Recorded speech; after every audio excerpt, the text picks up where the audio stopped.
So, can I count on you to keep me in line?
Hail and well met, fellow adventurers. Welcome back. Happy Friday. Hope you're all doing well. Tonight, we're playing some more Esoteric Ebb. We've got a new companion. New familiar. A mimic. And we're ready to go delving into a little bit further into the city below. Hello, Michaela. Hello, Yohei. Hello, Bubbler. Hello, Rory. Good to see you, folks. We need your comfy stream right now. Oh, no. You're having a great day. Nick's doctor appointment went well, which was good because we had to change doctor suddenly with 3 days' notice. I'm kind of wanting to buy Hades 1 to play. Then your husband pointed out we already had a physical copy of the game. Oh, nice. We were going to go hunting for more morels, mushrooms, right? Your daughter got home, went to give the cats their weekly wet food. My 17-year-old cat that we thought was sleeping, and she was, woke up paralyzed and yowling in pain. Oh no. Gotta put her down. Oh, Michaela. Had her since she was an 8-week-old kitten. Oh. Sorry to hear that.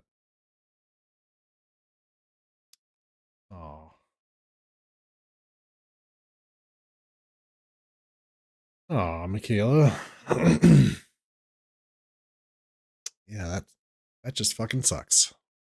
No two ways about it.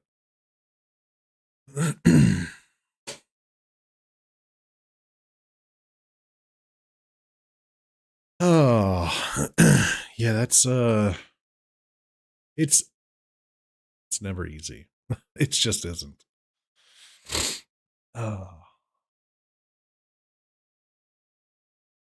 Well, hell.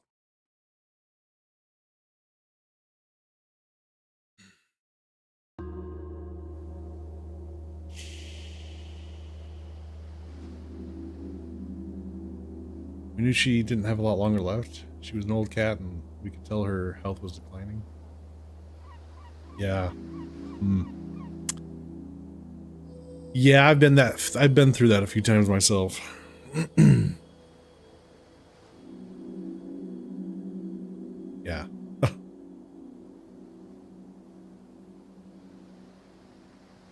We've had that cat for a long time, and yeah, you were her person.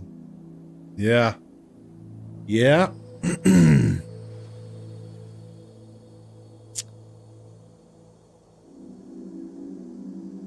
Yeah, I think when I was about 2 years old, my family got a puppy, and that puppy was with me all the way through I think graduating high school, and we had to put her down that year. She was definitely my dog. She slept. I couldn't sleep until she was on the bed with me. Yeah, it's just traumatic every time.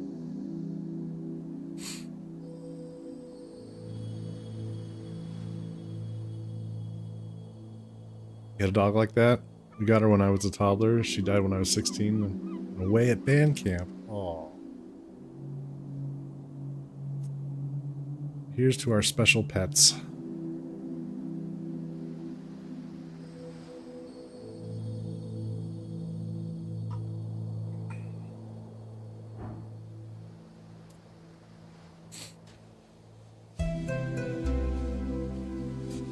Well,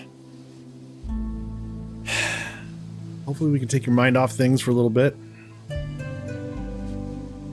We celebrate their lives. It may never get easier.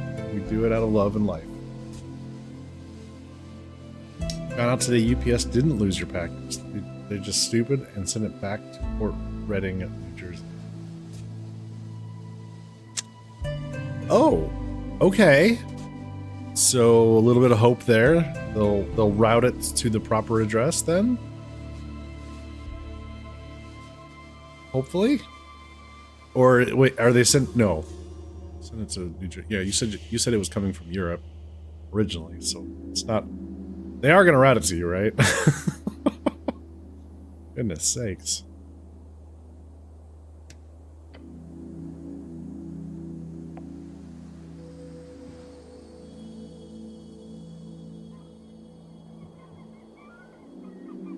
Some of these extra saves.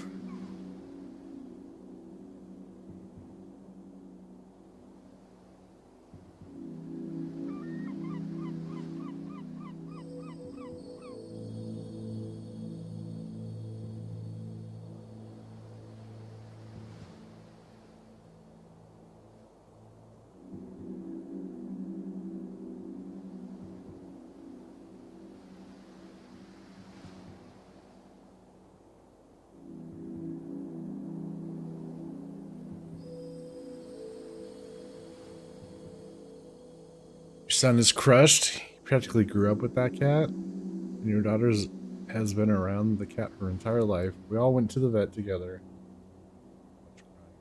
Yeah. Don't doubt that. That's just... Yeah, that's just rough, Michaela. Sorry.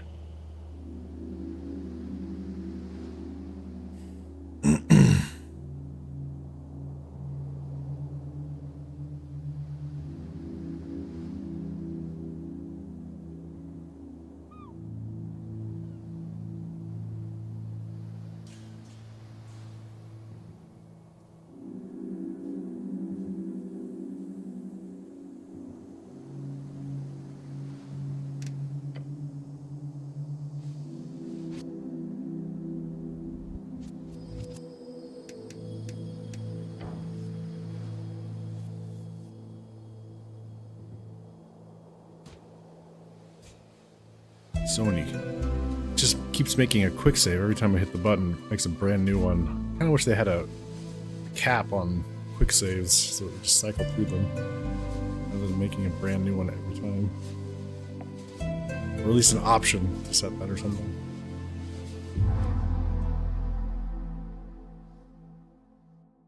Yeah, I delete things, old saves, to keep it clean.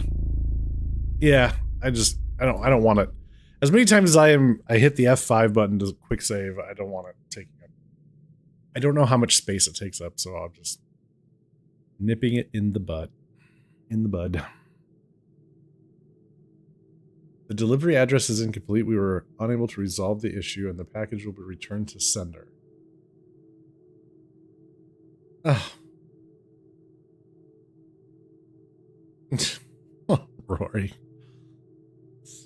Damn it.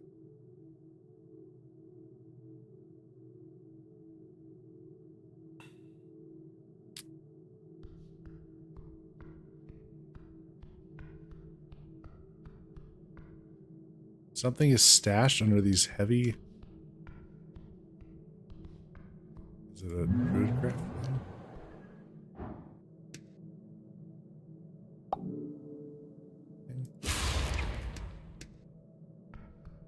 Oh, just there's something here.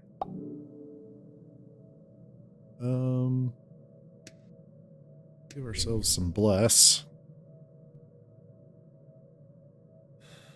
And...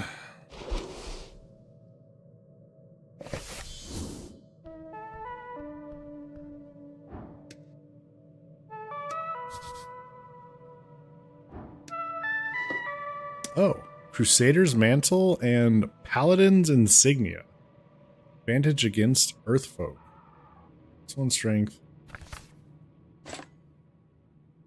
Paladin's Stash. You pick up the insignia. Should be getting something I ordered like 3 years ago this month. Wait, what?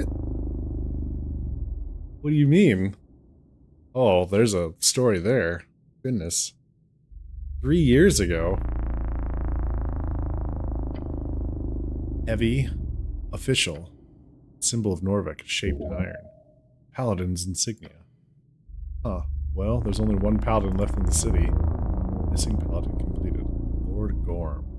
Turn it over in your hand. The craftsmanship is exquisite. So now look at this. The goblin peers at the insignia. Seems official. Some left over from an old delve? No, this is a one of a kind. This belongs to Lord Gorm, the last paladin of Earth. Oh. Oh shit. One that's missing? One and only. He goes quiet. His eyes darting back and forth in the dark tunnel. So, he must have died down here, swallowed by the dungeon. He might still be alive somewhere. We will keep up hope. I don't think we will find this paladin. He might still be alive somewhere. We will keep up hope. I suppose this is some type of closure. I will report this to my patriarch once the mission is finished. He lowers his head as if to show some type of respect. Got it. Examine it carefully. The symbol gleams even in the dim light. Most strikingly, it appears to be hot and red. Clearly highly esoteric, as if containing some magical fire. And if it is here in this dungeon, then surely Lord Gorm must be dead. Lord Gorm must be dead. Truly tragic end. Missing paladin is missing no more. Somewhere down here in the dark. You mourn, you shiver. Think of such an awful end to such a great man. Horrible. This will be reported once you are done. As for the insignia, it shall be returned to the palace. Eventually. May Earth guide him home. So wait a minute. Wait a minute. Whoa. Advantage against Earthfolk. Interesting.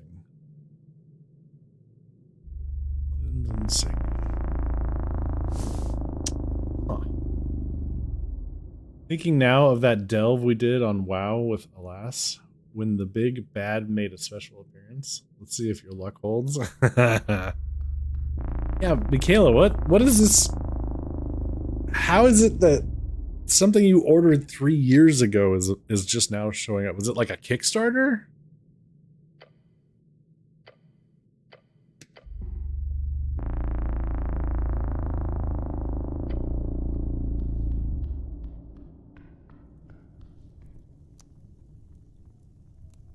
Oh, we're on the other side of... Wait a minute.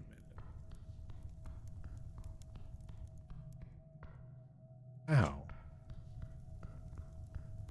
What happened to the...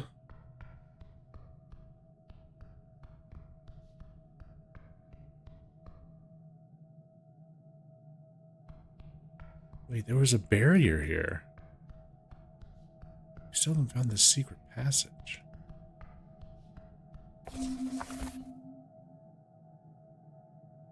Crusader's Mantle? Has anyone made any Primal Rage jokes with Earth? Or am I that old? Haha. Crusader's Mantle.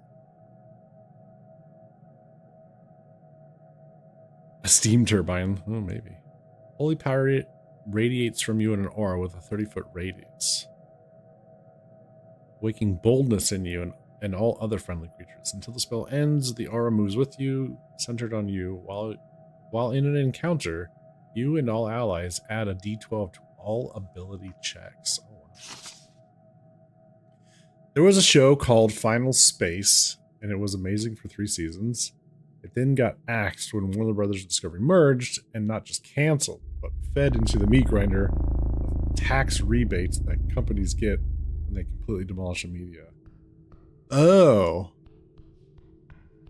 There's no way to legally get Final Space any longer? The show never got finished. Interesting.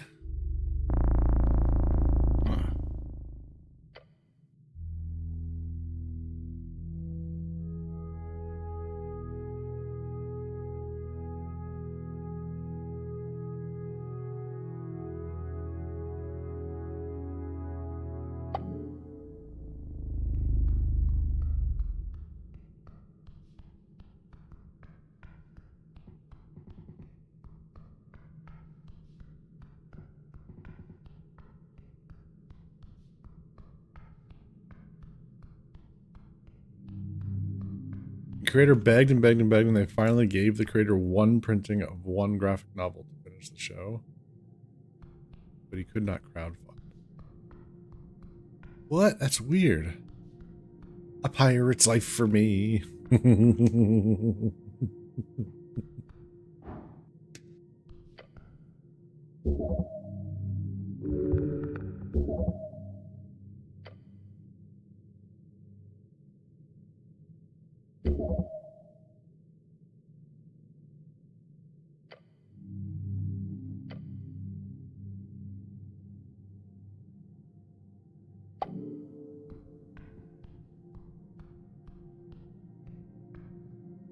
Hello, Dell. In order to make the novel, he had to, on his own website, pre-sell copies. We ordered ours in the first day. It's been 3 years in the making. Wow. Incredible.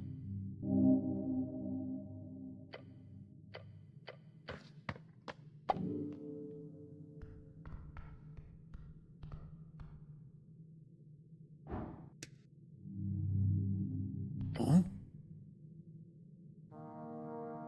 He wipes his brow and yells down to you. Hey there! I found those ruins you were looking for. Yes? And I found the symbol on the ruins. The symbol of a sun? Yes. He lowers his head, letting it hang for a while.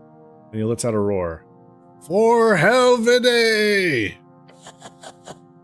His little buddy joins in and screeches. That's not a good sign. Huh? The dwarf takes a deep breath. A sun means those ruins are just the same as these, he says, and taps the stone beside him. They're consecrated. The white manes would never consecrate a secret gate. Damn it. Ah, too bad. Are you certain? Oh, absolutely. I've spent years researching these cat bastards. Even learned some cat speech. Me llamo Azkel es un caballo blanco, he groans. That's not cat speech. That's not even close. Let me guess. That's Spanish as opposed to the Portuguese. Oh, gosh. You're against pirating, but I'm even more against erasing the hard work of tons of people, so we have a bootleg coffee show. Nice. Hey, Ada. Happy weekend. How are you doing? And how are you doing, Dell?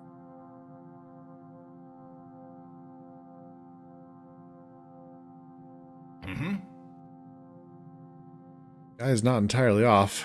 Snow whispers to you. I know what I'm talking about, okay? This means only one thing. This lead was off. Oh well, time to regroup and rethink. After the election, that is. Here. He tosses his pickaxe to you. Pickaxe of secrets. That's a little trick we have in the delving business. A custom-made detect secret infused pickaxe. Detect secret? This is very useful. That's a nice reward, thanks. You've earned it, Cleric of Norvik. Of course, the pickaxe is a bit wonky.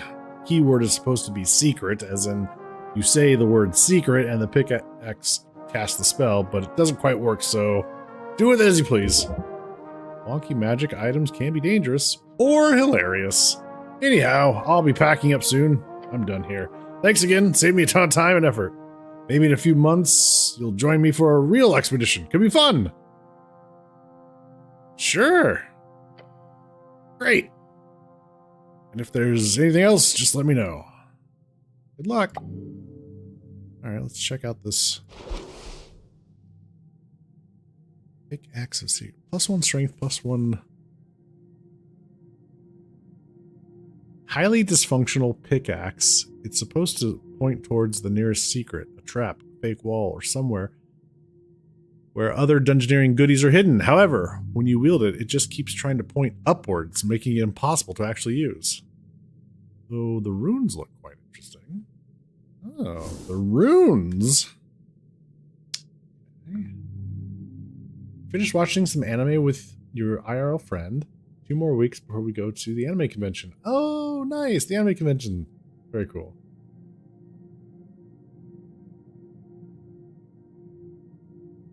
It was bad enough when they didn't think to save recordings, like in the early days of Doctor Who, but to destroy artistic work. Tax rebate. Cynical. Therefore, fuck them. Alright, let's investigate this pickaxe of secrets. Wait, is it a weapon or is it a...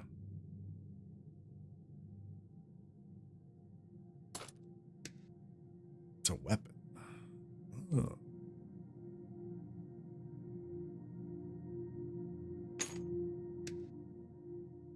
Examine.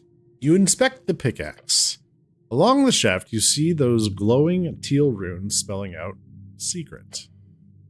The Dark Dwarf told you it could be used to cast Detect Secret.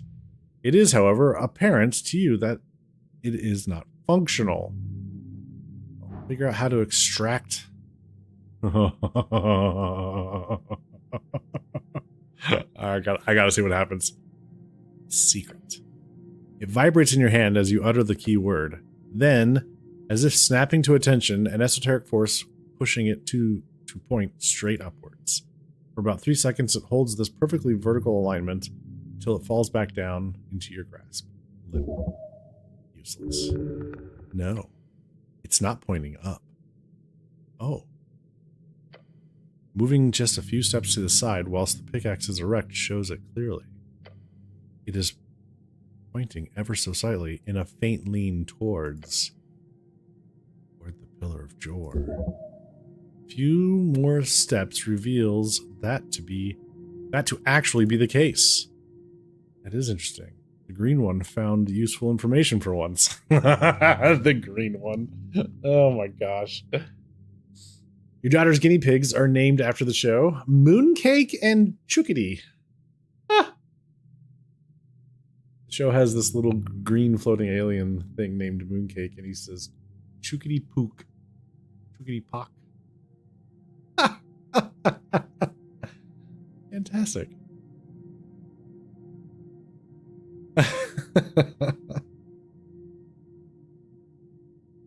Pointing toward the pillar?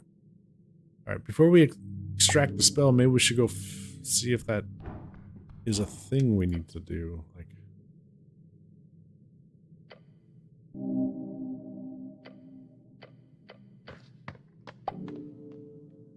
so we have to go run upstairs.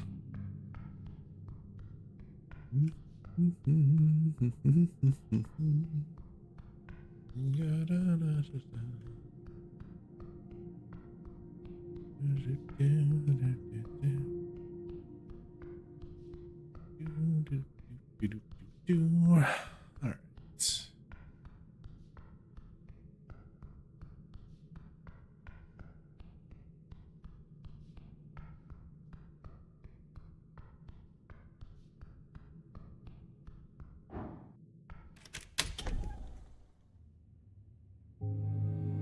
It was a great show, and I'd recommend it if they hadn't nuked it. Planet destroying sidekick guinea pig.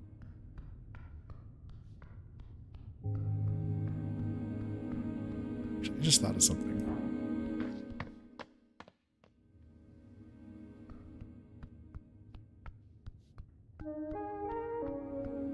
Let's see if this works. Okay, flip of the tome, scratch, okay. They're old draconic Demorian. These words translate to something akin to occult dragon speech. The author's name is that. But if we do comprehend languages, you mutter the word to yourself and carefully tap the frail paper. The words then pop into place, as they should. Begin reading the first passage. I wipe the sweat from my brow. The lair is hot. My companion was consumed by the lower beast in the first wave. I saw his foul yet still scream, his soul yet still screaming at me as I stepped up to the auditorium. No, I would not allow myself a meek death. The book details a first-hand account of one of many lambs, the strongest of their tribes, who were sent to fight before the great green dragon Tisirludinur, the last of the great dragons of Old Dimenor to still reign at this time in the early Divine Era.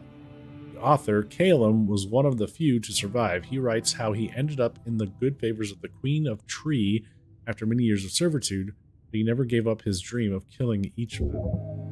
It's fascinating. Keep reading. Time. Books consume time. You can always just skip to the end. That's usually where all the good stuff is. Read the full book. So wait, so this could be referencing, this could be like a very early story of the head of the goblins, that dragon. A green dragon. Interesting. A long decade in those halls I spent in toil. I never relented, nor did I show truth. She saw something in me. Perhaps it was my bloodlust.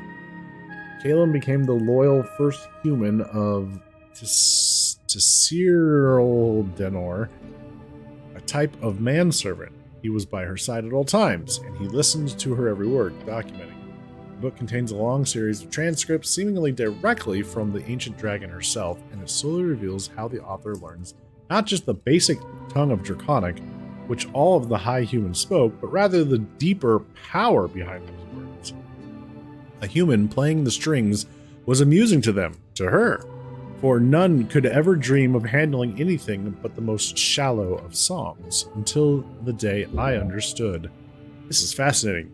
This story is told to all who are taught magic, how the first Arcanist stole the knowledge from his dragon masters.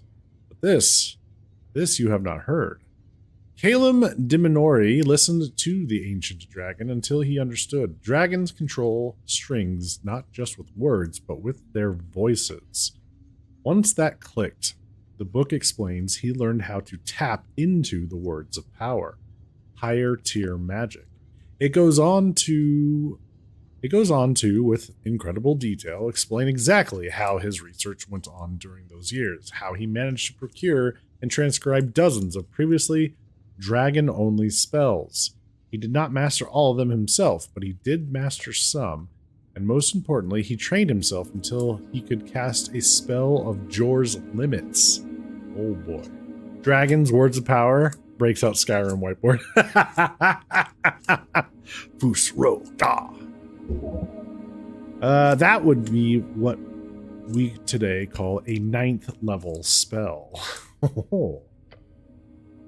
It goes on for pages describing basic stuff about the Draconic Civil War, similar to things you read in school, how all of Dimenor fell in their raging.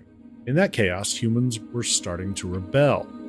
It was with great pleasure I turned on her when I saw my great cousin Doug Doolin Dim appear with that sacred standard, yet he did not wield strength enough to break her. Thus, the last of the great serpents fell to me, to my one word of power I had learned just for her.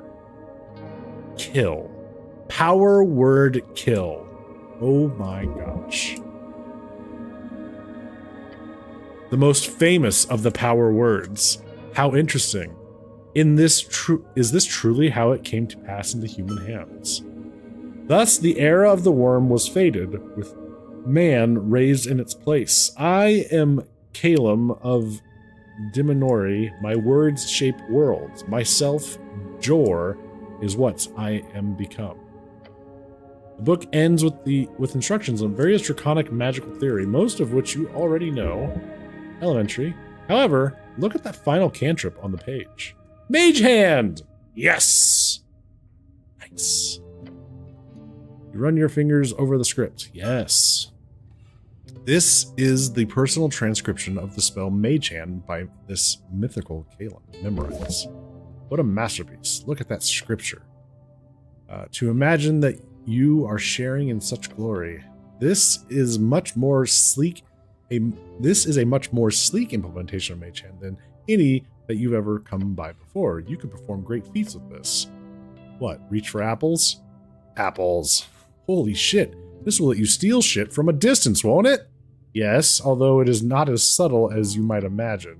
If you get caught. Sure, but that won't happen, will it? I was hoping I would learn a power word from this. You once tried, remember? The back of the library. You found a transcript. You tried to memorize it. They found you the next day on the ground, barely breathing, and your eyeballs had exploded. Oh, right. The eyeballs exploded. My eyeballs exploded? I'm sorry, what now?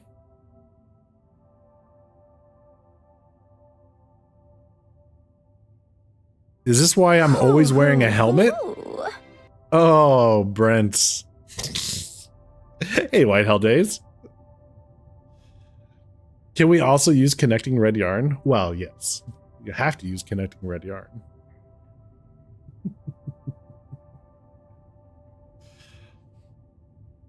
They got better? Let's find out. Oh, right. The eyeballs exploded. The patriarch was kind enough to cast a restoration on you. Ah, but he was not happy about it. My eyeballs exploded. What a day. Oh, right. I remember. Yeah. I shouldn't do that again. No, you should not. Incredible. Hey, we have Mage Hand now. That means we can grab those things that are like this thing. Mage Hand. Obsidian Amulet. Constitution and Charisma. Advantage against aberrations. Alright. No, at least 2 other places we could go pull for some things.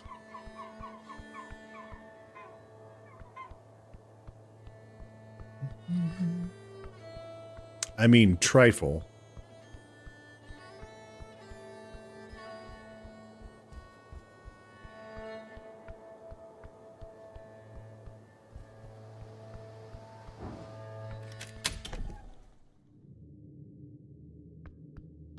Oh, she might not let us, but...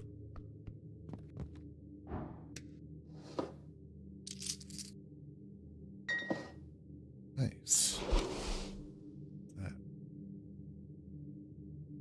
Advantage against aberrations. Obsidian amulet. Ooh. Grants a minor strength increase for a week. Ah. Fun.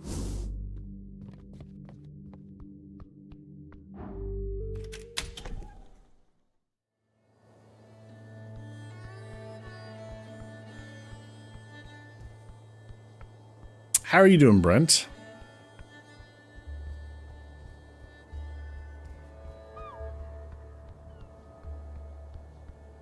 How are you, Whitehell Days?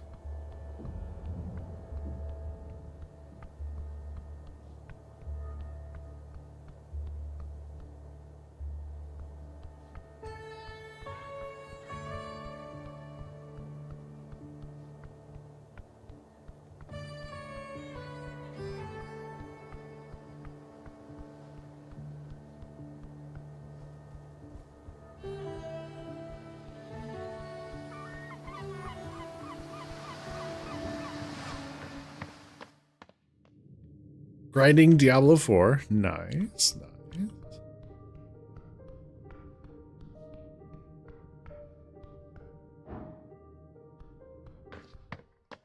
That's where...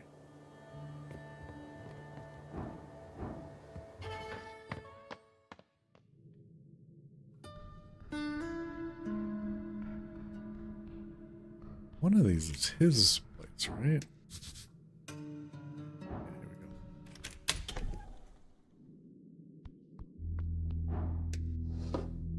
Healing potion and 300 crowns. Hell yeah. All right. So we got Crusader Mantle. We've also got Knock, right? Yeah, now we have Knock. Okay. Cool. What else do we need to get to? Moving forward.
Tell me your secrets. Huh?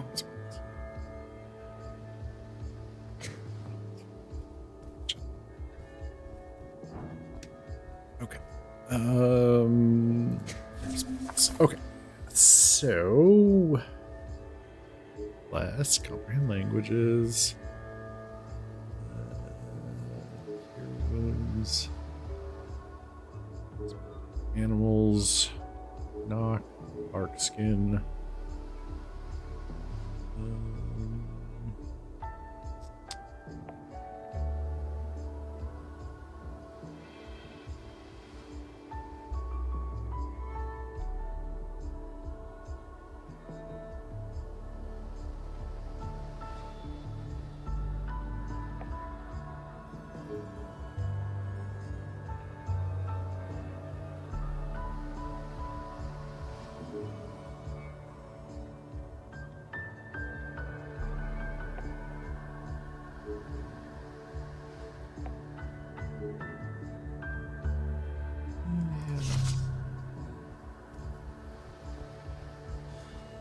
Okay. The pickaxe was responding to pillar. So let's go use the pickaxe near the pillar and see what happens.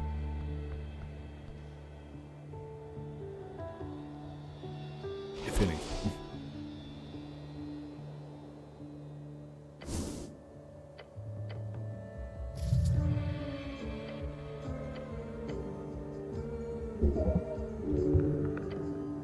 It's pointing up.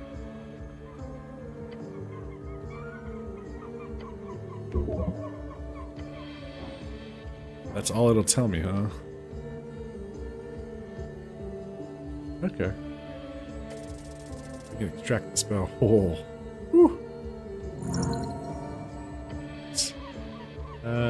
This is nothing like your regular memorization. A spell scroll or codex is often nothing more than taking the original content and transcribing it, putting the various esoteric stages to memory in the process. A magic item, however, is crafted to only output those stages per automata, not giving any insight to the inner workings. It is by definition reverse engineering. Oh, then I should just be able to retrace the steps of pickaxe esoteric activations, which strings are being pulled, and when writing them down, stuff like that.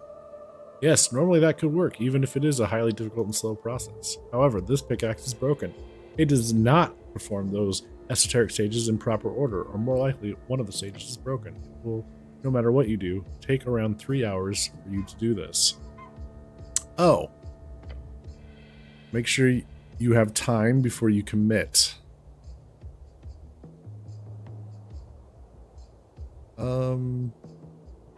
Yeah. You spend 3 hours. That is all it takes for you to complete this That is all it takes for you to complete this. To normal men, extremely challenging task. But you are no normal man. You are the one who upholds the Arcanist legacy. You can do this. Extract this. Tech secrets. You have not had the pleasure to interact with the spell previously.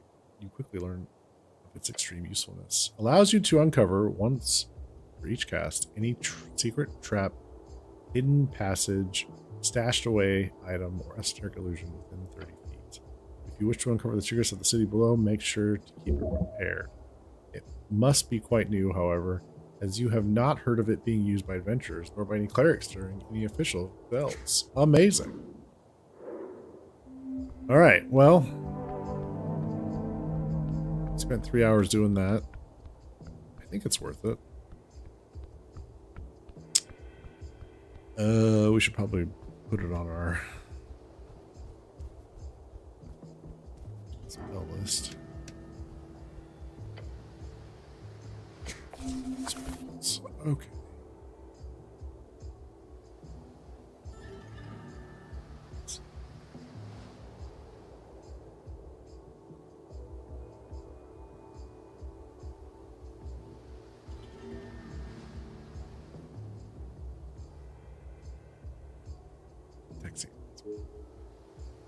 Last languages. Speak with animals. Dark skin.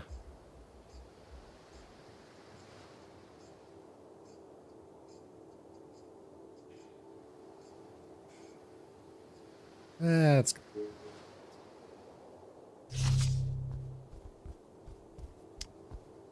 Okay.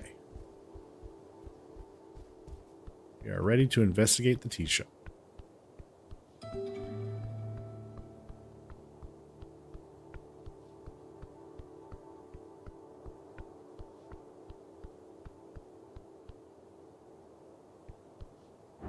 Okay. You approach the tea shop door once more.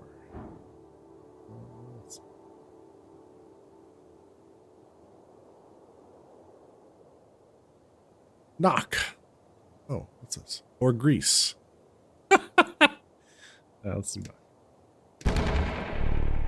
Say the word and a place a palm on the center of the planks. A deep booming noise echoes out across the street. It sounds like someone hitting a drum at the bottom of a well. In an instant, the nails begin to jump out of the planks. They fall to the ground, one after the other, along with the wood. Your spell fades as the doorway now stands before you. Open before you. Now, to complete your quest, nothing stands in your way. Snell stops covering his ears and gives you a small applause. You've got some balls, cleric, going against the coin lord like that. Sagely will be appreciative, I'm sure. Fuck the coin lord. Snell gives you a quick nod. Now let's check this place. Beyond lies the ruined tea shop. You can smell it already. It's like you're looking into a burnt out fireplace. The ash and cinder is all that remains. The goblin gives you a serious look. It's time, cleric. You get ready to step inside. Your body begins shivering. Death. This is death. Meek, smell old fire. Bad magic, leave. Stain here. Master, be careful inside. Okay. Let's give ourselves another...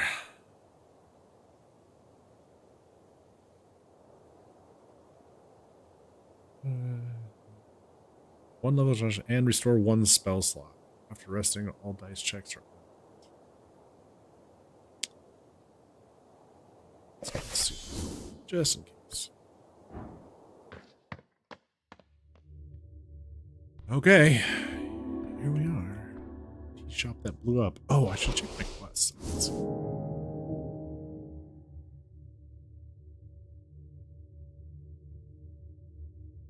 Got a lot to do.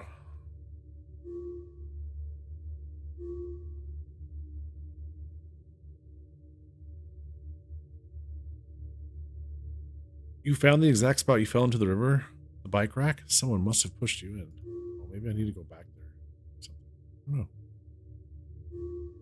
know. Convince Neeson to teach you primal magic, if you're so inclined. You attune to primal strings, proving yourself to Neeson. You are now a very newbie druid, at least in her eyes. So the bold ones are completed, is that right? Oh, we need to go get our thing back, too. Oh, yeah. Alright. I wonder if I should go do that now. Let's see. Yeah. Hang on. It might come in handy. Our book being rebound should be done. The book binding should be done. There. This way.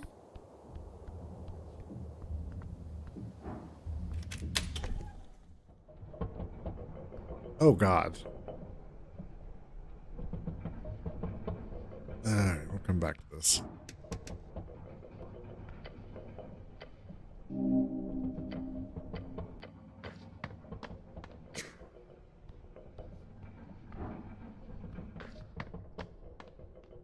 Discord on mobile is on its own time. Just now got the live notification. Did you? Man.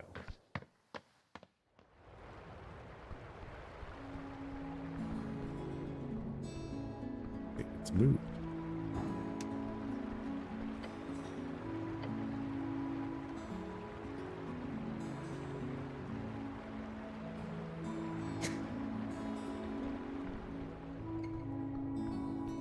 Anyways.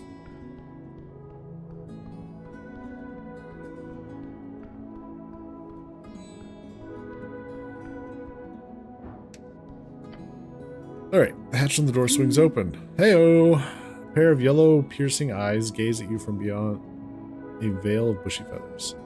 I'm here to pick up my book. Yes, it's done now. Now you pay. Nice. How much do I owe you? The process was quite complicated, but I handled it like the pro I am. Final cost is 250 Norvikian crowns.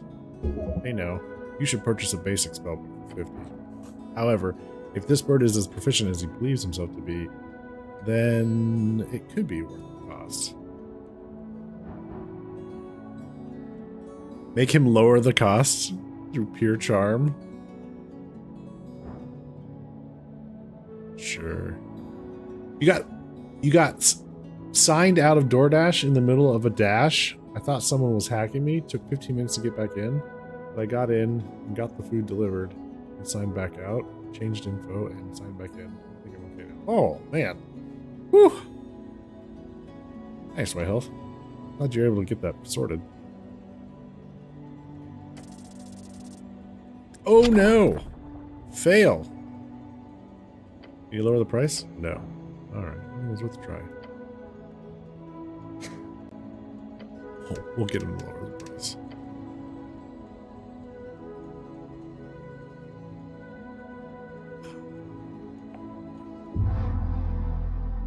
Almost had a heart attack? I don't doubt that. Whew. Glad it was just a hiccup.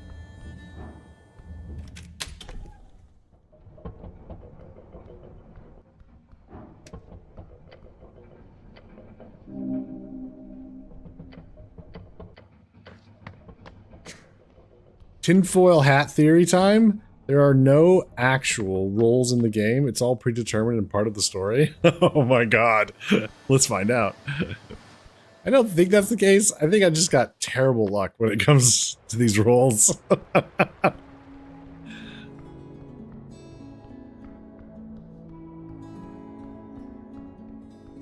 DC 10, I should be able to do that, but...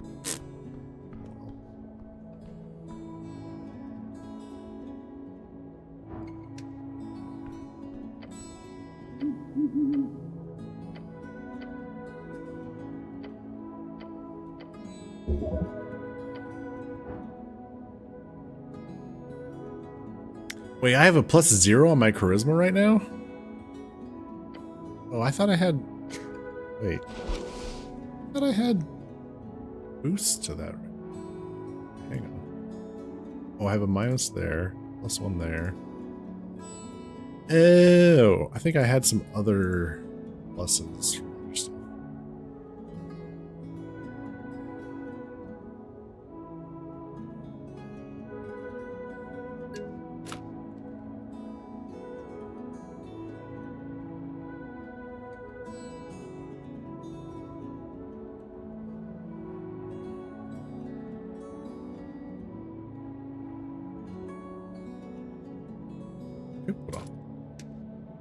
Put that on.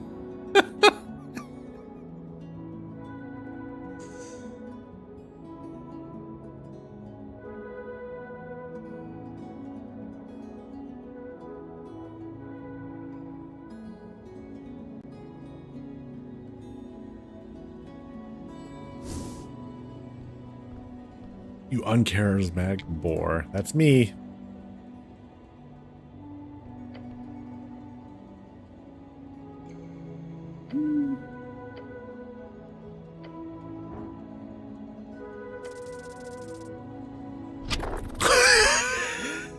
God damn it.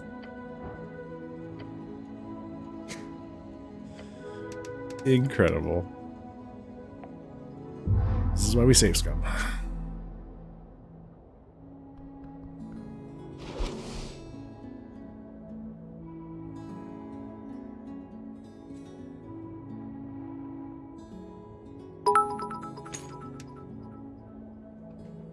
Yo Heiko my cheered. X100. Starting to get the feeling I'm right. Uh-huh. Uh-huh, uh-huh, uh-huh.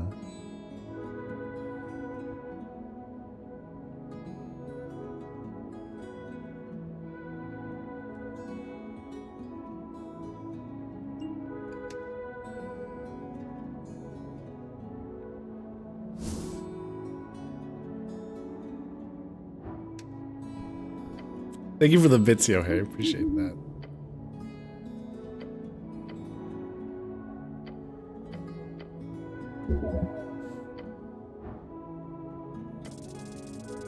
Hey, there we go.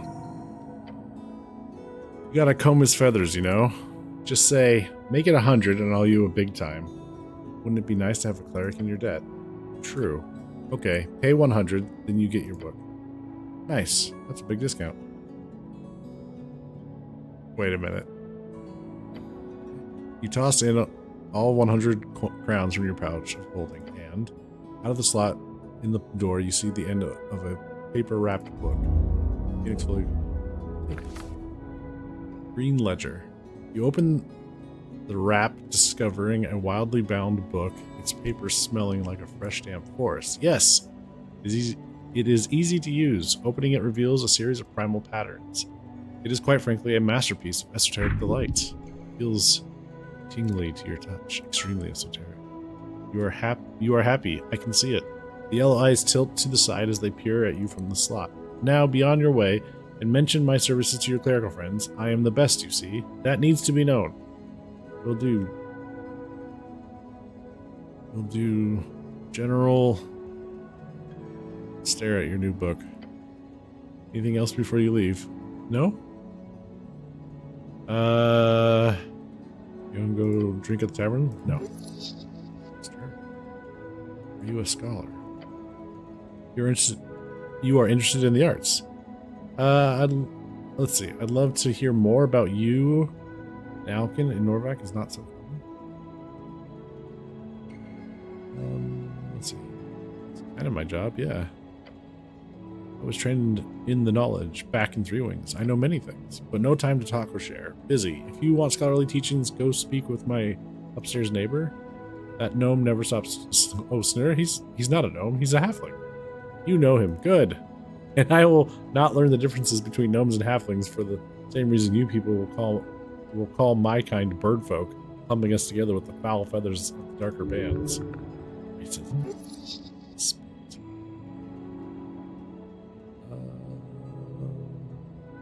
What reason is that? Spite. Told you.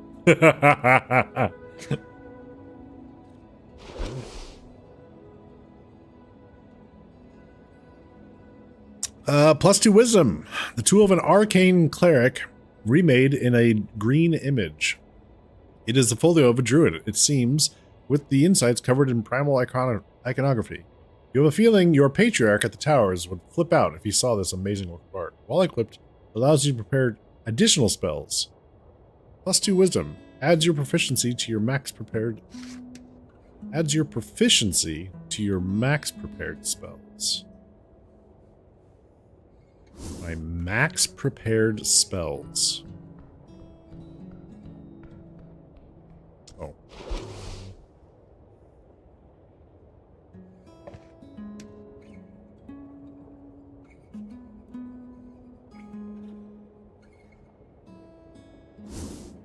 I'll keep the helmet. Dexterity.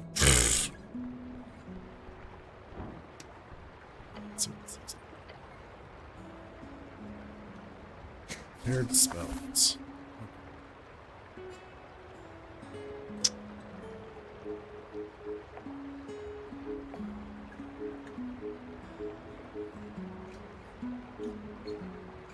So there's only one that I can't do. I guess. Don't necessarily. No. Let's see.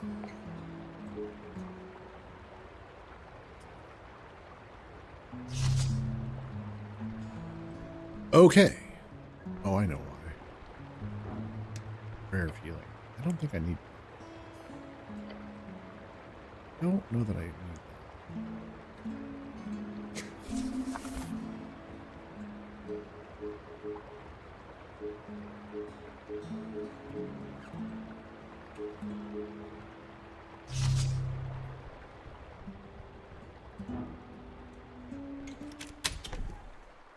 Okay.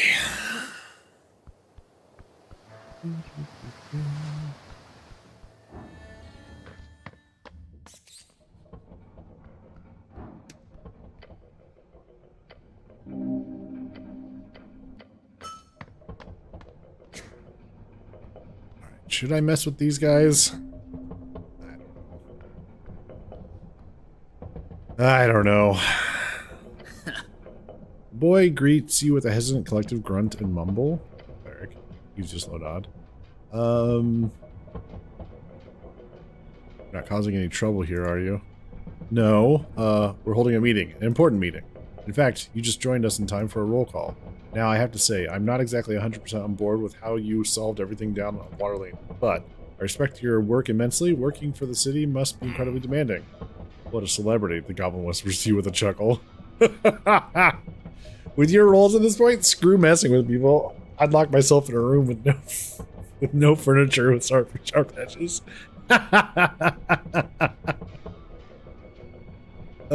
Stop kissing ass. Just hold the meeting.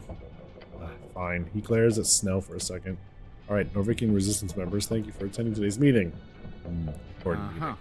Shut up, Goblin, says the lanky kid, and sparks a tiny fire from his hands. He laughs. You think you look cool doing that? Damn, child.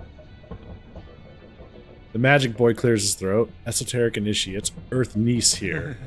The large one stands up, raises his fist into the air. Sten Buskin, yes. Don't shout, the quiet kid mutters. I'm here. Roll. He gives a nervous look at you, then mutters, Master of Whispers. Companion stifles a laugh.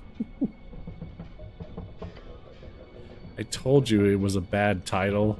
It should be First Spy. No, that sounds like a magazine protagonist. And Master of Whispers doesn't. It was the official title of Earth Spy Master.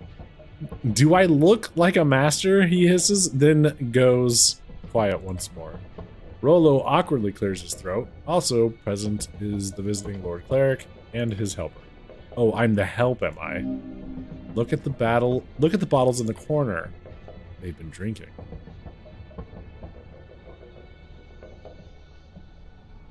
Boys haven't been drinking, have you?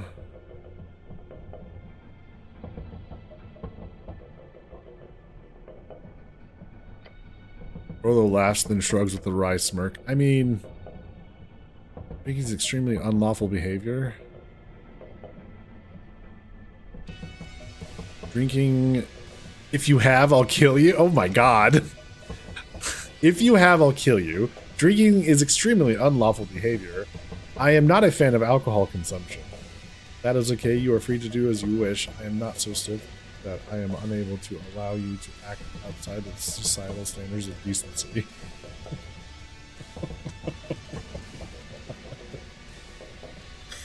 I don't know. I have no idea how to deal with these assholes. Anybody have any thoughts on which option we should go with?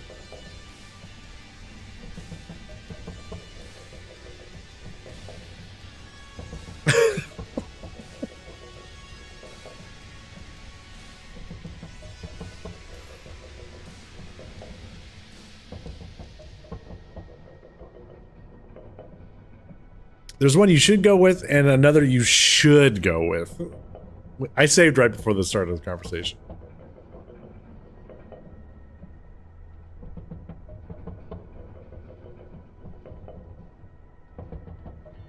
Threaten death. All right. If you have, I'll kill you. His smile drops. What? With stern warnings. Or, you heard me. Act tough in front of the youth. You heard me. Stern starts looking around, looking for Vlad. Nis gives him a mean look. Complete and utter despair of flesh and bone. Oh. Scare them honorably, straight. It's strictly prohibited for Uthgard to drink. We're not Uthgard. So you guys are actually drinking. Rollo holds up his hands and mumbles, look, we're not drinking. We're here on serious business. Yeah. Can't afford to, anyhow. Shut up, Sten. Your companion rubs his temples.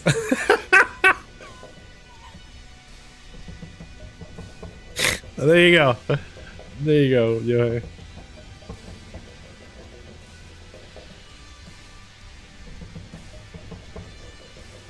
This is a joke, right? No. Cleric, we might not be many right here, but there are tons of members of the Norvikian resistance around the city. This is a serious political movement. He gives 3 other kids a nervous look. I mean, we're getting there. He claps his fist on his chest. Meeting begins. A large boy cheers. I feel cheated. There was no death. Yeah, right? Sweet. When do we go home? Home? No, there's not that much to talk about, right? Yeah, my dad doesn't like it when I stay out like this. Come on, you guys. The election is just around the freaking corner. And I've got a mission. Big mission. Like, actually. Let him babble. I've received word from our contact. You know, the short guy with the weird beard.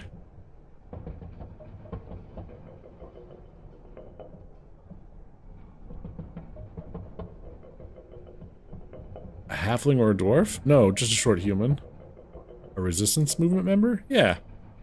We don't have too much info on the other groups, but there's this guy we call Shield Guard. He's in the palace. Probably a cleric. He knew magic and stuff. They sure tell you a lot for a secretive organization. Amateurs.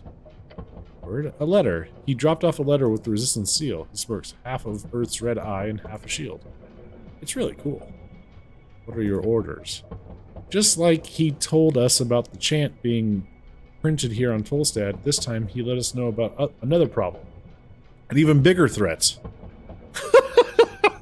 Lover's pox, capitalism, racism, the disillusionment of the youth, gender inequity, the lack of religious fervor in the populace, Asgulus, free striders. Those are my options. An even bigger threat.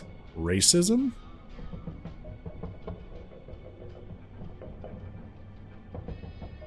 Those are some choices? Yeah, I know, right?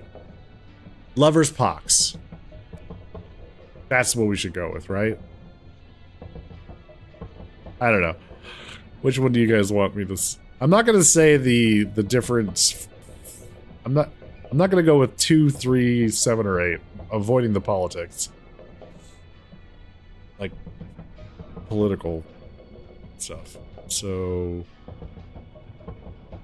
lover's pox, racism, disillusionment of the youth, gender inequity, lack of... Not that one. Gender inequity. Yeah, 1, 4, or 5. Sorry. 1, 3, 4, or 5.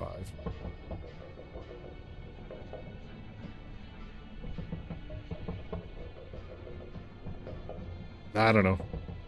What do you guys want?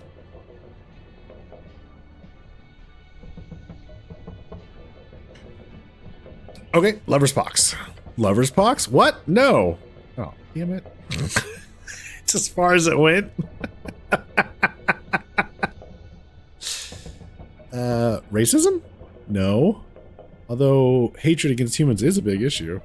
The disillusionment of the youth? No. Gender inequity? No. God damn it.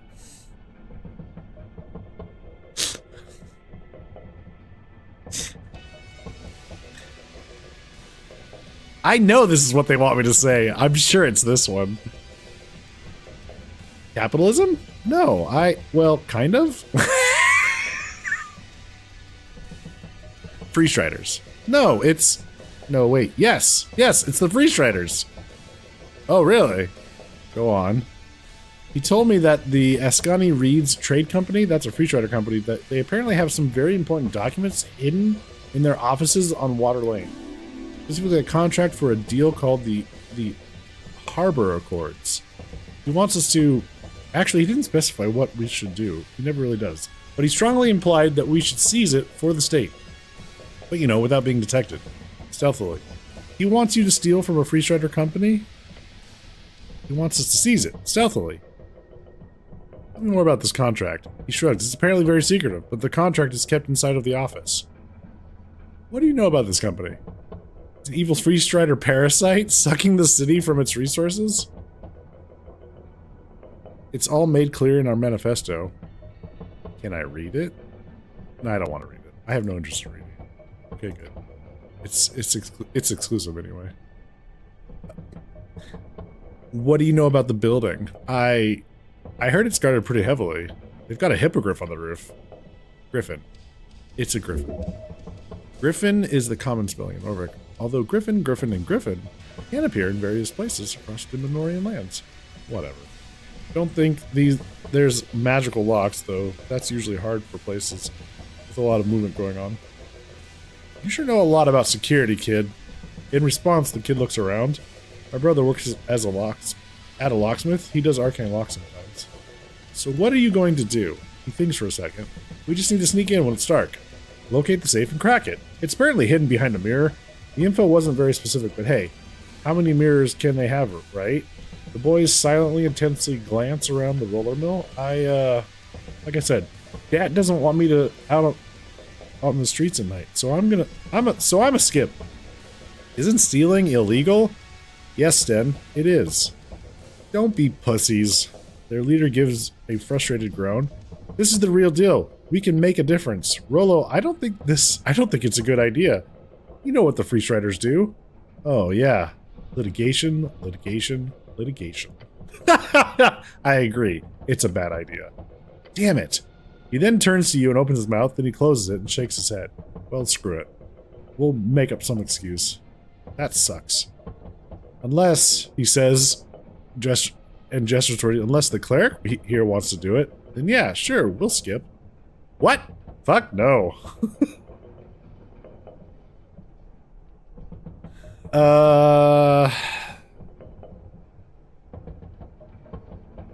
Don't you guys have jobs to do?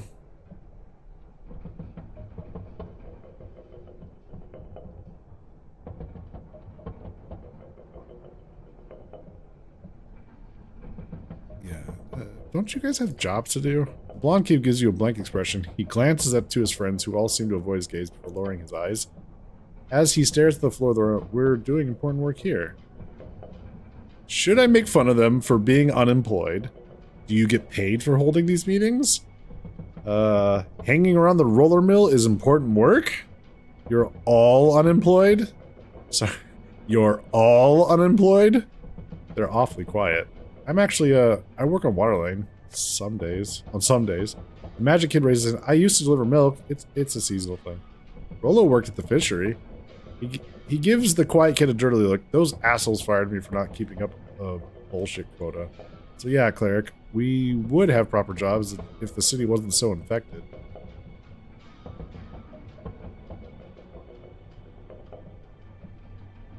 Infected with what? Outsiders, free striders.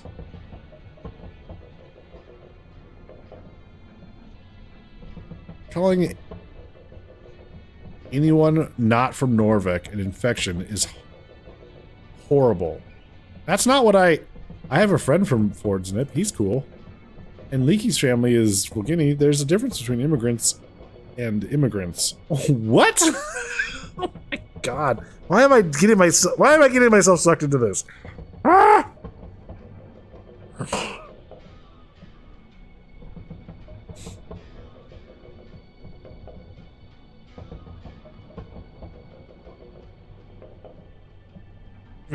I'm sorry. Who are the good immigrants in this case? This conversation irritates me. Me too. These are fucking Republicans over here.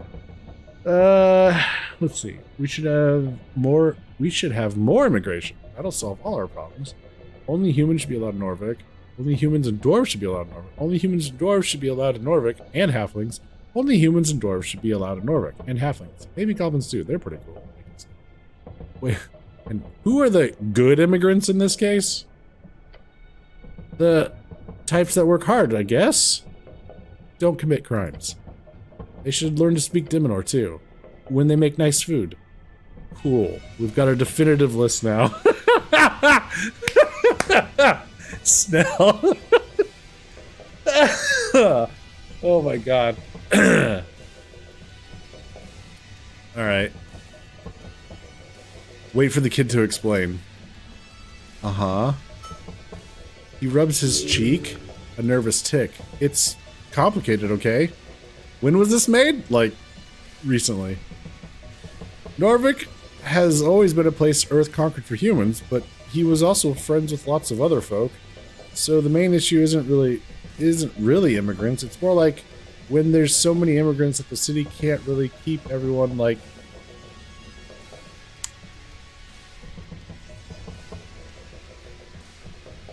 prosperous? Fed? Sure, something like that. But in the end, the Free Striders make a bunch of crowns in the city while the Earth folk suffer. And we don't like that. We don't. We really don't. The Free Striders bring prosperity to all. The Earth folk will be better off eventually. It sounds like you dislike the greed of reeds more than you dislike immigrants. Free Striders bring democracy and stability. That comes at a cost. I think we should keep things exactly as they're. Just get a job. How hard could it be?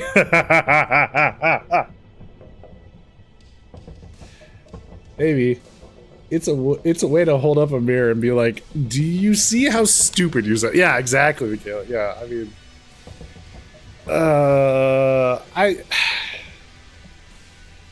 how far do we want to combat this here?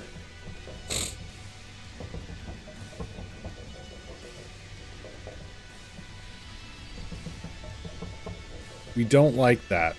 Really don't? Really don't?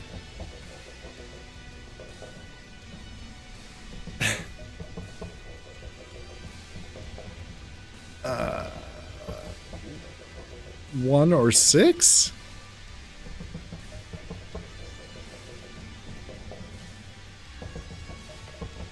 Really don't. We don't. Sound like we don't. We do not. Your companion rubs his temples. Sounds like you dislike the greed of reeds more than you dislike immigrants. Yes, that's exactly it. He's not happy. He's so happy to not having to feel like a racist. Have you tried getting a gig at any of the guilds in the last couple of years? 70 hours a week at the fishery got me barely enough to afford rent. Add some food on top of that, and it's barely enough to survive.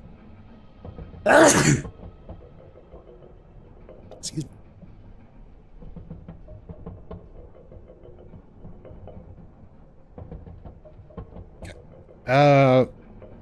And then they cut our hourly rate to keep up with pressure from investors, you know, from reeds. It's a shit show.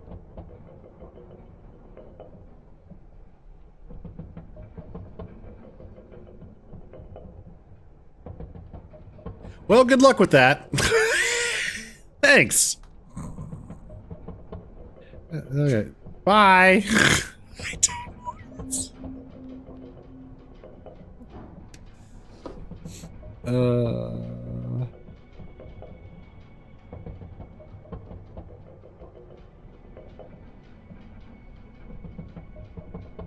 Wait, it's a...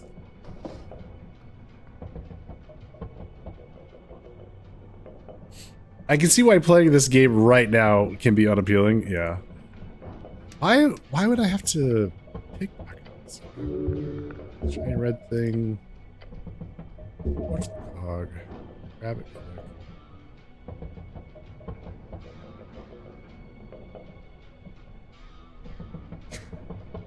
Or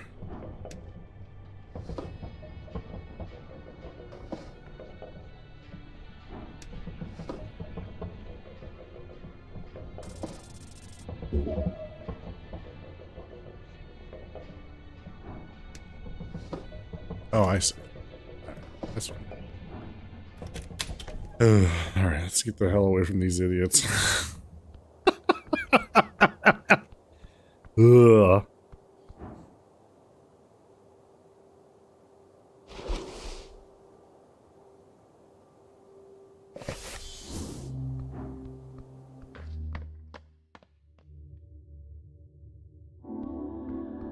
Okay, what do we got here? It reeks. Okay, get engaged with something here. You step in behind the counter. There are compartments filled with ruined tin boxes. In the back, there's a complicated set of tubes and pipes combining into some type of tea-making machine. A brewer. Not often you get to see those these days. I'll have a sweet with cream, please, Snell says nasally. He leans over the counter. Oh, make that half cream, actually. My tummy's sensitive today. He makes fun of humans and their love of milk. Not the best joke, but he'll like it more if you play along. Answer, we only serve half-sourced oat milk, sir. The goblin looks at you, then looks at the counter, then looks at you again. That's called a double take. Good job. Look at his face. Pure shock. Good one, cleric. He waves his claw. Check the counter. Alright, look at the surface. There's a slab of wood covering the stone base of the countertop. It was once finely sanded bracken, now ruined. But the stone still stands. Strong. Steadfast. Look over the machine. Pipes and levers melted, glass shattered. This was once a fine work of engineering. Okay, check the pipes. Copper pipes, expensive, once shiny, now charred and bent. Handcrafted. You can see the markings of a rounded hammer across it. A lot of care went into this machine. Okay, check the copper chamber at the top. There. This is where you put the tea. This is where you put the tea leaves. As you lean in, you don't see much beyond some burnt muck through the cracks. You do smell something. It smells awful. Your stomach churns. Why does it smell like that? It contains something foul. You do not know what. Move away. Do I have to? You really do not. Lean in closer. Come on. Don't. Inhale the horrible smell. You smell the disgusting burnt muck through the pipes of your helm. It smells like disgusting burnt muck. Bad. This is not good. You know this is bad. What smells foul makes your nose stronger. That's not true. Your knees shake, but you stand. Take care of yourself better. As you turn around, you find the goblin glaring at you with a worried expression. I'm going to pretend I didn't see that. Check the output valve. There's a metal valve at the end. It's shut. It's only shut when it's brewing. That means it was working during the explosion. Okay, open the valve. You try to turn the valve, but it bends at an odd angle. Wait, that is not how a valve is supposed to feel. It's stuck? You are the hammer. This valve is the nail. Be careful. You carefully put pressure on the valves as you turn the little levers. Suddenly you hear a snap. A tiny piece of copper comes flying towards you, hitting your helmet with a dink. Shit, step back. The valve bursts open, releasing an oozing pile of tea, ash, and God's only knows what else onto the floor. Gods be damned. Snell mutters and holds his nose. The scent is particularly awful. Avoid. Avoid!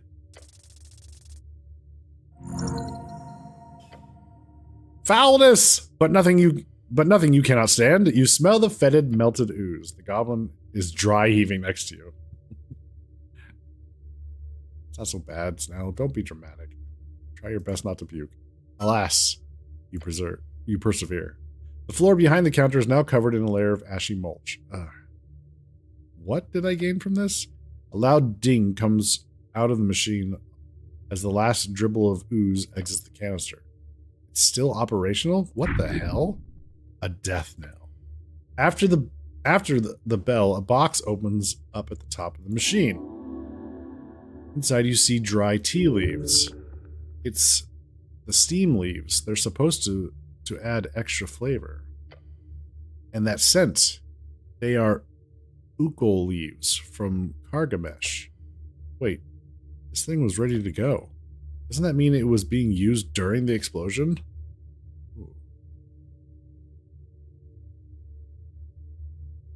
Truly a possibility. Grab the leaves. You carefully place the dry leaves in your pouch. The goblin gives you a nod. Now, can we please not hang around this goop? Right, look into the charred boxes. Tin boxes full of tea leaves, or they used to be. The heat from the explosion has melted both the tin and its contents. It's just ash now.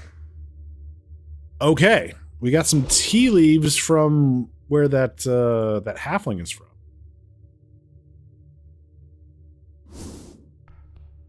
I think. Let's see what we got here. On the floor beneath the shelf, you find a pile of broken porcelain. Damn, it's like a clump. He says, coughs a little. Complete with ooze. Yummy. The heat must have been extremely intense at this spot to cause such an effect.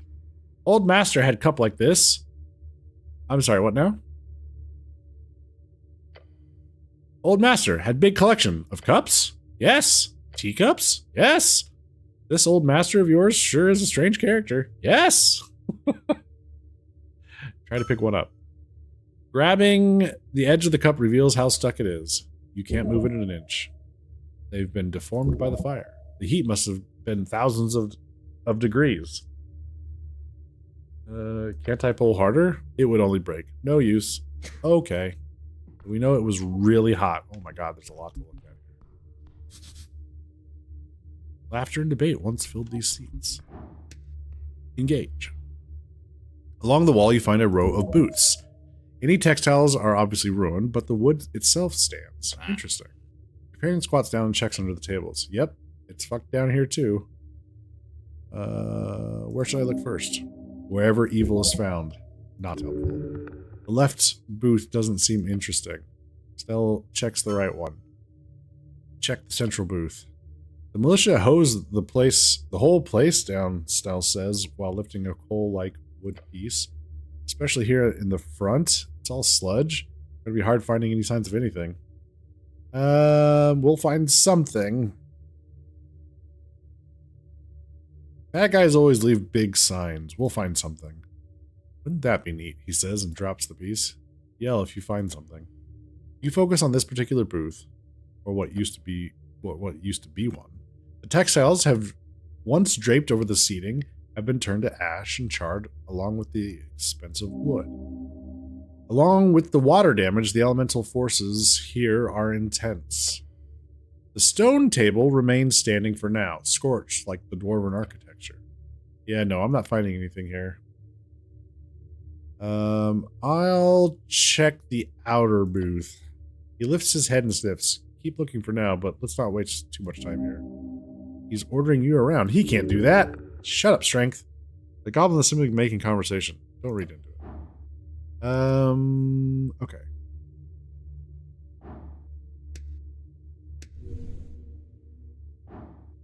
Let's look over the debris.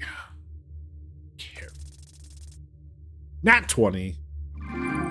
Hell yeah. Is Nacho the new taco? But I thought tacos were the new nachos.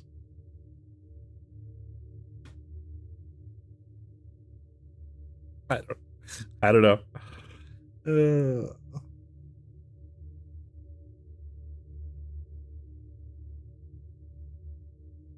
Why do you ask?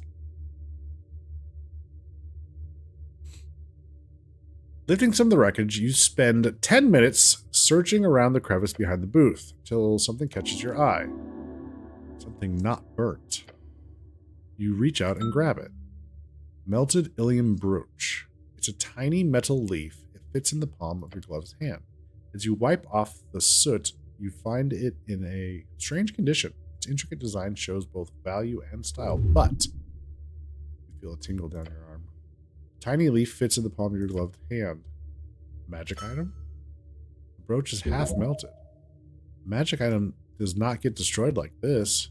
Not by anything but the most powerful of magic. It simply does not happen. This is a brooch designed by Ilum Hands. I think those are elves. Their religious leaders and nobility carry these. Ancient Elven Empire, yeah. Interesting.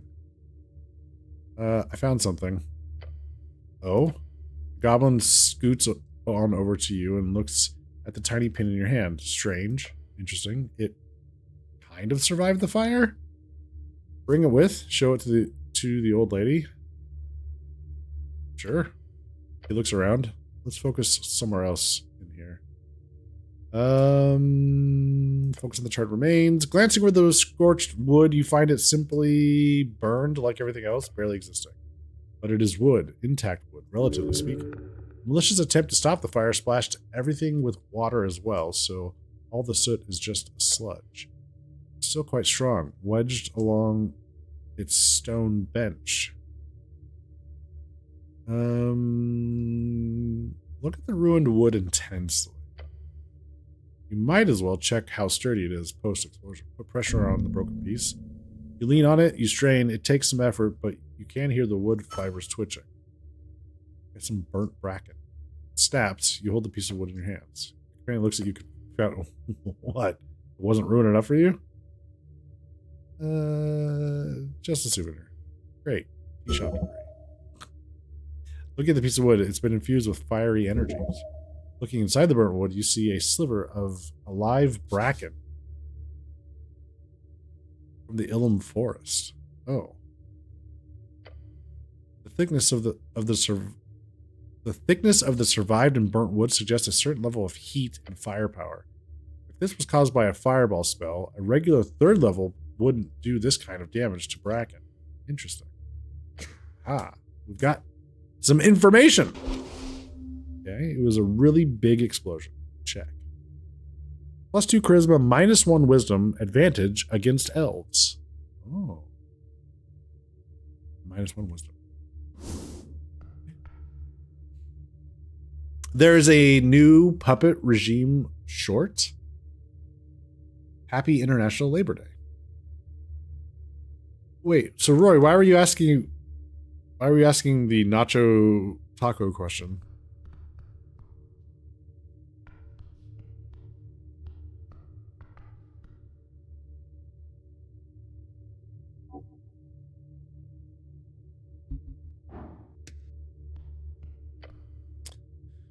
Whatever content once filled this chamber has been pushed up against the cracked walls.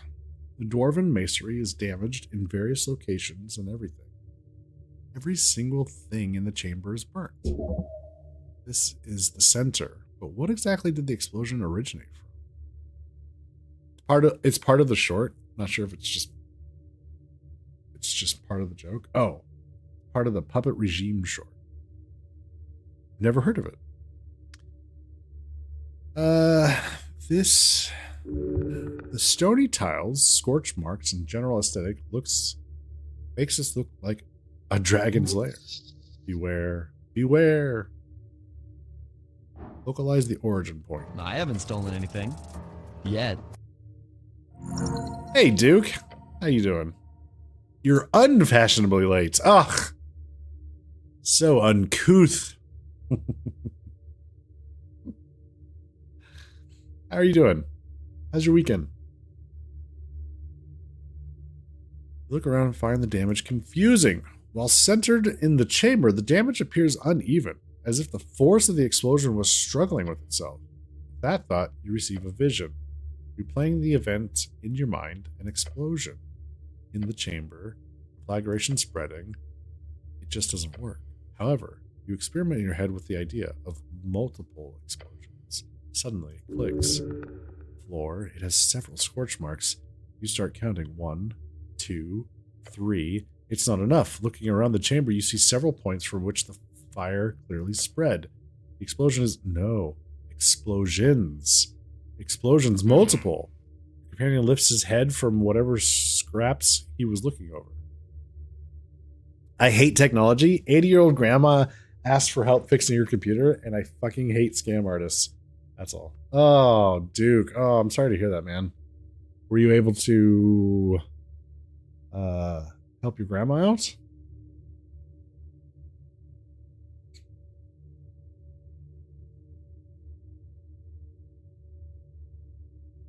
For now, okay.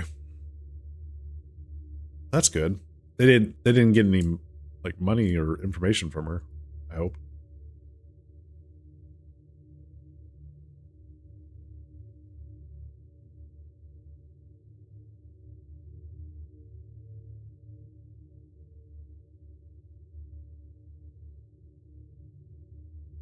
For a blessing, their computer has so little hard drive space that the 2 instances of malware couldn't install.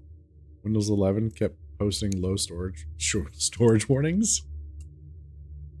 No money was lost. Oh, good. Oh.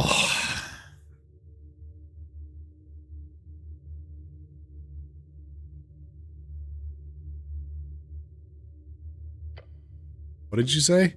You keep counting. 4, 5, 6. Even that is not enough. Fires. The immense force. 7, 8. You point at the last spot on the floor you can see near the west wall where you're standing. 9. No money was lost. Well, from the scam artist. Norton Antivirus is being scammy, and she signed up for more stuff than her sub when her sub renewed last year. Oh. Norton. 9? 9 of them. You see his face contort as it dawns on him. More than one? You're about to blow his little mind, aren't you? Hold up 7 fingers. 9 separate explosions simultaneously. Hold up 7 fingers.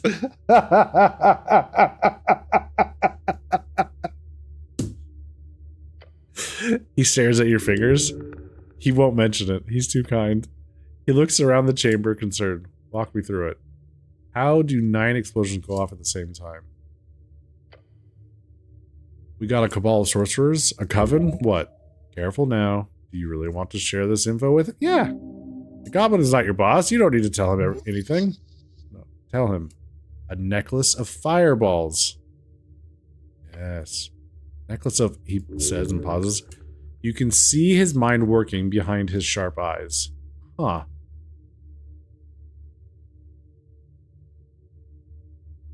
You think it's possible? Like the assassination of Priestess Alona? Something like that. He nods and looks around at the destruction. The mass-produced shit they used in the Coast War. It wouldn't get close to this level of force. You're telling me someone tossed 9 beads of fireball, essentially a fully charged and practically invaluable magic item, into a damn tea shop?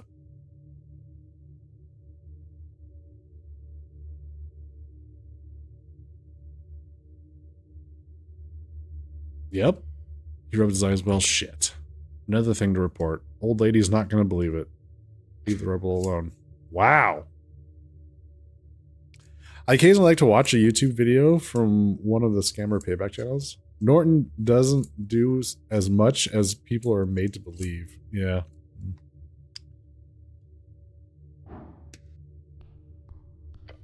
Got here. The only not disintegrated thing in the central chamber in this stone slab. A table. It was once a stone table. Now it is as scorched as the rest of the tea shop. Move this thing. It's surely hiding something important. Ah, yes, a table. It must have been flipped over by the force of the explosion. Leave this for last, if you are able. So whisper the strings in your ears. You want to flip the table? Later. The string. How the hell is this place still standing? They said leave it for last, so we'll leave it for last. Charger drawer. Nice.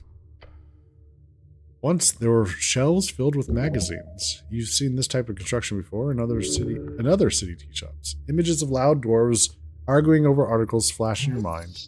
The main draw of the tea shops is the available outlet of magazines. Pay for an expensive cup and get access to the latest stories. Win-win. You like reading still? Sure, but not this garbage. You're right. Hard to read when it's burnt like this. No, not. He shakes his head. Copper zines. It's just a bunch of lies and tall tales. Might be fun if you want to raise your blood pressure.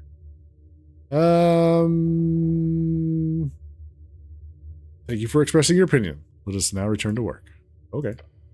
Just to make sure you're not falling apart or anything. When have you ever done that? What?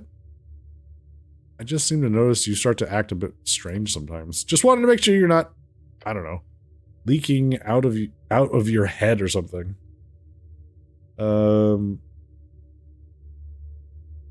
Thank you for your concern. I do not have any unwanted holes or hemorrhages going on. Okay, good. Great to hear. He still looks concerned. Don't scare him like this. Okay. Look at the chunks of charcoal. Littered across the stone alcove, you see chunks of, well, charcoal.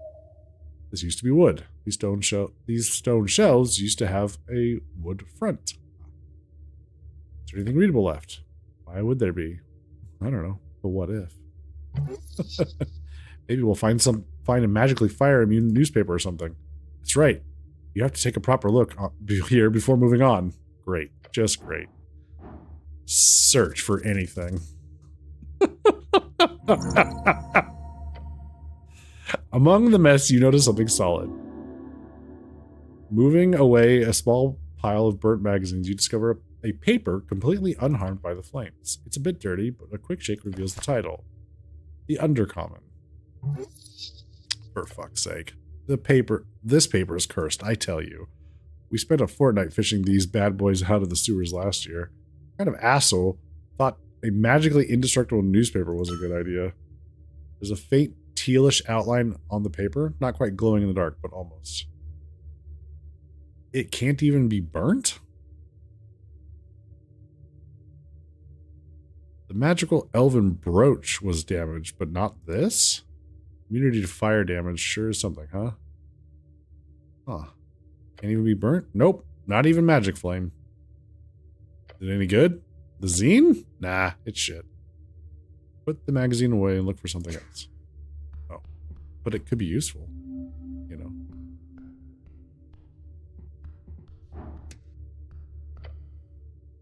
Laid in the passage, the iron door has fallen off its hinges. Look at the corners. They're bent. Whoa. Figure out what could have bent the door like this.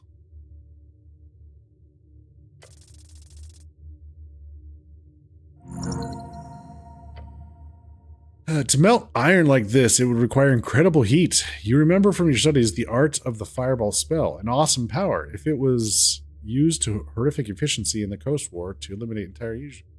It was often used, to eliminate entire legions. But to reach degrees hot enough to soften this iron, it would have to have been of 7th level or higher. More realistically, considering how the flames have forcefully escaped from the back rooms by bending the door this way, 8th or 9th level, or 9 of them? Look at the corners. To bend metal like this, it takes power. An incredibly high temperature must have been involved to cause this door to bend like this. And it is bent outwards, so clearly the origin point of the explosion was in the back. Oh. Huh. Look at the hinges. The hinges are connected to the wall via thick iron nails. Difficult to go over in design, they use a metal known as hardstone on doors like this. Looks like they've been ripped right out of the stone. Hardstone? Metal commonly used by dwarven engineers. It is light but extremely durable. Melting point is 2,500 degrees amperes. No, wait. No. The iron's been bent as well. Interesting.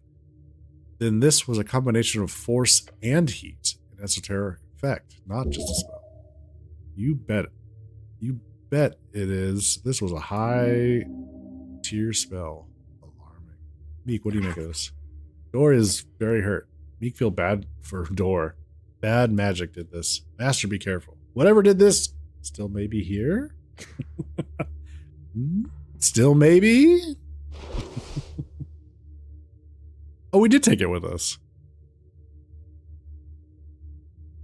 A popular fanzine, shoddily printed and filled with letters, fan fiction, and reviews. It's essentially a collection of writing from various fans of local theater, shows, musical artists, and nerdy activities. This issue seems to be full of info about LARPing, which is taking the youth by storm. The zine is infamous for accidentally releasing issues in an enchanted, indestructible paper. A legal battle is being fought over the difficulty in removing them from circulation. You cannot destroy this magazine no matter what you do. Money.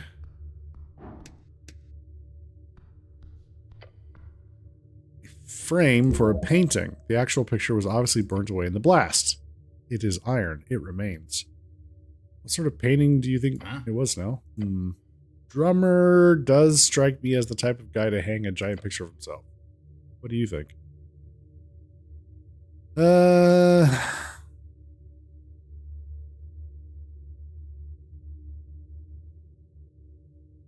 Painting of a door? Really? What? A door, like to trick people. Trick people. A realistic door? They'd walk into the wall. Very realistic door. A door, sure. Maybe we should keep looking for actual clues. Good idea.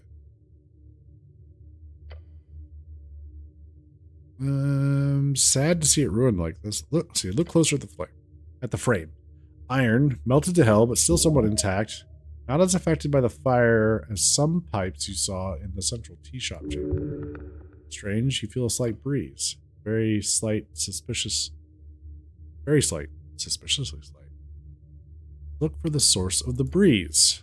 Your eyes glance upwards. The wall is not a wall. Look at the wall. Oh. Turn your fingers across the surface of the wall. A crack. A gap. It follows the tiles. And one of the tiles feels almost loose. Push the tile. It goes in just a bit. Then you hear a click. That's how the owner got into the tea shop without being seen. Aha! It was indeed a secret passage. Get ready. This could lead to a dungeon! Alright, hang on. We got one more. We gotta go back over here.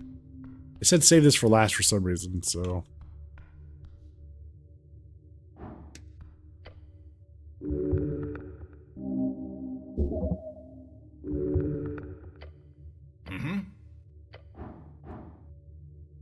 Alright.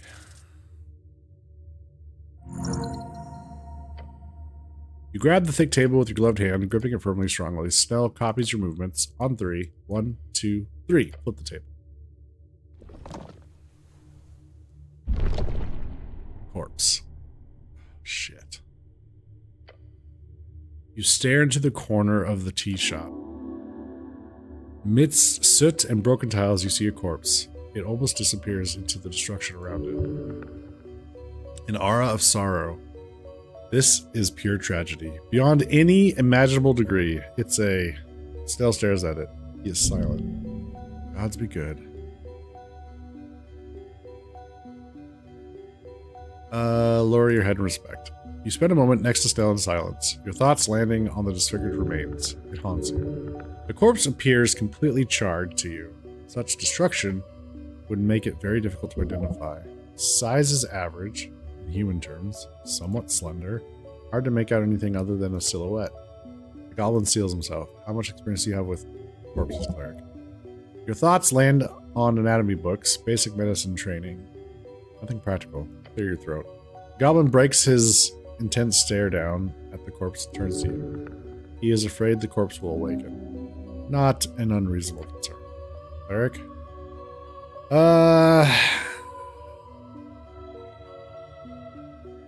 Experience with corpses? None.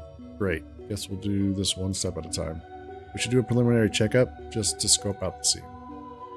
Then we'll get a transport to the Lich House, I guess. A preliminary checkup, huh? Uh-huh. He is barely listening to you. I'll check the head, you, check the hands or something. He's keeping a healthy distance. The goblin is afraid. He does not want to touch the corpse. I feel bad for him. Step up. You take a few careful steps up to it. Kneel down. Seeing it up close causes you to shake. So look at the torso. Dark mass, once skin, now appears to be a solid mass. It does not even smell. She was incinerated fully in an instant. Okay, we know it's a she. The intense heat caused rapid muscle contraction, freezing the woman in place. She placed herself in this position, most likely to take cover from the explosion. Nothing but blackened, brittle carbon residue. She knew the explosion was coming then. She had enough time to hide under the table. Right? However, you are quite certain this was a woman. The mortician will have to determine that. Whatever led her to this corner, it was quick. Woman, unknown age. She's crawled up in this position moments before the explosion. She did not suffer. Got it. Good info. He leans in slightly closer. Too far to see anything. Poor goblin. Focus on the hands. You see the left hand is half destroyed. Perhaps they landed on it. Or maybe the body was flung back here. Maybe that's what it is. Could have shattered in the fall if the source of the fire was instantaneous enough. The right hand is clenched near the victim's hip, holding something. A clue, of course. We've read stories like this. The victim always grips something important when they die. It's like something brittle in the grip. Perhaps leave it for later. No, this is a bad idea. Unless you want to break that fist into 1,000 pieces. But, hey, maybe you do.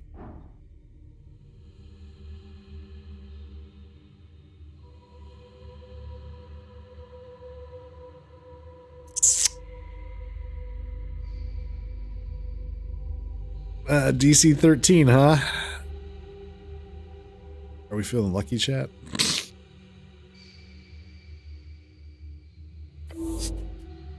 Yeah, for the best, yeah. The mortician will handle it. Check out the head. Not much to see. Fire's burned off. Everything. No pain. This was an instant destruction of mind and soul. You sense it by looking at this twisted husk of a person. It was a quick death. Gods be good.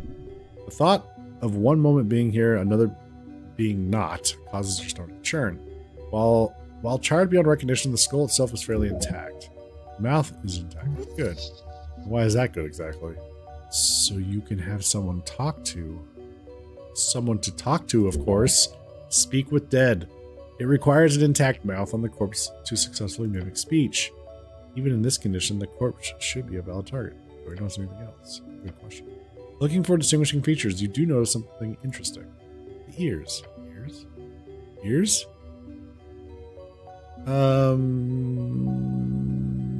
Look at them closely. Oh. Despite barely keeping a recognizable form, what remains of the ears have a peculiar shape. They're sharp. Pointy. Oh, pointy ears. He looks around. There's only one humanoid creature on the coast with this body size and pointy ears. Not an orc. Not a gnome. Not a human. The goblin takes a step back. Oh, no chance. Oh boy. There is no doubt. Oh no. Your companion glares at the corpse. His head then slowly turns toward you. Oh no. Oh dear gods. It's a damn elf. Why is that a problem? What? Hello? Wait. Scent of vertical midst flame amiss. This is the death you fear, the dramatic end to your career. Did they know? No, they couldn't have. Yet you have, through no means of your own, landed in this trapped hallway of a mission. You only have one choice now. Find out exactly why this happened. Who killed the elf? Who blew up the tea shop? Okay. Why are we panning away? Feel the answer must lie below. Far, far below. Okay. What's happening?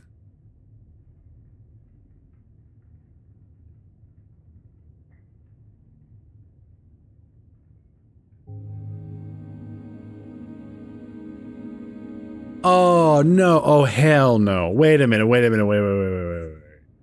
Hold up.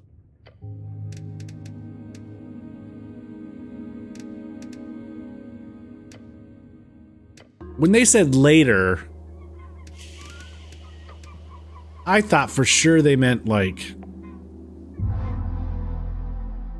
we could come back and try to get it's gonna shift the scene? Shouldn't I go exploring in the other thing?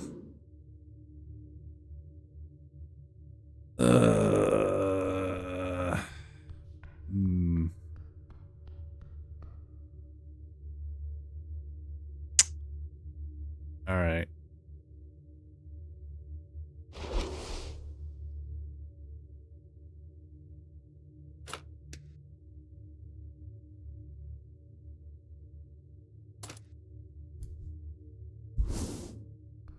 Okay.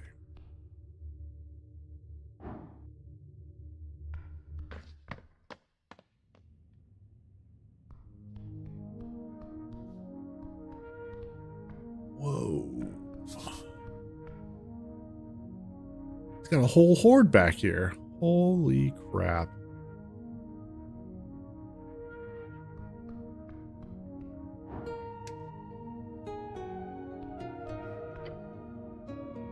Lever on the wall of this dark chamber. It's probably connected with the opening of the entrance. Goblin lets out a single sound, then just takes a step back. Oh, Meek knows this. Pull lever will open secret door. That's how Old Master put it. Lever equals secret door. Levers can sometimes be used. Other stuff too, you know.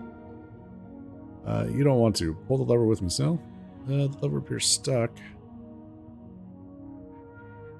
Levers can be used for other things, you know. They can? Yeah, like, yes. Like, your goblin companion also gets sucked into the thought, clearly struggling to come up with a single thing that would need to use a large wooden lever of this kind.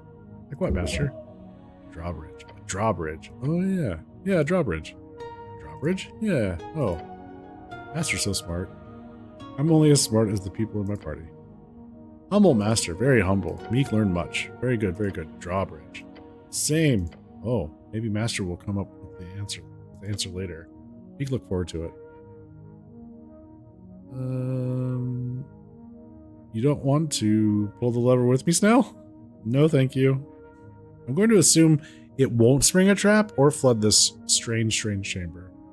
Lever appears stuck. Ah, yes, it's connected with the passage to the tea shop, which you have already opened.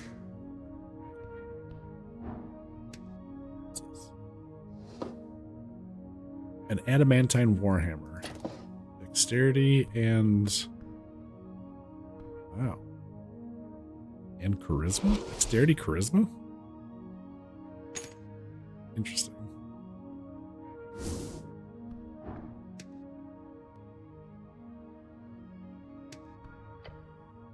You check inside the crate. Potions, several layers of them wrapped in reducing newspapers. Someone has written with big letters on the inside of the crate, spoiled potions batch, do not drink. Who brewed these? The labels all say Hex Brew. It's a brand of potion, as well as the name of the largest mega coven in the Reeds, led by Joanna, the most powerful hag on the coast. Dare me to drink one? Are they all spoiled? It appears so. They must have been removed from another shipment. When checking potions, one would make use of the detect potion purity spell. These potions must have been detected as ineffective and placed here for later disposal. Well, there you go.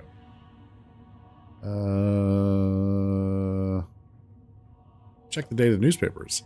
Chronos 26 BE on most of them. Last year. Some of these are from your birthday last year. Okay, check the box. Nothing interesting about it. Except the tiny carved marking of a bird on the bottom right corner.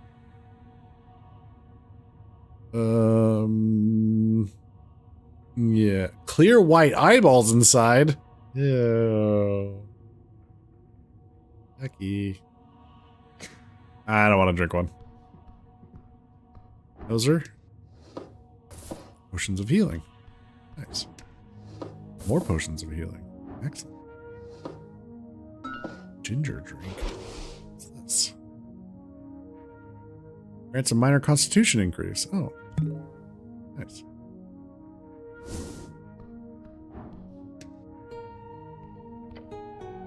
Looking inside the crate, you find a notepad. A notepad with several pages of scribbled notes. The handwriting is awful. It is truly okay to read. Is it truly okay to read someone's personal thoughts like this? What if it's a diary or a message left for a family member, not meant for the eyes of prying clerics? No, okay, scratch that. It says ledger for smuggled goods on the front. Bit on the nose, mayhaps. So this notepad is filled with proof of both evil action and intent. Great, it's time to break this smuggler lawfully.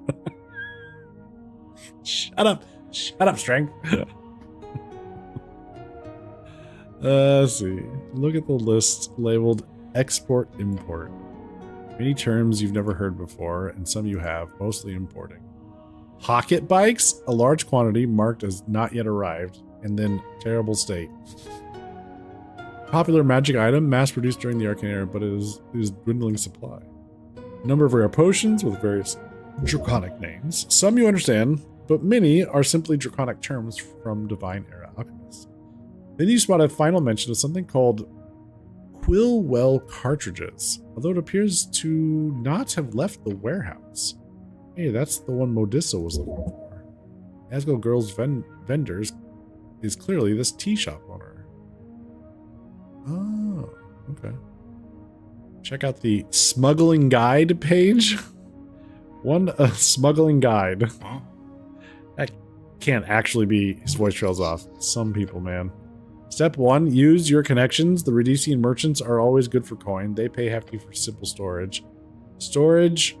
Step 2, storage. Move things from warehouse to secret tunnel. Use free shredder help. Lift up from pillar crossing.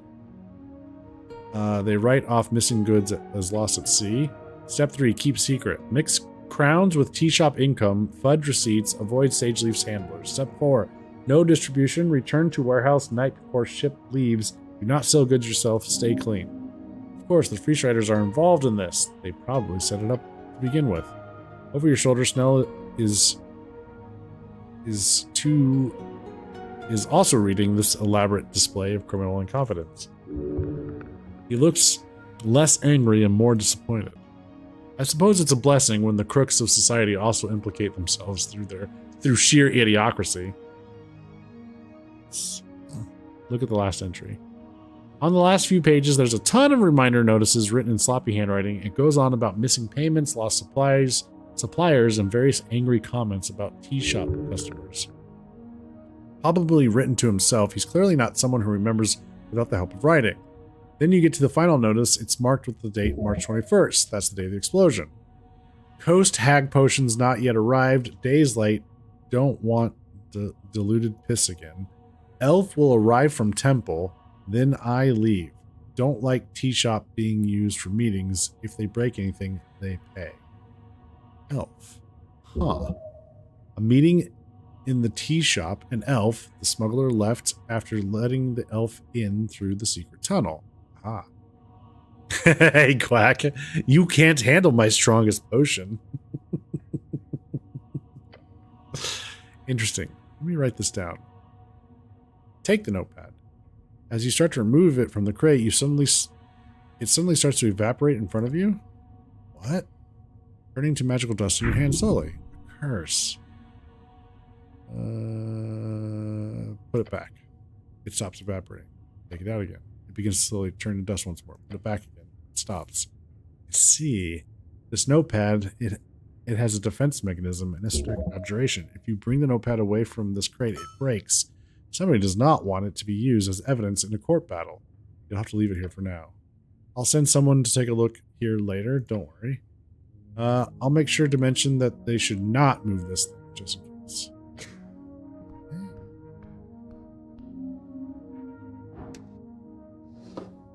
Bag of holding. +1 constitution, +1 wisdom. Bag of holding. Oh, we should examine. Sure. Intelligence, dexterity, and minus constitution.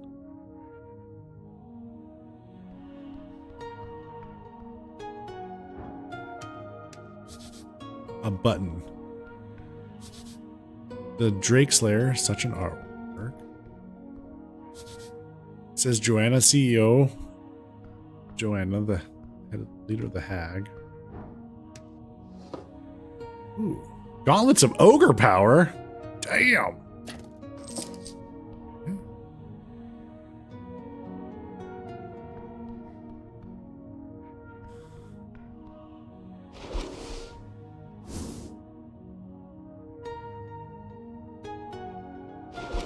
Okay.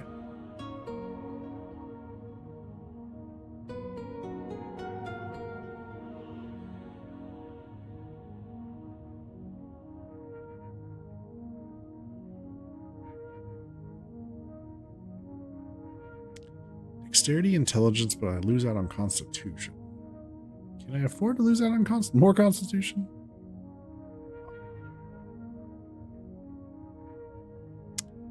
Constitution, wisdom, but lose out on intelligence.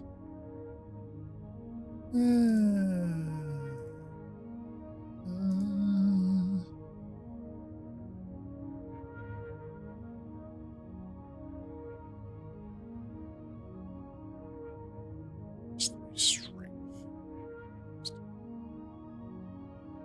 Let's examine the bag of holding. You grab the bag and look into the void within. It's light, very light.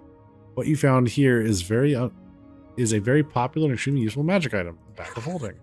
Oh, Meek knows this. It is a hole that eats all and then spits out.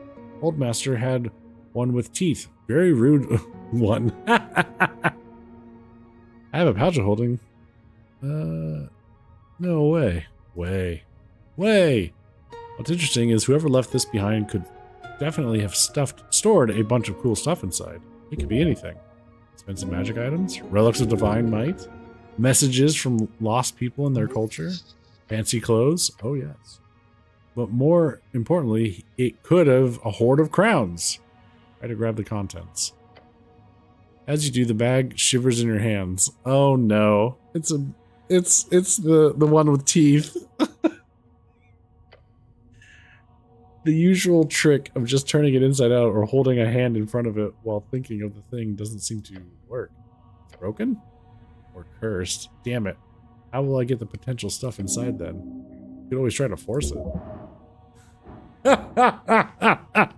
Shove your head inside. Yo Heiko Maichert. X100. When you lie down to sleep and your pillow's got teeth, that's a mimic. Yo, hey, thank you for the bits.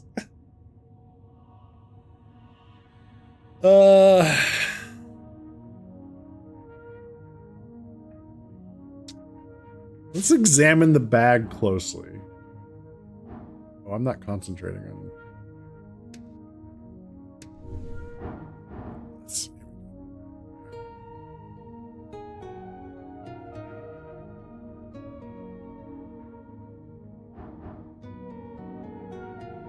Shove your head inside. Incredible.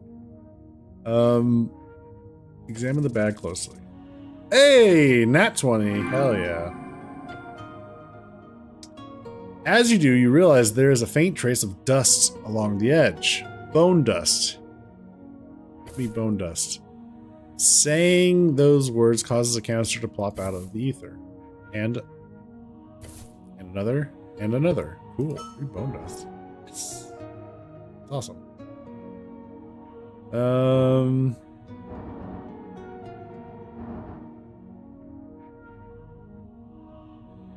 Carefully stick our hand inside or try to shove our hand in?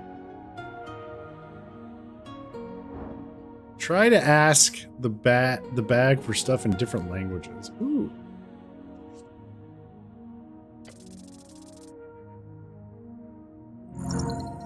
Success. You think about it, usually languages and words lie within the blue one's expertise, but this is not so much a knowing as much as it is an intuition. And interestingly enough, the only word that comes to mind is one that is not so directly interesting. A broad term that exists in every tongue. Money.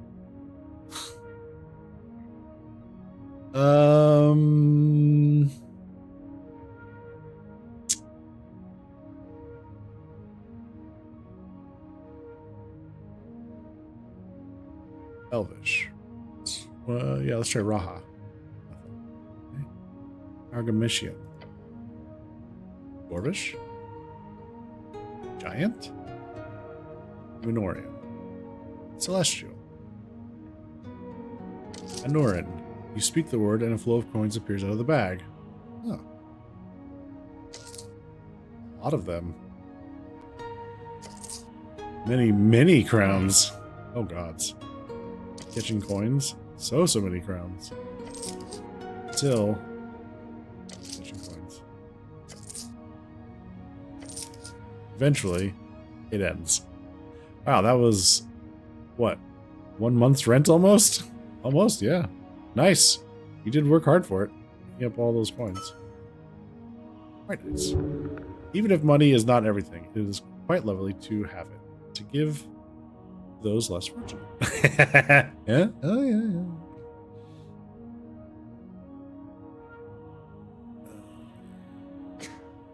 Alright, hang on. Let's save our success thus far. A lot of money out of that. And some bone dust, which is great. Alright, let's see what else we can do. Shove your arm and root around. Oh. Nothing at all. You wave your arms around inside until something sticks you. Ow. As you rip it out of the bag, a sharp pain runs across your palm. We can try again later.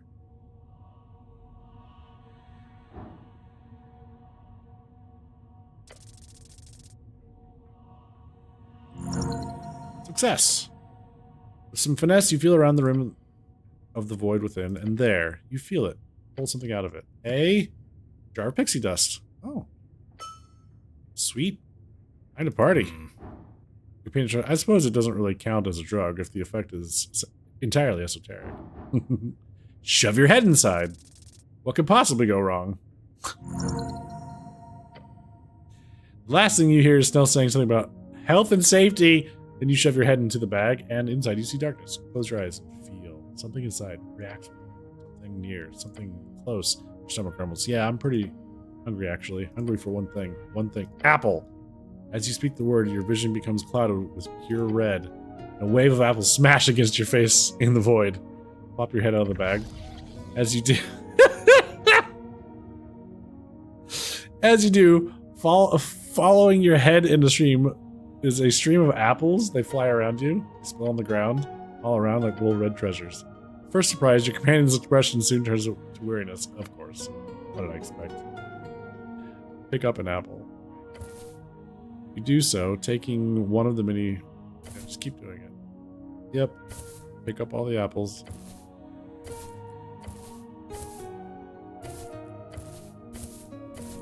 Oh, we're gonna keep doing this till I get them all.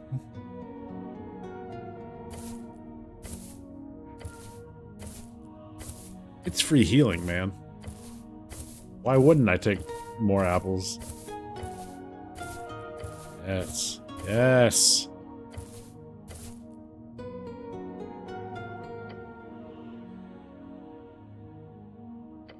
Apples for days.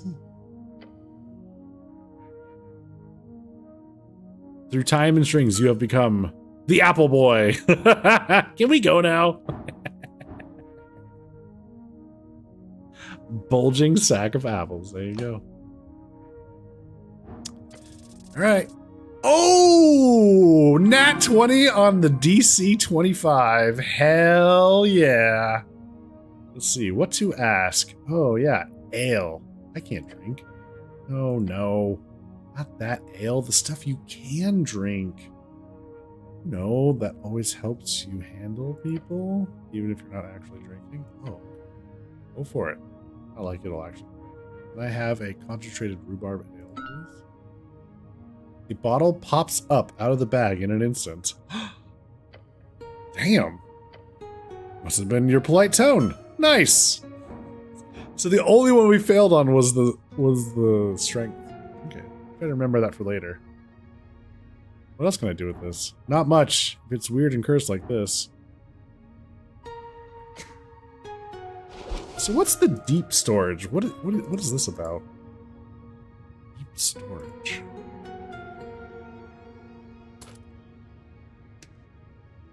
I wonder.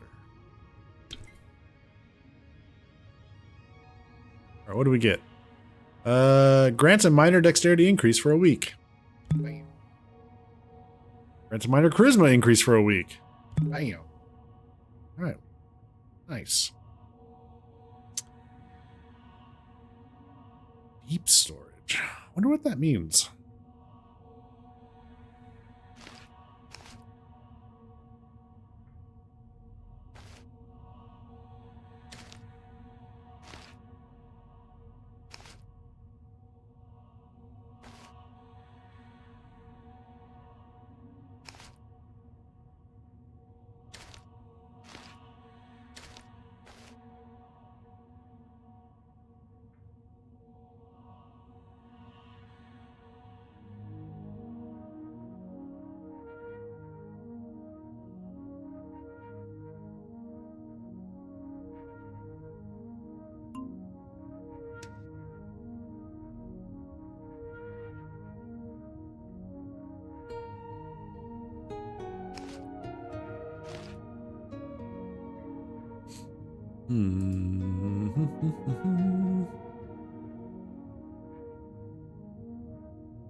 Okay, so do we go... So we've got the ladder, we've got the button, and we can turn around and move things forward.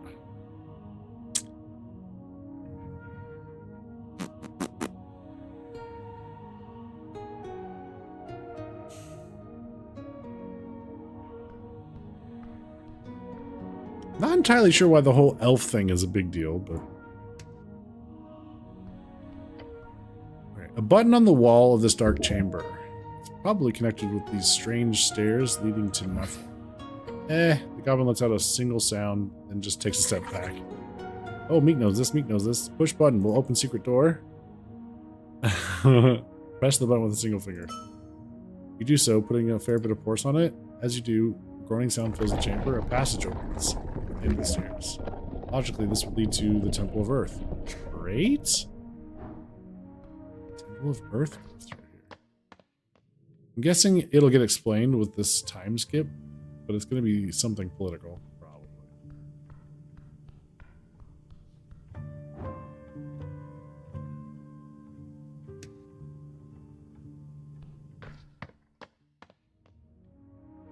Okay, so now we know where that goes. Where does this go? Ah. Interesting. We're learning so much. Also, hit points back. Okay. Well, guess we move things forward.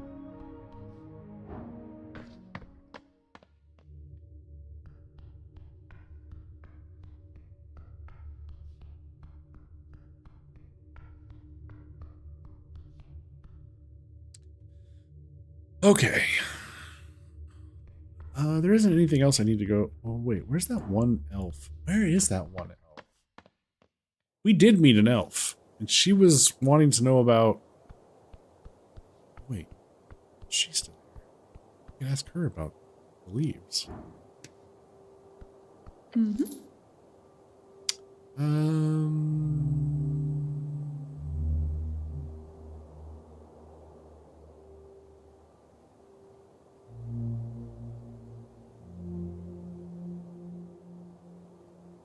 What do you know about the tea shop? It's not in great condition. True. Anyway, I do not know much as to why it became this way. I arrived in the afternoon on the day it happened.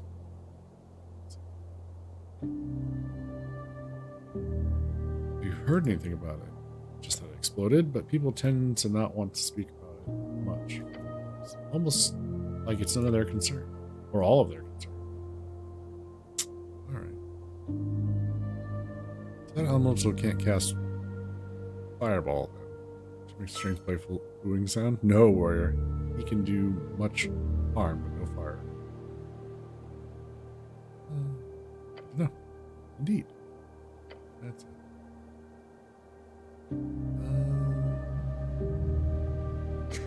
So, never mind. Can't ask her about the leaves. Alright. But I also have no idea where that elf might be.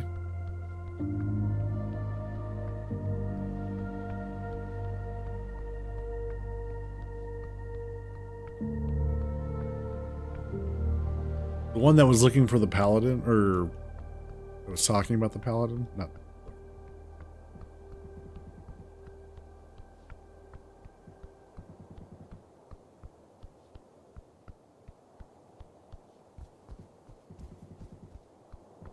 She was back here.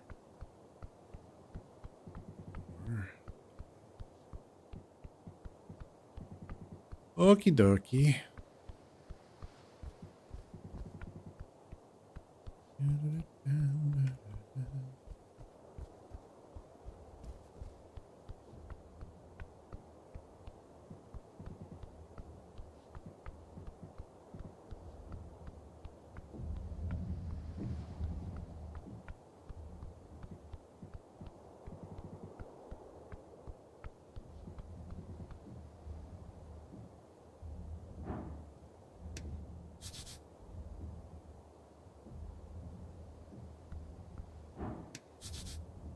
After midnight? Come back after midnight? There's creepy red eyes in there? Puff out smoke?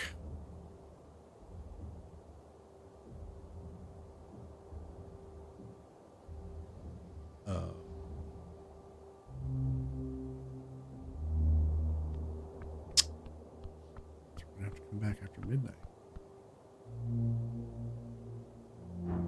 Oh.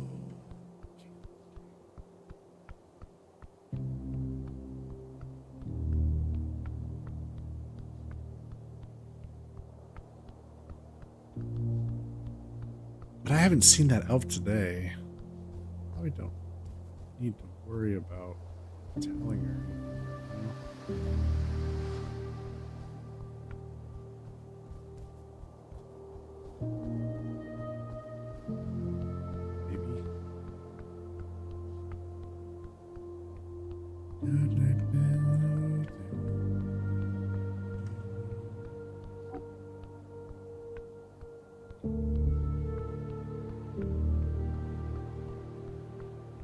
All right.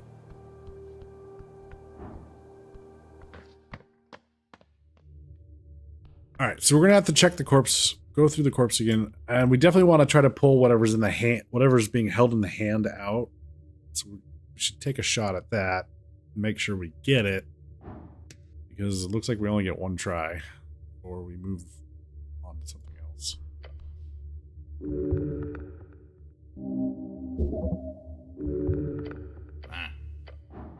Okay.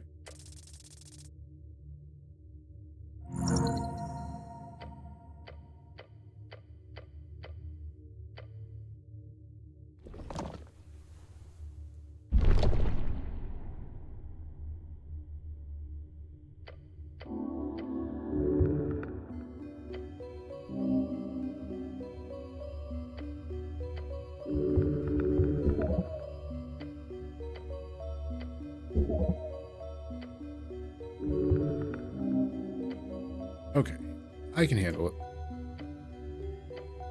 Then we check up. Check up, huh? All right. So kneel down. We look at the torso.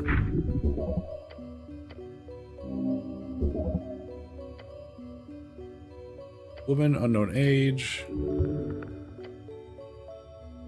It's on the hands. Something in the hand.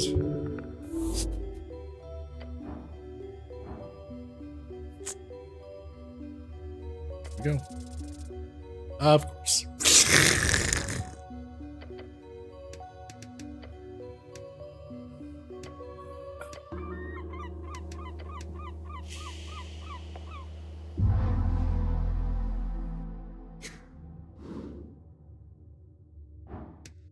Save scum.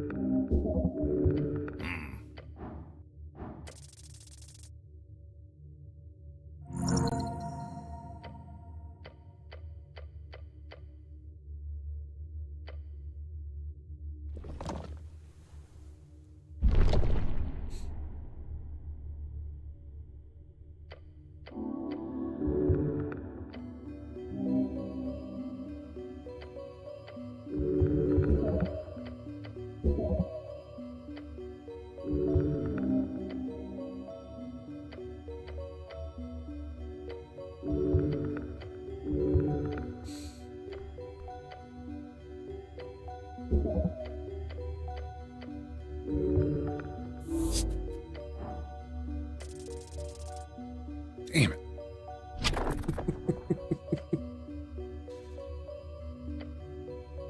It's too soon and the charred hand cracks. Oh, we took a hit.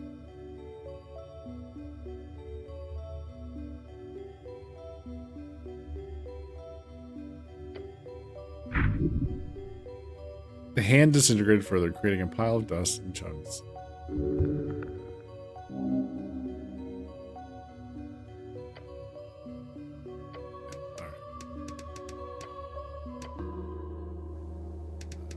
I want to know what's in this hand. I want to know. Very good.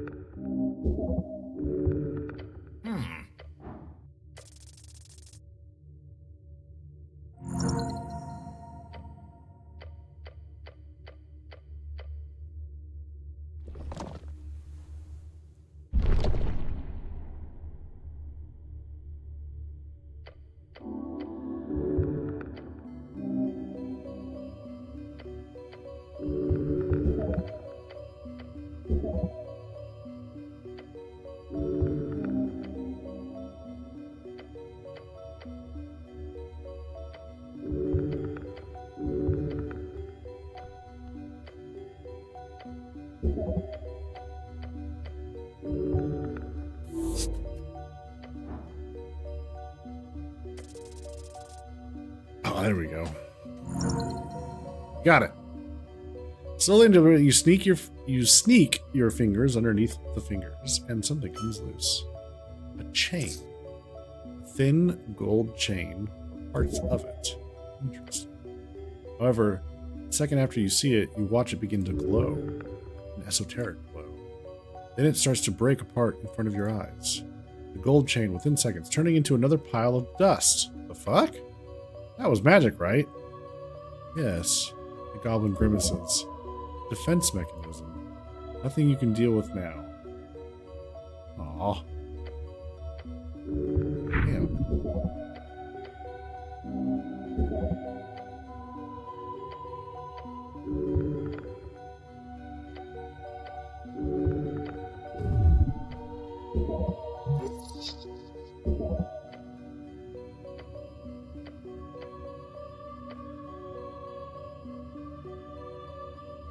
Look at them closely. Oh, right. Pointy ears.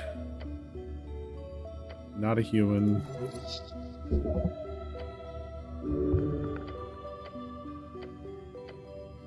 All right.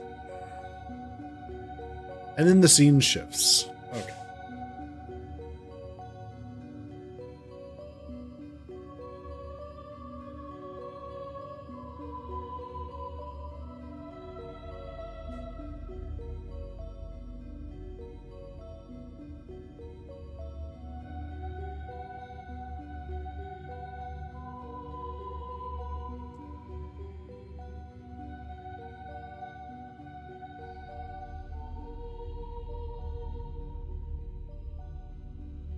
Find out why this happened. Who killed the elf? Who blew up the tea shop? Yeah, what the hell? Feel the answer must lie below. Far, far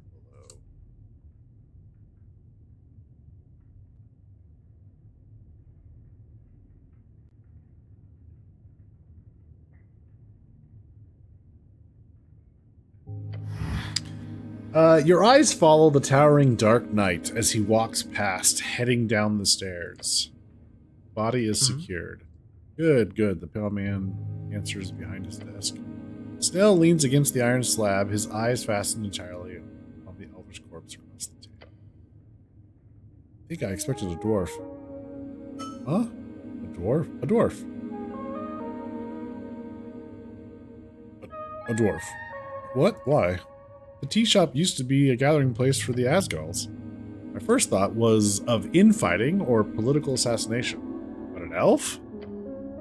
There's like 3 of them in the entire city. What should I say? Discuss the quest, of course. Just share. Ask him about it. Like, how fucked you both are. How bad is this? The Ilum are powerful, even in Norvik. If one of their own got offed, yeah, could spell trouble.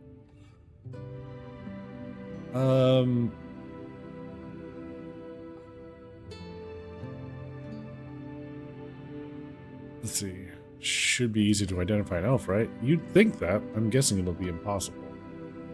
I don't like Biskin. We shouldn't have brought the elf here.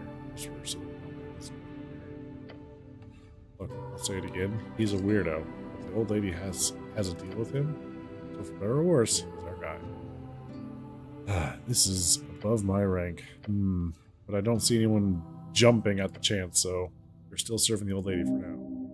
He's ordering you around again, but perhaps this is not the time to complain.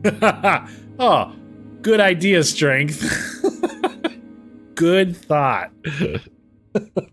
Wow. Even Strength is capable of one of those every now and then. So, what now? He takes a deep breath. The goblin does not look forward to reporting all of this. Gather any remaining clues in the tea shop, then we report to Lady Sageleaf. Snaps fingers ASAP. You hear the pale man clear his throat across the circular chamber.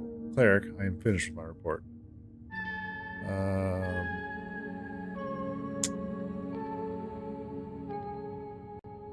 Want to check out the corpse again? Ah, yeah. You obviously also want to do the thing. The thing. What thing? You know, the thing. He holds up a hand to his mouth and mimics talking. Elaborate. He groans. The thing you clerics do with the corpses. What's it called? The when you speak with the dead? Speak with dead? The spell speak with dead? Oh, it's just called that? Right. That's the one.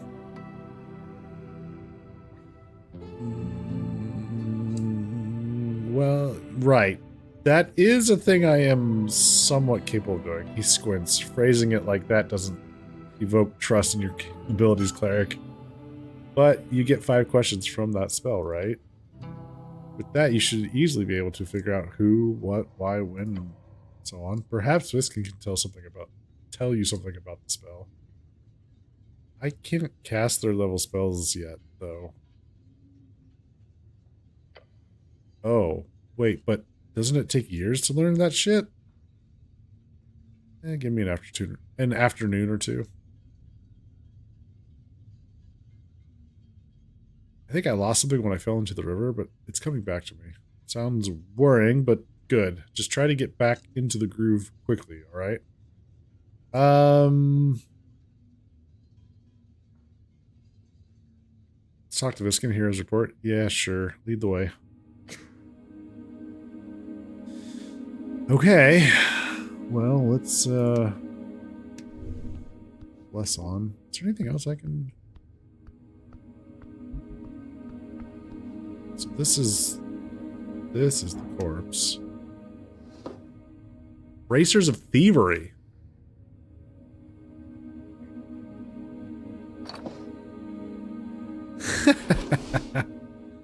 Oh, really? Lowers the DC of trifling checks by your proficiency.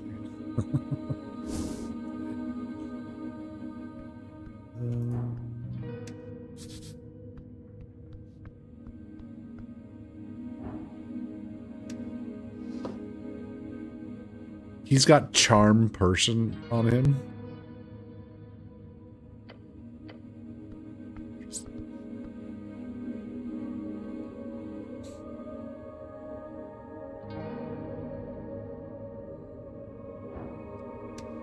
All right. Okay. Figure out what's weird about this guy. DC 25, but we have a +7 on it. Let's see. Turning around and whispers. What can you tell me about this guy? Goblin sneakily leans in and whispers back. You want to run down right in front of him? Give me the rundown, Snow. This kid is the local mortician, unaffiliated, works contracts with the city. The HMP has to deal with him, partly because he's a neighbor and partly because he's not, human. Mortal. The goblin clears his throat. Is he a vampire? Throws a glance back to the mortician. He's not the type you want to make enemies with, but hey, he seems to like you, so good job on that.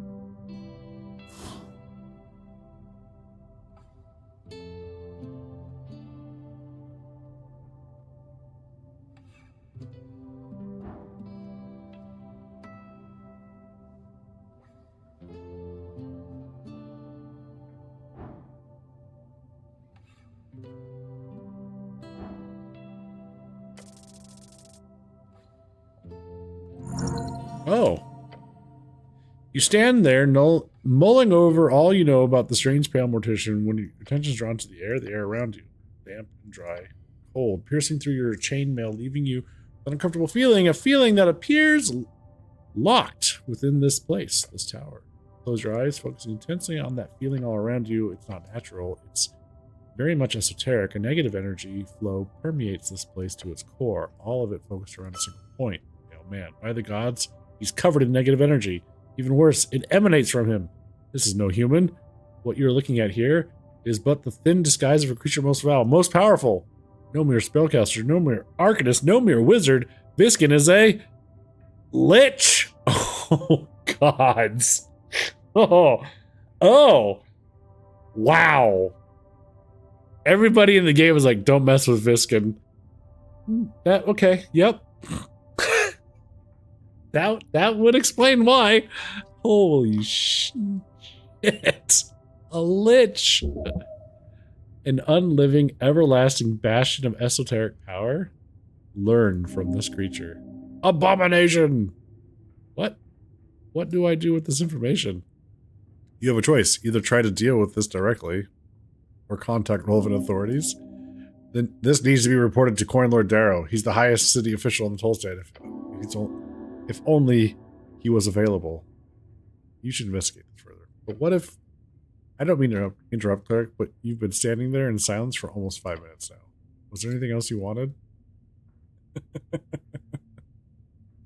Tell me about the dead elf. Yes, Cleric, there are a few points to go over. 6 points of interest to be precise. He hands you a piece of paper with the points on them. Tell me which points you wish to go over. Oh boy, you have control. You like this. Don't give him choices. We'll be here forever. Begin with the least interesting. That will keep you engaged and most susceptible for information gathering. All right.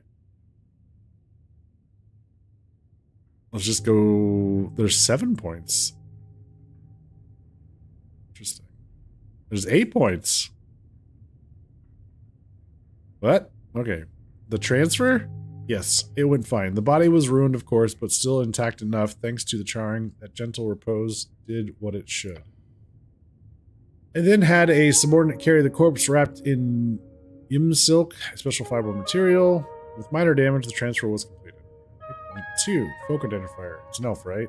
Yes, your preliminary assumptions were very much correct. While even the teeth had been ruined, the fangs presented as clear evidence. This is an Ilum elf, one without horns or other bestial alteration. Okay. Point 3 just says sex. Yes, sex. Surprisingly difficult to determine in elven folk. Sex would be nice. Not with anyone in this place, though. Ah, what an opportunity. You should make light of this. Oh, you're not asking. You're not asking me?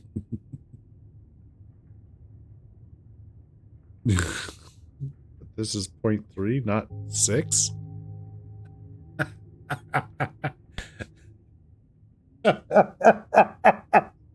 Maybe he'll find it's funny. Yes, Cleric, point 3. The goblin leans, it was very funny. Perfect timing. After much consideration, I've established that this was, at the time of death, a female. Good to know. Thanks. Okay. Point 4. Mouth intact. It is. Which means you are able to cast Speak with Dead, Cleric. Oh. Can't you do that? I need some help with that. He nods. I'll see what I can do. Next point. Oh, okay. Ilum identity. This elf is clearly of Ilum nature. Getting in contact with the embassy would be smart. Or foolish. I'd suggest speaking with Nicholas Darrow or his Valkyrie. Yeah, that sounds like trouble. That embassy is on the other side of town.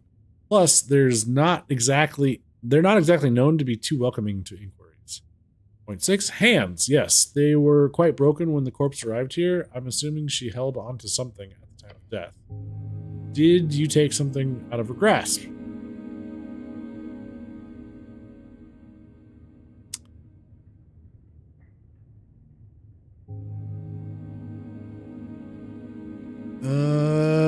Ooh, do we divulge this information to him?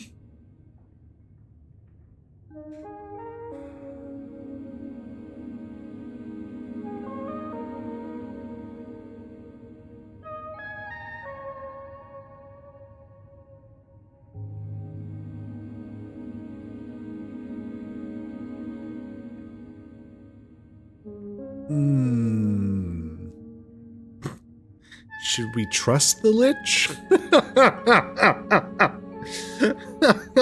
What a question.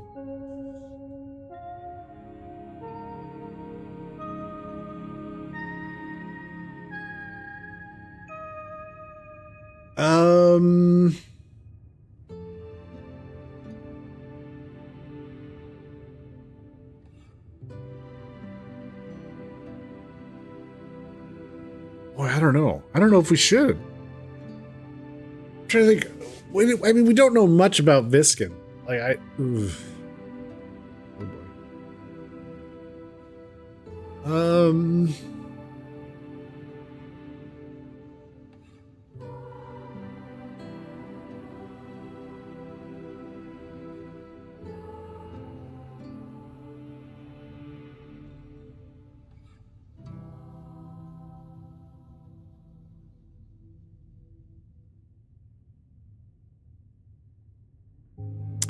Eh. No point. Maybe there's no point in lying. He clearly knows that something was there, but at least we have the information. If I were to guess, if we had let him, he probably wouldn't have given us all the information. Maybe we can score some points with him. And interesting. I would suggest keeping it in mind as a clue. It was destroyed, sadly. Ah, interesting. Yet it held up until that point. He nods. Alright. Point 7, the cause of death? Fire. The easy answer is usually the correct one. She was incinerated instantaneously. The final shape of the body informs this judgment. I cannot determine if she sustained any minor damage before, but the way she ended up makes it clear she was moving until the fire erupted. That's all. Clerical compensation? No such point, cleric. What else? The pale man is learning how to handle you.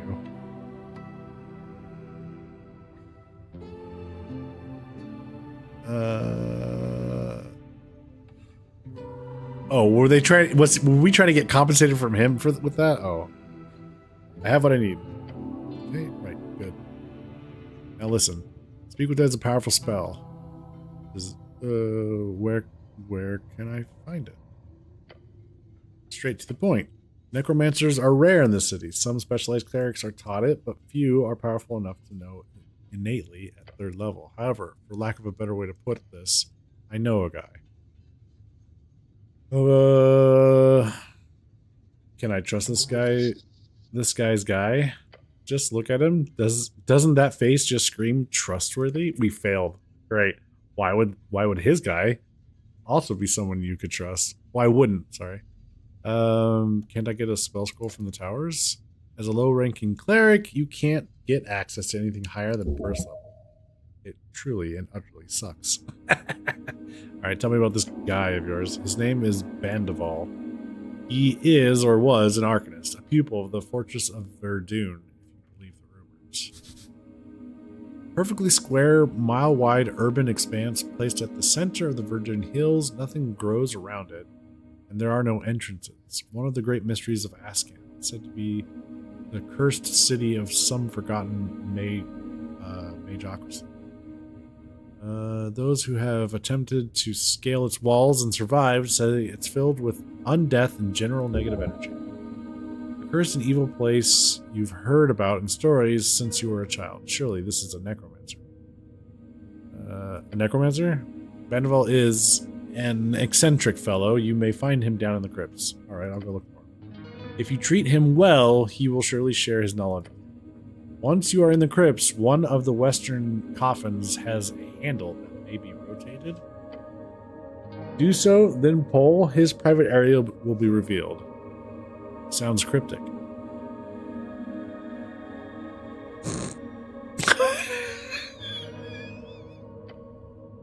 He enjoys his privacy, generally speaking. Once you've learned to speak with dead, return and cast it on the corpse. He leans back and nods. That is all. Anything else? I found this mimic in the city below. Wait. I don't know what that's going to lead to. I'm going to hold off on that. Let's see what he says. A mimic, he repeats. Oh?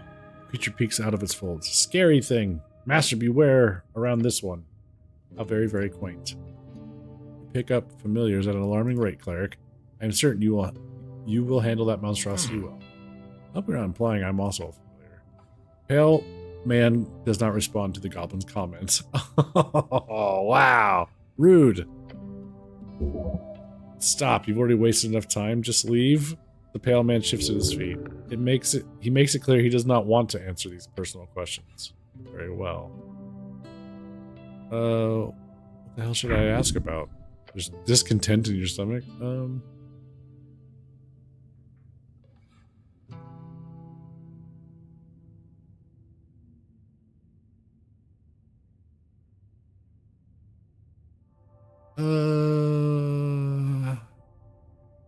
I've run out of personal questions. Good to hear. Any less personal questions than Or are we done here? All right. I want to try this spell out. Detect alignment. Do I have that?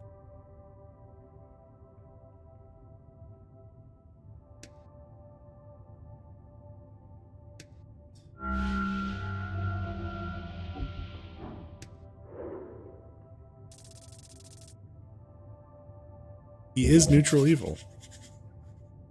Okay. Man handles corpses in the basement. Typical self-employed city contractor. You remember hearing about this man. He used to be a dentist and surgeon. His study into the magical realm is immense, far beyond your capabilities. Some of these texts surrounds himself with suggest he can cast 5th or even 6th level spells. Couldn't be higher, could it? Uh-huh. Uh-huh.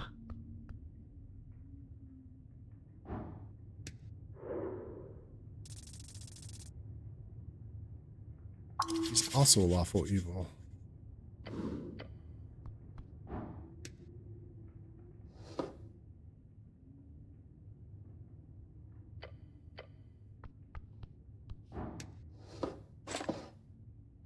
Oh, I could just take this. Okay.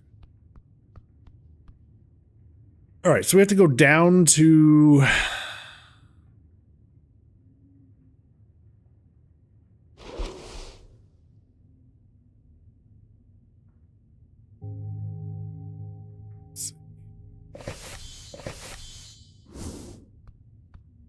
It is night. Oh, it's after midnight. In game. Let's go check out the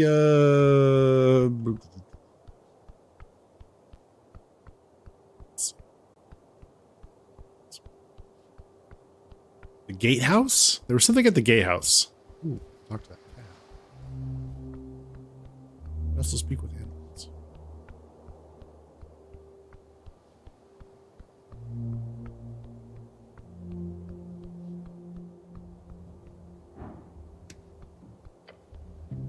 As you step to the door, you see smoke billowing out from the little hatch. A wooden sign hangs on the door on a single rusty nail. It says open. You got business here or something? I want to buy potions now. And you'll get it from some local side street brewery?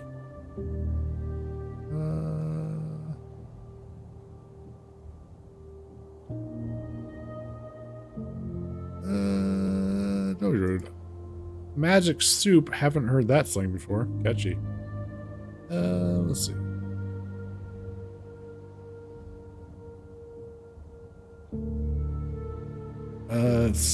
It's what they call it around the towers sometimes. Cool. Haven't spent time there, thankfully. Goblin groans. Okay, whatever you do, be careful. These kind of breweries are known to cause trouble, okay? I have no idea why the city lets them cook freely like this. Actually, I do know. Money and bribes, so be careful. 3 hard slams followed by crunchy voice from the door. Yeah. Potion seller? A bloody moment, will ya? I am... Wait patiently.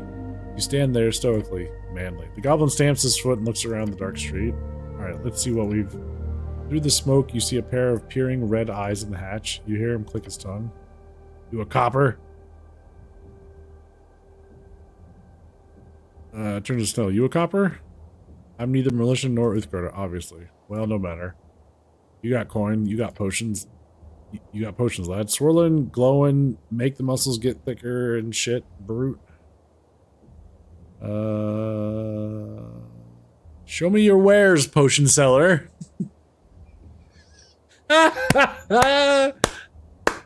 Yes. Incredible.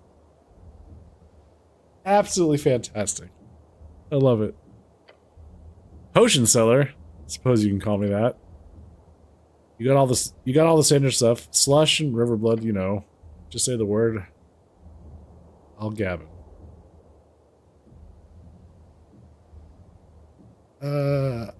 That's great. I'd love a potion. Okay, what do we got here? We got rhubarb ale for 230 crowns. Pixie dust. Oh, so these are the things that give you a boost to your stats.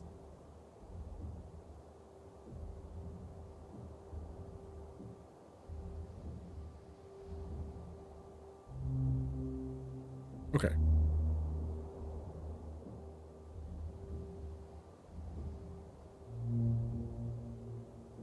What about utility potions? Utility. Hey, is that what you call these days? Sure. You have it? Of course. Polymorphic, body kraken, transmutables. Them's getting rare. Brut. My sources to spit up the tools sideways. Gone dried up on me. And then with massive demand, especially, you know, yeah, okay. Just, do you have them or not?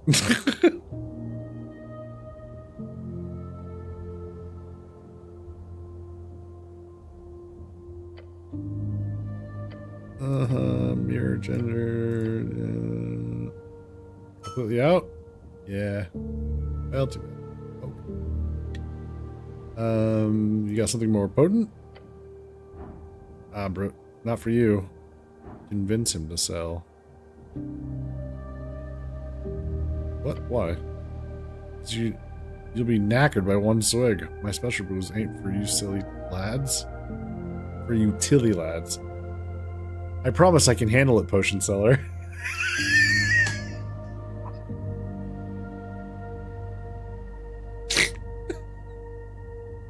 I have to go down this route just to see what it is.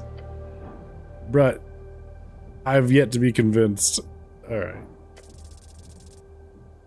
Oh no! Convince him you're to sell you his strongest potion.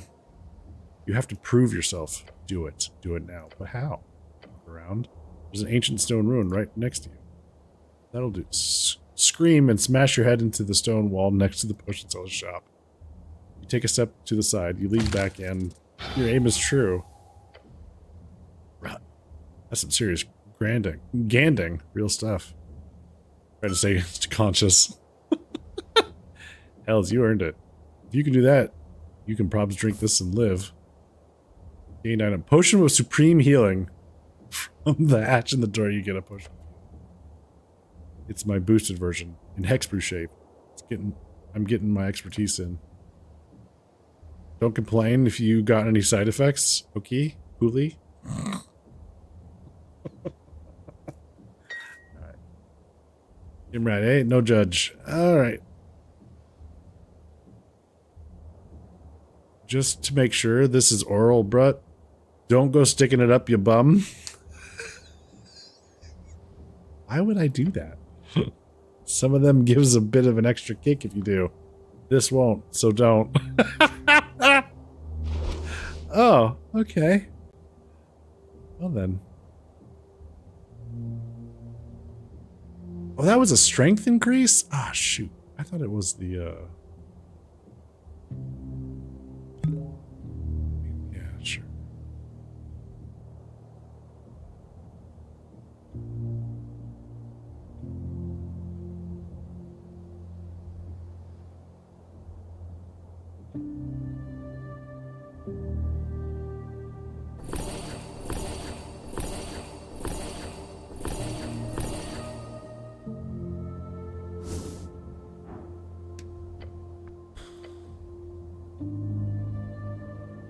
Which one was the,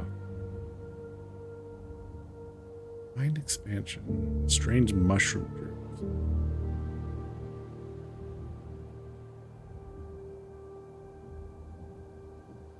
I wonder which one was the, wisdom.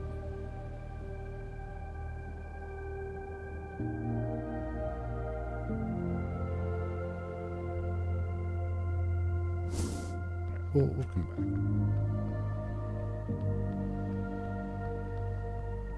All right. Oh, there's the elf. Oh, hey. You could report the paladin thing to her. Just who I was.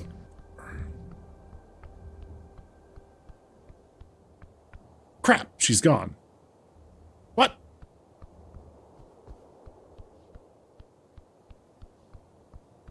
Oh.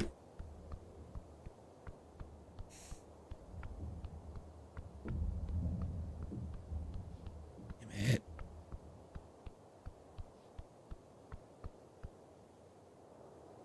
Maybe I have to have the druid craft.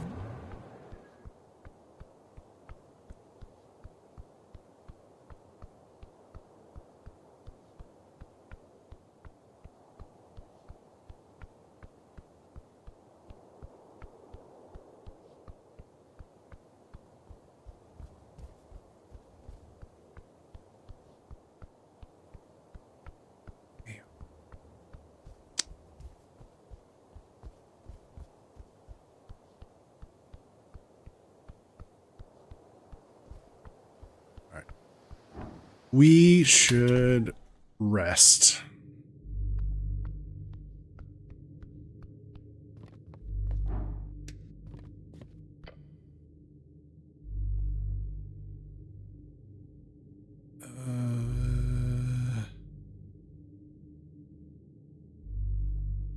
Yeah.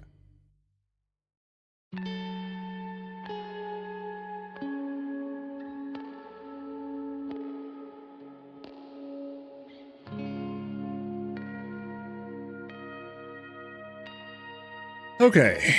The man in yellow. We gotta go find him. Frank, son of Frank. It must just be a dead end, though we've got a distinct feeling that he's lurking somewhere below. That's right. We need to go look into that. I forgot about that. All right, we can do that. Then there's the question of the elf.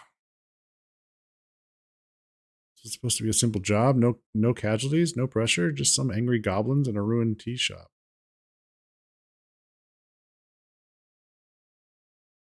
Now it appears to be anything but. So many loose threads. Don't worry, you've got time. Still need to locate the tea shop owner. Yep. It's time to delve deeper, past the below. Among its many secrets, some path has to go deeper. Before you know, 8 hours have passed. You successfully complete your long rest. Yay.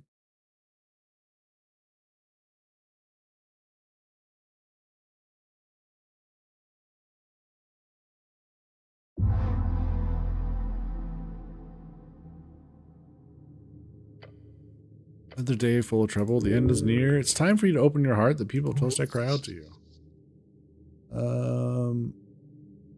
Start your day.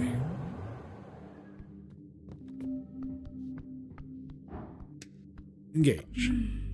Cleric. Get to know her better.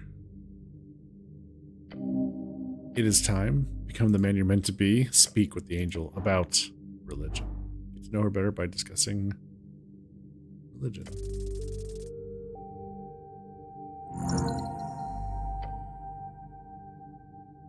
This woman served Earth? Why? A woman of her caliber, great celestial of the West? She must be bound by some oath. Of course, an oath to serve the city, even beyond his death. She's a sister to the cause. Ask her. Ask her why she's here. Raise your head.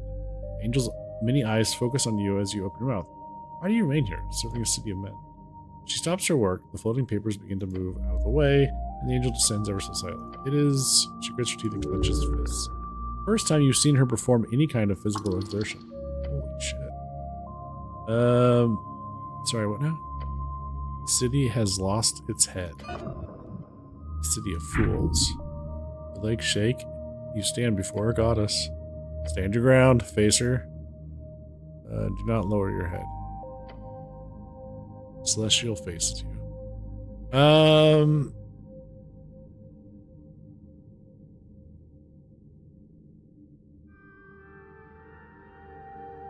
Yeah, you speak truth. The city is lost.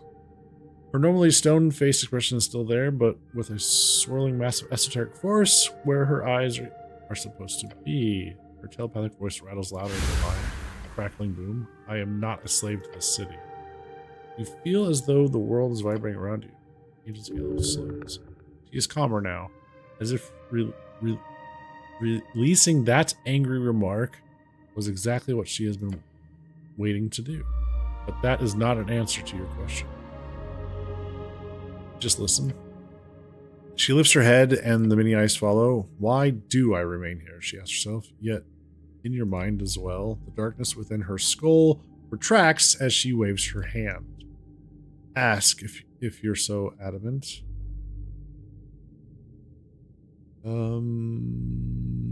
Let's see. So, why Darrow? I am a senior member of the Youth Guard. The Patriarch set my assignment. I am following orders. She follows orders, yet she rages inside. This is her struggle. I heed Nicholas Darrow's defense along with a handful of rotating guards. It is not a difficult appointment. So why listen to the Patriarchs? Her many eyes look away, focusing on piles of documents scattered across the floor. I have Nothing else to do. You're looking for meaning. Meaning. She looks back. Call it what you will. I'm here for now. Where do you come from? I was crashing from molten blood upon the slain corpse of the Titan. Okay, my sister spawned from the flood on the slope at the crossing. Sorry, the closing. Closing. So she is... I am no Anticipalian. My crafting was made here on the Esoteric Quest, right? Is it altar and hellwards? At least 2 millennia ago, then. It was force I learned so soon after my first light. She lapses into more dated language than when she recalls her birth. This is the life of a celestial. That is where I come from. The eternal battle for the Holy Mountain. You're kind of veteran. Ha! A short bark will laugh in your mind. She thinks you are being funny. A powerful storm dances within the holes of her skull. Those before me, those were the ones who actually arrived to this plane. They had not even contemplated time. Many mortals say my presence is alien. Older celestials are alien to me.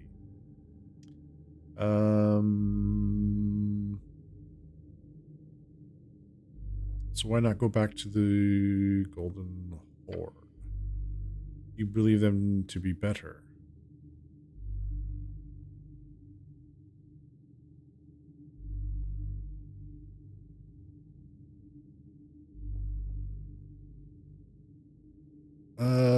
I thought they were all horrid brutes. Brutes. She repeats the word. You're clearly not, so maybe I'm wrong.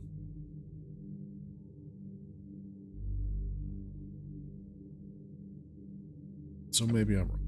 Her many eyes look away from you. The Horde consumes and subjugates. At times they fractionalize, splintering into deadly warbands, usually by some divine mandate or plot, rather than similar motives to the civil wars of mortals. Her telepathic voice changes to an octave lower than before. I was a cog. Inside, I could not see the contraption. Outside, it is clear. They are a machine built for a divine incursion. One ended millennia past. You don't want to be part of their war machine. The city is not a machine, it is a living, breathing thing. One that may dance or sing or run off a cliff. There's something good about that. She prefers the earth-folk way of life. Who would not? Norvik is the greatest city on the coast. Okay. How did you meet Earth? She does not answer the question for some time. Ominous. At sea, I moved with the Imminent Explorer at the time. Or on her ship. Sorry, on her ship. I moved with an Imminent Explorer at the time.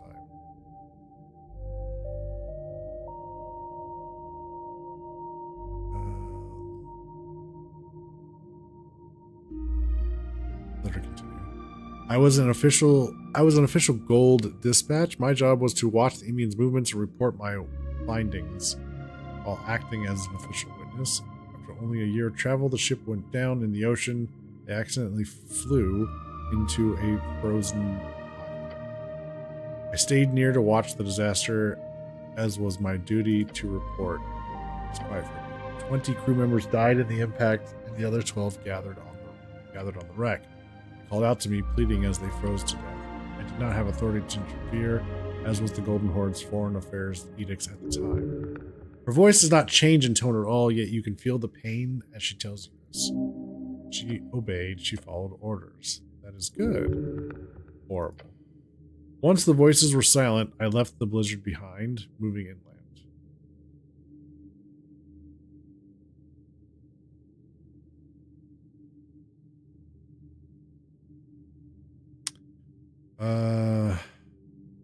That's awful. Storm raged. Before making it out of the pocket, I was struck by lightning. Quiet. Her many eyes landed upon her right arm, held out opposite the floating shards on her left. That is when my wing broke. It fell into the depths. Even an angel cannot withstand nature's fury. That should have ended me, yet the strings aligned. I fleet of humans were traveling across the rough. You ran into the chosen people, so Earth. The human god saved me. That is how I met him. I did not join him in his struggle with the low creatures of Ziki Zimi or Ascani, yet in time I served. Earth-like. You know, you have your tales. I know the stories. I want to know what you thought of it. Or, so he's a brave philosopher king with a heart of gold? No, I know the stories. I want to know what you thought of it. You see many eyes gaze into yours. He was... Yes? Other meek. Sorry. He was meek, kind, reluctant. It was his weakness and his strength. Your god was a complicated man, cleric. He did terrible things. He performed great deeds. He was just a man. Just a man, huh? He built his city in his own image. Good and ill. How long have you been here? I served him for a minuscule time, approximately 49 years.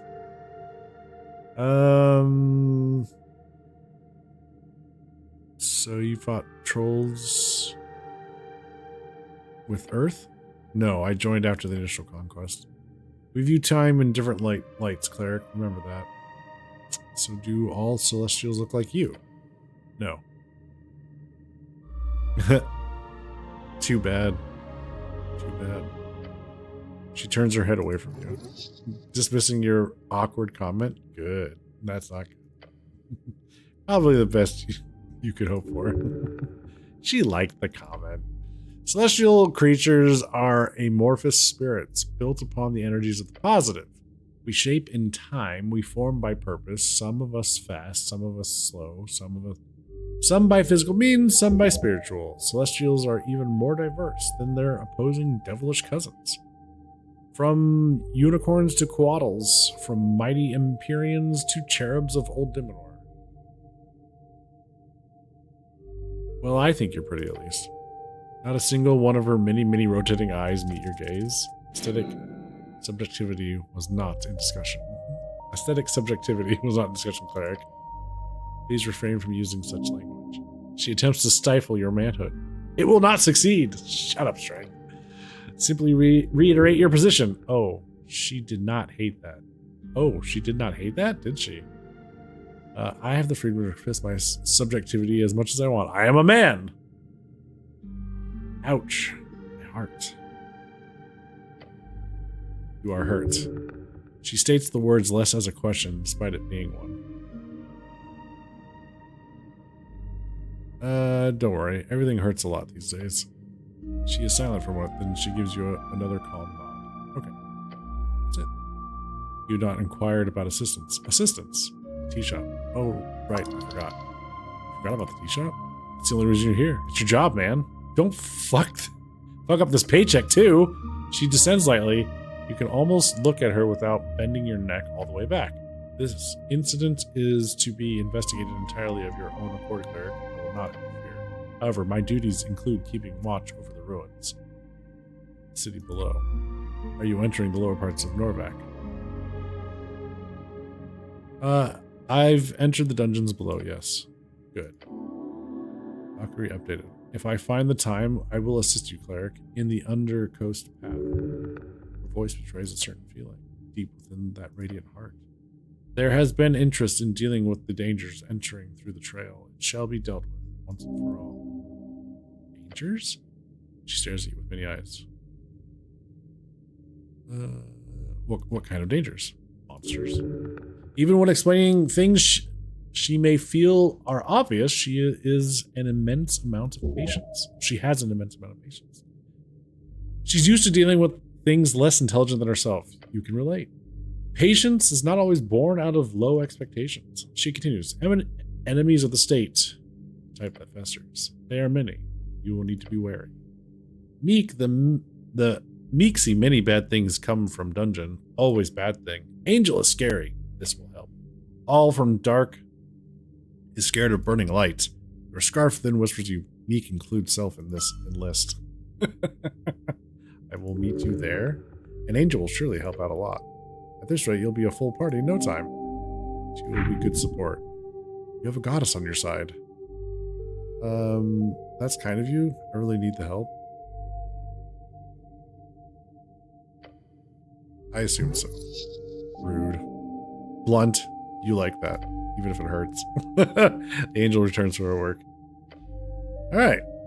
Atira will now join you in the Undercoast path as long as you do not go down there. As long as you do not go down there solo.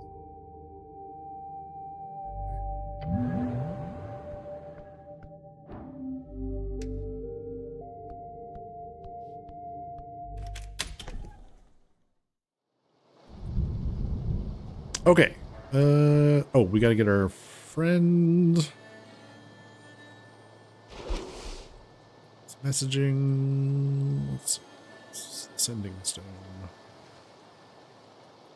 Sending pebble.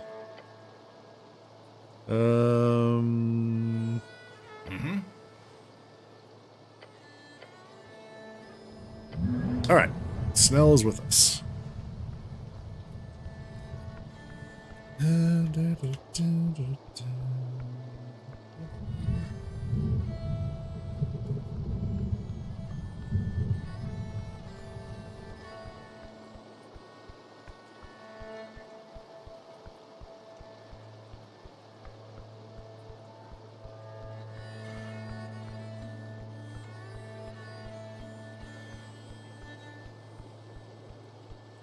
So we're headed down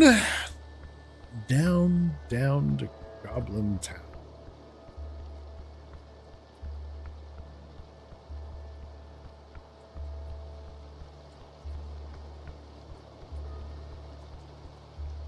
I guess this is the fastest way. Wait, where was the cemetery? You say the cemetery? Or no. The crypts. That's right. We gotta go to the crypts to learn the Speak with Dead spell. We also need to look for the man in yellow.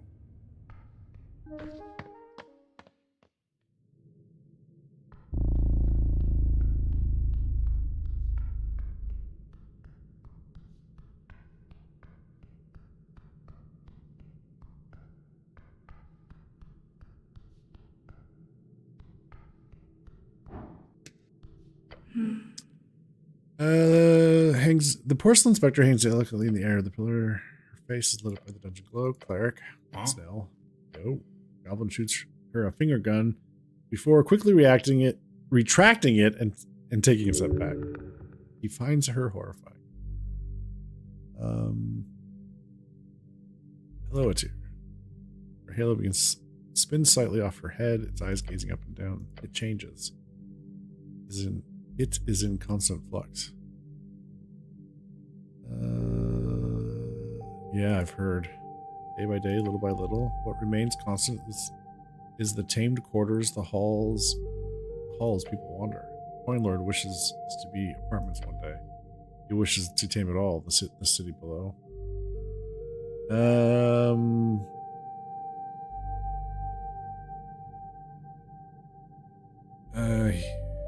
It would be a lot of trouble. This place is way too esoteric. Yes. I patrol the halls at intervals. The Tollside tunnels are well kept due to Lady Sageleaf. I'm straight. He looks proud. However, Tollside is a strange case. The pillar acts as a beacon, the center of esoteric activity. She places a cold porcelain hand on the stone. Cleric, you know how far it goes? It will hurt if you admit it. Understand the dungeon.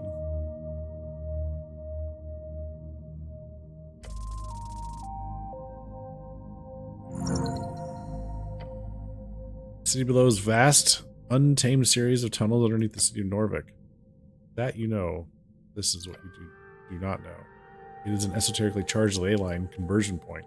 Some speculate it is due to the pillars, some due to the ancient snail folk who lived here. But in the regions where people do not wander en masse, they quickly attract and form esoteric pockets. It is, for all intents and inclinations, as prone to esotericism as the lands close to the endless wastes far inland. Yet, for whatever reason, This effect stabilizes once people come around. It is not understood why. Hold on, I'm thinking. Angel glares at you with a few dozen eyes. What was the question again? Right, depth of the pillar. The Pillar of Jor is an esoteric relic. Its secrets still not unraveled. The 8 or 4 pillars present around the coast each go far down through the gravity flip, piercing the undersea coast. Eric, simply tell her it goes down through the earth and exists on the other side of the coast. It goes to Cargamesh. She's silent for a beat. Yes, that is correct. See? The Pillar of Jor goes into the earth by the undercoast path. That is the deepest you may travel before entering the gravity flip. I have explored it in pieces, but it is a dangerous place. I must go there. It's important for the investigation. She nods. I believe that to be the case as well. There are reports of a man in yellow delving past this point. The same man in yellow who was reported at the tea shop incident. Yeah, I really need to get down there and check on it. She nods again. Her red cape flutters as the angel begins to float over the abyss. We will meet below. Angel begins to descend into the far below.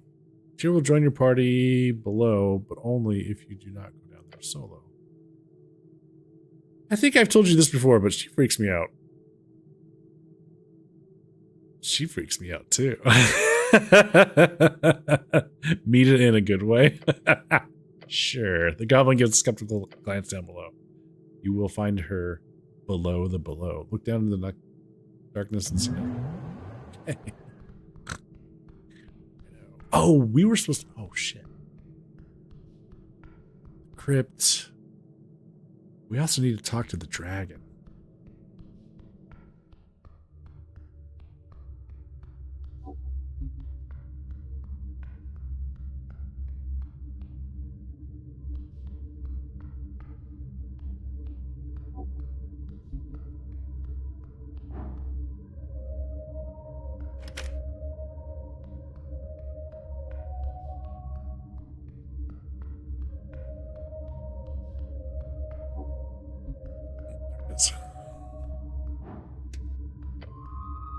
Okay, stone coffin rests. Of classical dwarven design used for early earthfolk tombs. The lid is sealed tight, almost built into the wall itself. Ornate carvings cover the surface. Symbols of death and rebirth, all dwarven in origin. Forge and hammer. Examine the handle. It's integrated perfectly into the design. An iron ring serves as the grip. Rotate, then pull. Simple, elegant. Rotate the handle. Twist. It's off. Click. Echoes from within the walls. Now pull. The handle resists for a moment, then gives way. Alright.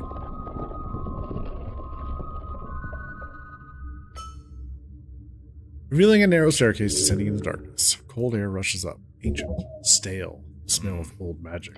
Oh boy. Even deeper, huh? Doom! You scared? I'm not feeble-minded, if that's what you're asking. But yeah, I'm scared. He steels himself and grips his sling. Let's go. Into the dark.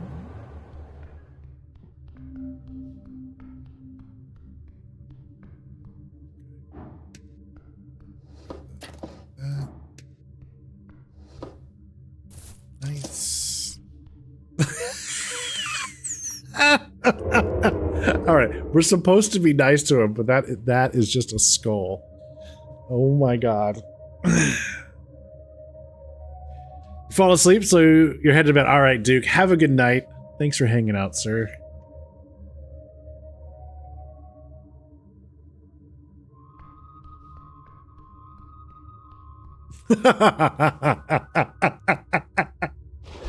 Oh boy.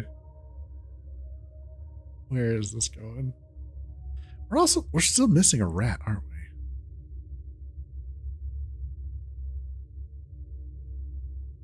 There's a 5th rat to be found. Okay. Let's see what happens. We could try to steal an emerald from him. No. You don't want it. Okay. Stepping into the hidden tomb, you see a colorful display. You see a colorful display of twinkling light through the gloomy and dusty air. An eerie altar placed on top of a skull and several colorful gems. Valuable too. And shiny. Take one. You could get it appraised by someone downtown. The skull is a sign of death. Don't touch anything. Whatever esoteric effect is in the place here, do not disturb it. Just look around. The shrine is quiet. The colorful gems cover its altar as well as the eye sockets of the central skull. I think this sacrilegious and quite frankly ominous corner would be stashed away in such a holy place. Hey, Blackbird.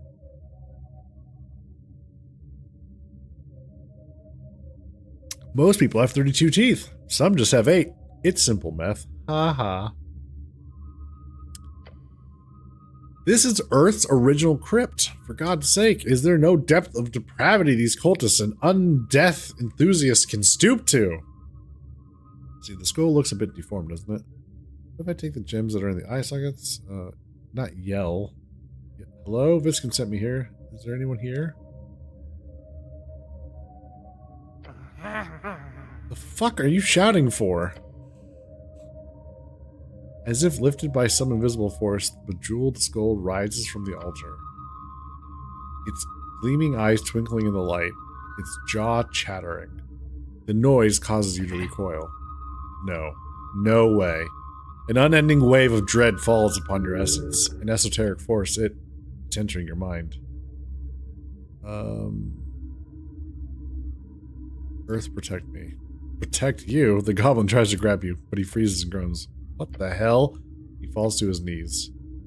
You barely stand. I can't move. Oof. The dread is overbearing. The skull's jaw stops chattering. As the noise disappears, you feel in control once more. Slightly. You wake me up for some trifling bullshit? You a trifler, huh? Clicks its teeth together. No, sir. Please stop making that sound. No, sir. Please stop making that sound. I make any damn sound I like, you hear?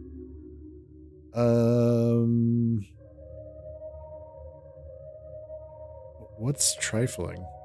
It's what you're doing, mortal. You're trifling like a trifler. Oh.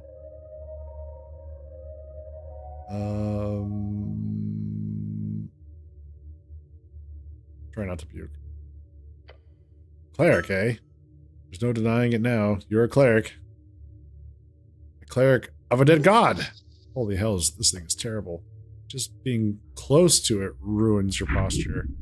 Body cannot sustain this undeath. The skull lets out a howling laughter as it shudders about the air. I am Necrolord Bondaval. Wahaha! Punch the skull. Necrolord? That is the title of Old Diminor. You've been unfortunate enough to encounter here a remnant of the Arcanists, left to decay into this mad form. A demi-lich. A horrifying creature. A lich, fallen into a state of insanity and decay, rotting into nothing but a skull. It is in many ways the dangerous variant, for its madness is as unpredictable as it is dangerous. Punch the skull. Wait, Viscon sent me here. Skull stops. Viscon? What are you, an apprentice? Yes? Uh-huh. What kind of apprentice? Officially, Viscon is a mortician, so...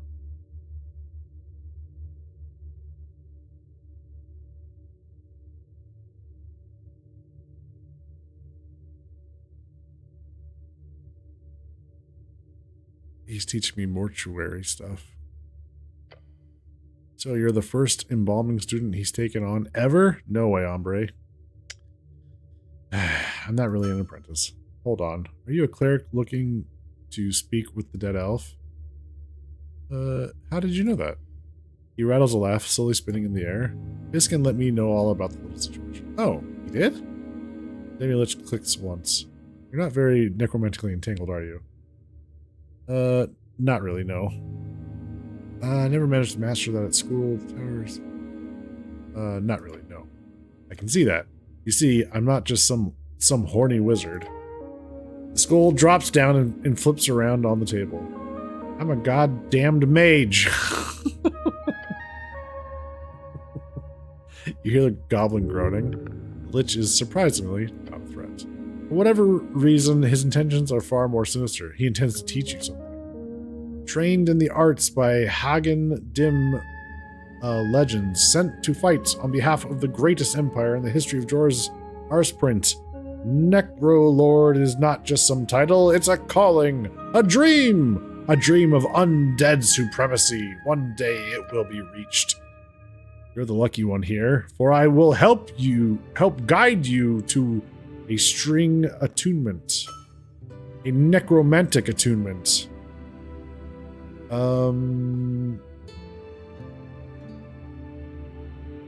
and your cursed you must be right. Sure. I have some questions first. Then talk. The skull is not going to kill you, but you do not have the strength to vanquish a demi-lich with like this. So, later. Do it later.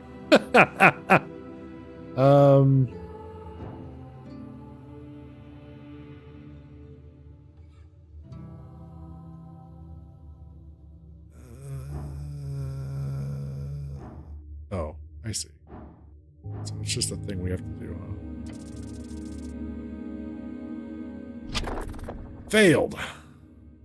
The skull does a little dance. The strings are always different for each school, aesthetically speaking. Everyone views them differently. Abjuration to me is steel. Evocation is lightning. Necromancy is flesh. Perhaps you can help. Perhaps that can help. This mad demi-lich offers you knowledge. You do not need it. Show him. Of course you can attune to necromancy easily. You're a genius. You can attune to any magic known to man or beyond. Do you remember? Yes, I remember that course in school. Yes, all clerics underwent the undeath control class. They focused mostly on hostile destruction of undeath, not so much on the management of it. But the teacher cast an animation spell to create a zombie for you to train on. Strings, they were pale, like death. Hold out your hands towards the skull. I'll do it tomorrow. Yeah, exactly, Quack, right? Yes, try it. He giggles in that sort of insane, creepy way. There are many strings. Twist this one. Twist the string.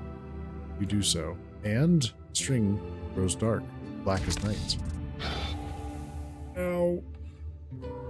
It flies into your chest. Scream and convulse.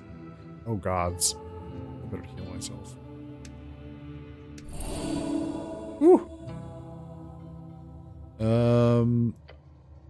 You fall to your knees. They are weak. They cannot help him now, Goblin. He laughs. You did something all right. Get up and groan. You tossed a ton of negative energy right into your damn heart. First time I've seen someone do that and live. Impressive. You are alive. You are alive, are you? Not a zombie or something beyond that thing on your head? I'm alive, I think. That's the spirit. Try again later and you'll get it eventually. Maybe you should rest first or something. He sounds worried. He should be. So we've lowered the DC. So this is actually somewhat important. We have to take rests or spend our shards. We've only got 26 shards. So I could do a short rest and try again. Let's come back to this though.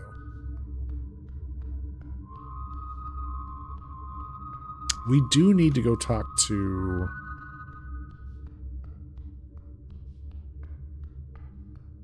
the dragon.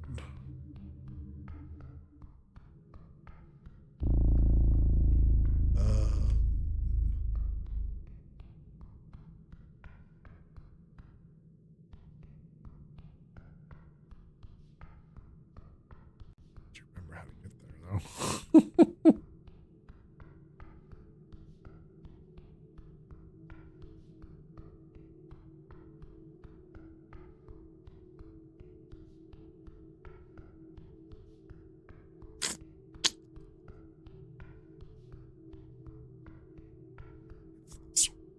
to go back up.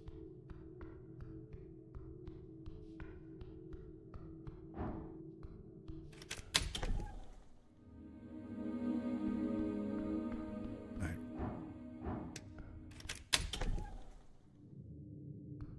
Alright. We should report.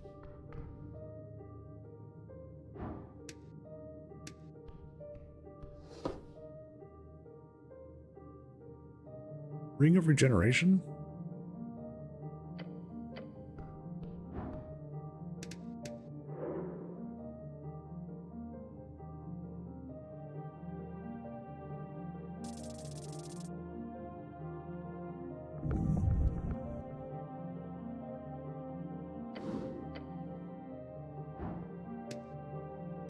Okay. Let's see. Cleric, the Leyling's back in there. You've returned. So, about the tea shop. Oh well, her eyes focusing on you. The room seems straight. Go on, Cleric. Snell takes a deep breath next to you. He's expecting worse. There was a dead elf. She lifts her head and gives you a cold expression. She is shocked by this news. You have an identity.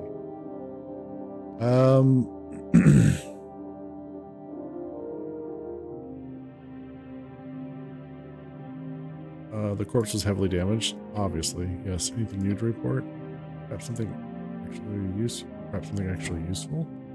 Convince her that you're an idiot. No. Present the full story to Lady.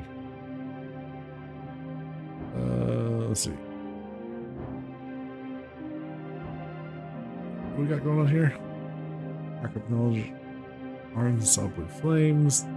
The owner left before the explosion. The elf had a chain. This all lowers the DC to this point. Interesting.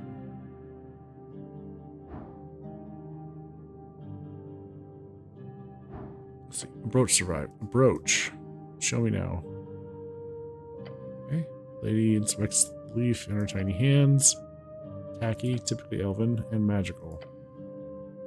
Yet also ruined. Magic items are not supposed to break. This brooch was indeed destroyed by this inferno, then the origin of that fire must have been magical. That's what I believe to be the case. Who walks around with a melted magical brooch? True. It's pretty strong evidence. She turns it over in a cloud. The brooch itself is indicative of high-ranking elven power. The symbol is worn by members of the Mender's Court. The Mender? Ilum. Dragon growls at you. Her witness has spun this band into chaos more times than I. Her witlessness. Sorry. She catches herself and mutters through a clenched jaw. If her shadow is responsible for this. So. Can I have it back, please? The dragon tosses it to you with a frown. I do not wish her mark anywhere upon my lands.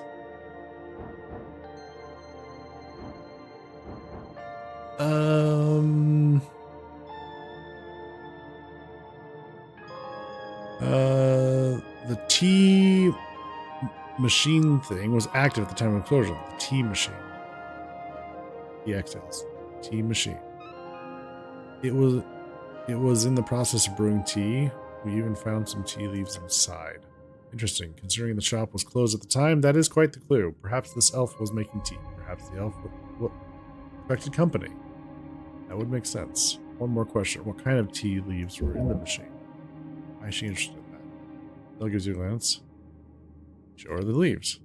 She takes one sniff of the dry leaves and frowns. Ooh, cool.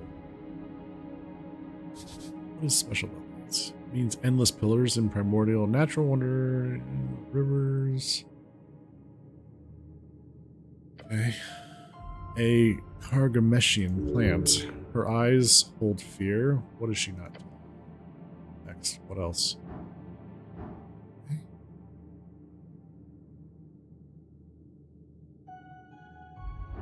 So, a metal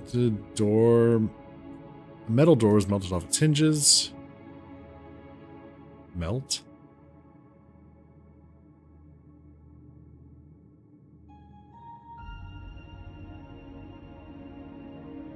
Yes. I funded that shop. The door was it not? Dwarven made. It does not simply melt. I double checked. It was Hardson. Oh, Hardson. That would require an incredible heat. Yes, upwards of dragonfire. Something like a 7th level fireball would do the trick. That is good information. Well done. Thanks. I'll do my best. There were 9 explosions. Her eyes focusing on you, like fiery spotlights on. So elaborate. Okay. Okay. It's a bit complicated. Oh, please do enlighten us, cleric. Bring some wonderful human knowledge into our uncivilized worlds. You hear chuckles from the. It was a necklace of fireballs with 9 beads on it. That's what started this whole thing. Necklace of fireballs. The chamber goes dead silent. The explosions would not have been produced by. This explosion could not have been produced by Arcanist mimicry. We're speaking of divine era or even older artifact. A reasonable explanation, yet vexing. It simply raises more questions. I'm afraid so, lady. She frowns and scratches claws on her wooden throne. What else? Copy of the other comments. Sorry, I'm not going to remember that.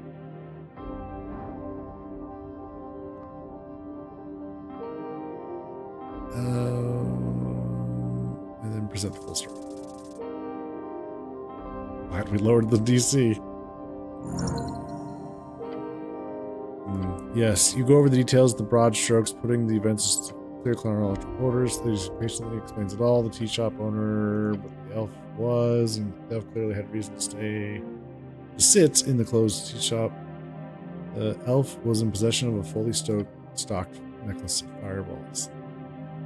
The goblin chieftain's lips curl into a slight smile, which then turns into a grim frown. Go on. She finds your explanation intellectually stimulating. Time to lay out the entire plot from the beginning. One thing that didn't make sense to me from the start was why the tea shop. Why indeed? He glances between his queen and yourself. Careful now. You know the truth. You understand it. No one meant to blow up the tea shop. It was an accident, a deal gone wrong. It was an assassination. It was overkill. It was to send a message. We can't say for sure.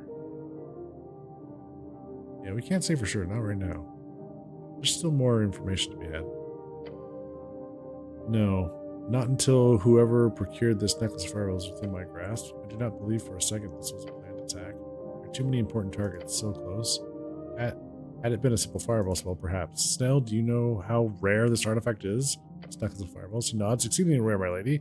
Perhaps not a single bead. Those float around the coast from time to time. It's still expensive, but remember the Coast War. Each bead, if detonated together, would result in the blast increasing in power. One level per bead, and it starts on 3rd level as any normal fireball spell would. 9 beads would mean blast was above 9th level? Yes, cleric. Smile winds. 11th level. She speaks the words like they're delicious. My earth. Simple math, the goblin says, looking concerned. Isn't that against the rules of magic? There are no rules, not really. The Arcanists push boundaries beyond mortality and reason. She scoffs loudly with an air of annoyance. I'm just impressed the dwarven masonry still stands. I assumed such power would tear reality itself asunder. No, it simply scorched a lot hotter. She also there was a gold chain in the hand of the elf. Gold chain, as in that must be the necklace then. It actually survived the blast? Technically. Or it turned to dust after it was removed from the corpse. Goblin chieftain clicks her tongue and leans back. Interesting. Once spent, the core chain must have retained some magic, until trifled with, of course. The lady glances down, then back to you. Well done. You've convinced me of this perspective. For now, at least. The lady grows silent and begins twirling a ring in her finger. How is the cleric's health, Snell? Health, my lady? Do you believe he could require some magical assistance? Gives you a... Yeah. Ring of regeneration. Takes off the ring and tosses it to you. Wield it, human. It will keep you up and running. She leans on her claw and glares at you. This joint venture is not yet finished. Snell. Cleric. Yes, my lady. Okay, you need to find the responsible party and bring them to justice. That is what you do, is it not? I'm more of a fair trial kind of guy than a swift justice. Do I have a choice? No. The elf might be dead, but I'm certain whoever is responsible here is not. Speak with the relevant parties, find everything out about this elf. Locate the missing witness, this Frank son of Frank, dressed in yellow, fake name or not. If he can be found, you must do it. And then there's the question of the poor fool drummer, of course. You have until the election, cleric. Be quick about it. Time is running thin. Okay. That's all for now. Fine. Keep at it. So she gave us the ring of regeneration. Slowly regenerates HP over time. I'm not sure I necessarily need that, actually.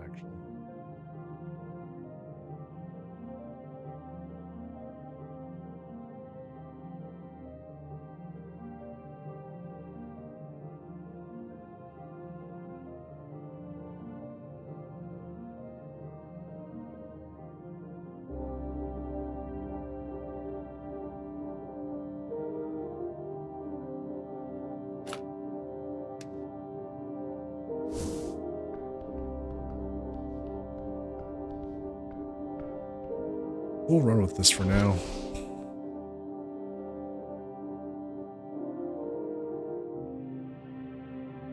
Okay.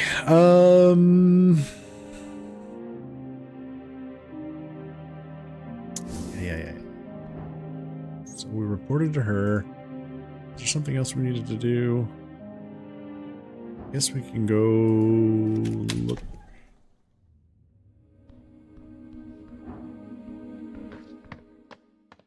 We do need to learn that spell.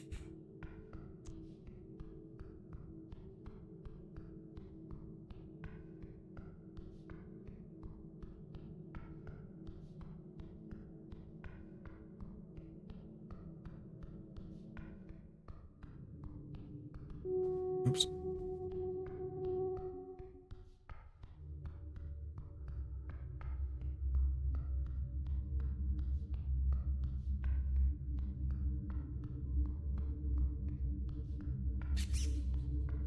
Wait, I heard a rat.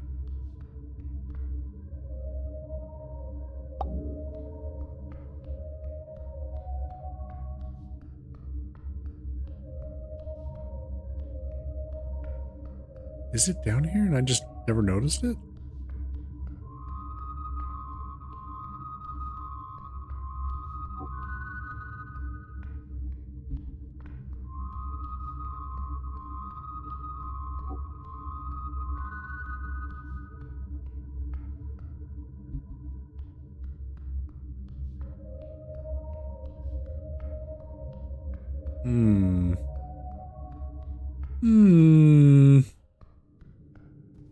I heard it.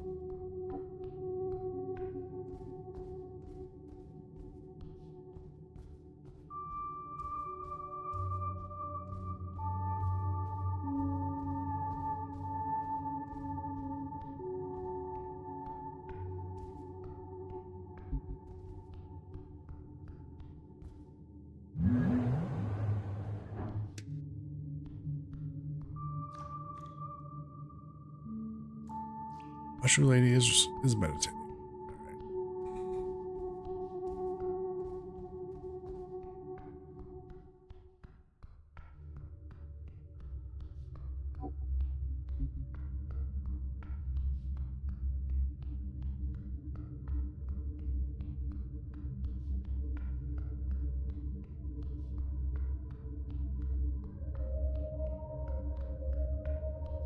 Okay. Well, we could do a short rest. That'll give us another chance at the spell. Let's see what happens.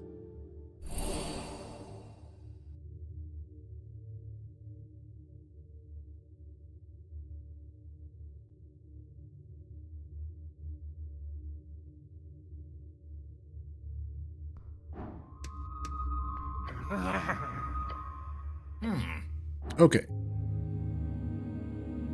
So we brought the DC down. Oh. Myself bless. Alright, here we go. It's not going to do it. The skull does a little dance.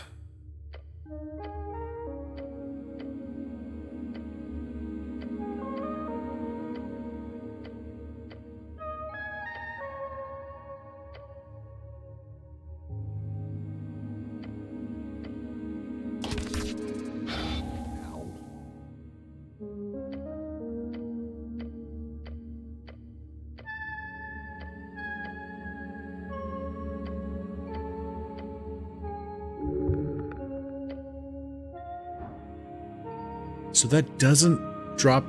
So the DC doesn't.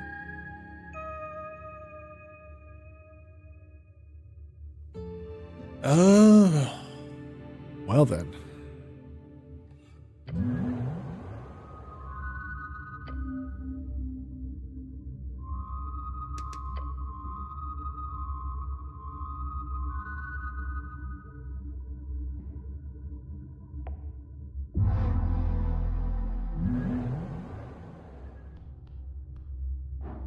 Just keep intelligence. Wait a minute. Let me check. For intelligence items, what do we got?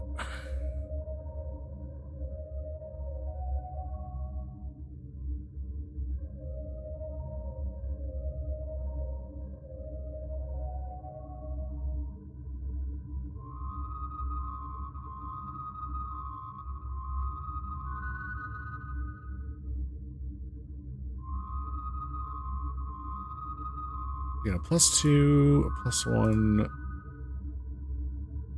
and another +1 here.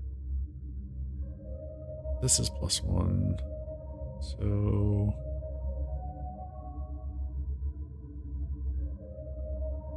really the best we can do, just doing a +2. Okay.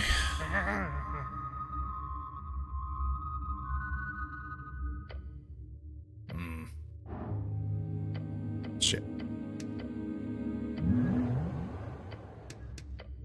What did I load? Did I not load the quick save?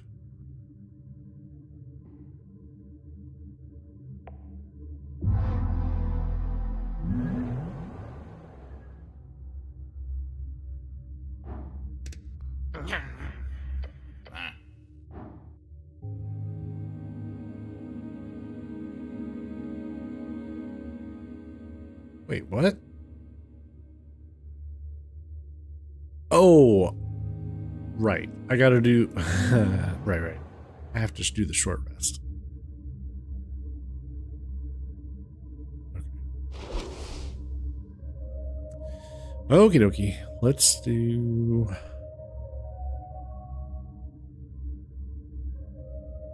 Let's do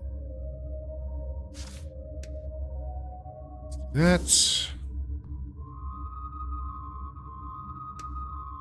Short rest.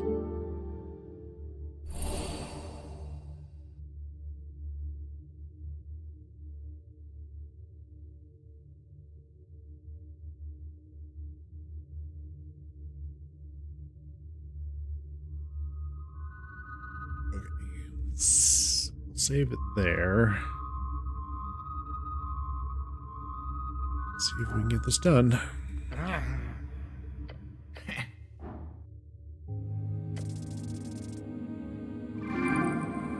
Why did I have... Oh, we're dealing with a bureaucrat?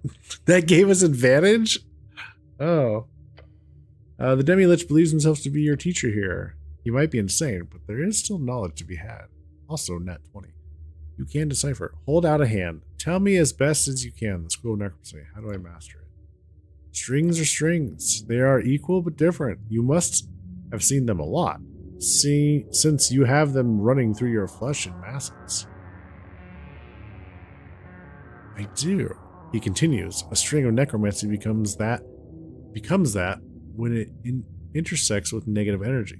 Thus, it begins to look like flesh to me, for example. I have surely as many strings going through my existence as you do, except mine are necromantic.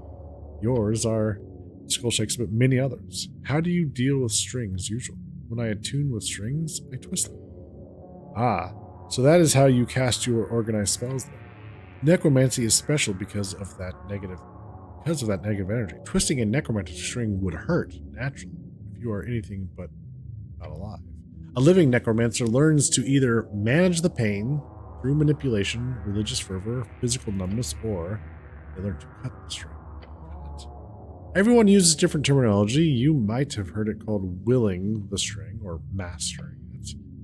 It's the step every spellcaster must go through to reach the higher tier magic. They must learn to manipulate the string's shape. The shape of the string, yes, but it doesn't have a shape. It's just a dot. Skull laughs mockingly. Why do you think they call it a string then, dumbass? It measures change over time. You might have grabbed and twisted your strings in the moment, but cutting a string means grabbing it independently from all its other parts, in the past and in the future. Don't just twist it, separate it from itself. Of course! The talk about mastering strings, it all makes sense now. The string goes through time. Wait. Are they trying to tell me that casting magic is connected to string theory? In physics? Is that quantum physics? Interesting. That's the case. Manipulating it more closely requires it to be twisted only in the now, without the other baggage. Stick out your hand. Yes. Locate a string near bendable, a pale string. It's almost like time compression. How dare you, sir? Rude.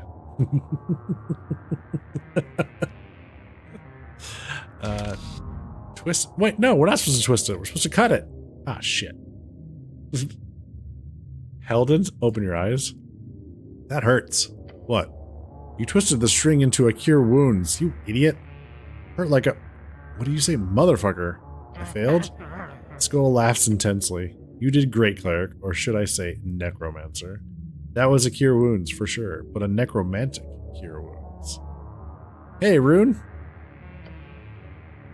Instead of a cure wounds cast through sissy abjuration or hardcore flesh melting transmutation, you now manage to simply remove the negative energy to reach the same conclusion, healing.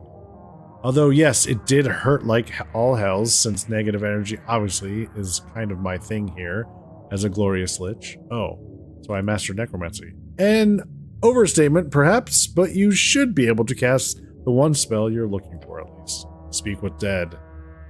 That's what I'm talking about. That's great. It would be extremely useful for the case, obviously. Skull nods. You want a spell scroll? That'd be useful, yes. Skull widens its jaw, then it coughs up a tiny spell scroll onto the altar. Grab it. Did you just instantly memorize the scroll after it flew out of the skull's mouth? Degenerate. Shut up, Strength. You've earned it, my evil apprentice. As long as you use it for selfless goals, there is no evil in such matter.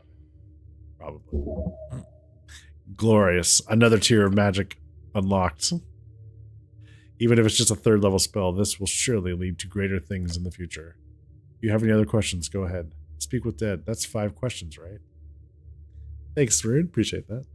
Skull wants to teach necromancy. Meanwhile, Gego's playing Bop It. Speak with dead. That's 5 questions, right? Yes, indeed. Plus, the spell does not allow the spirit to learn anything new. It just literally animates a simile of the creature. It's an extraction tool, not a way to learn information. So if the person is being targeted by Speak with Dead and then resurrects, the person will not remember the questions or answers it gives. Not one bit. Except, of course, yes. There have been recorded instances of it happening, rare, very rare, but only for creatures entangled so heavily in the strings of Jor that their spirit itself grows tendrils, so to speak. If the spirit lives entirely within the strings, then it theoretically could listen in on speak with dead conversation. But that's entirely based on conjecture, along with some instances I've encountered during my necromantic studies. Nothing to base a worldview on, would you say? Interesting. Indeed. Good job on this. I can see you have an extreme talent for handling strings, beyond what I've seen in many youngsters. I would love to watch you burn out on a battlefield among hags and legionaries. The skull lets out a crazed laughter while spinning around in the air. Anything else you want?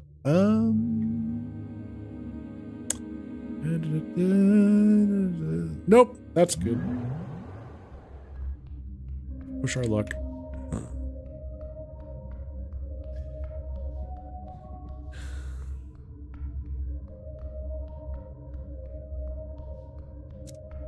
This will use up one of them.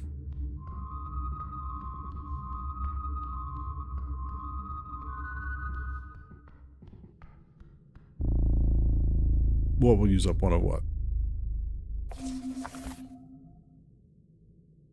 Alright, well, we have access to speak with dead. However, we're not third level. We don't have access to third level spells. So we gotta level up. I guess we need to go find that secret path.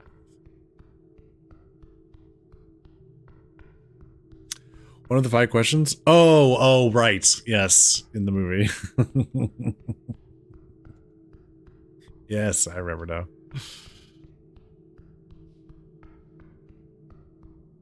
What the hell is that? Oh, that's the light here.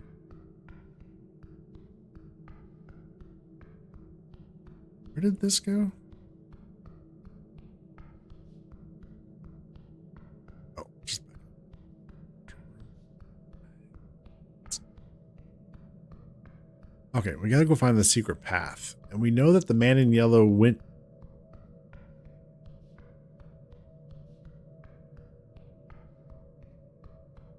down here somewhere.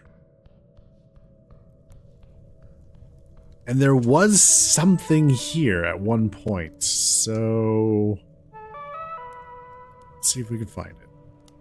So we have detect secrets.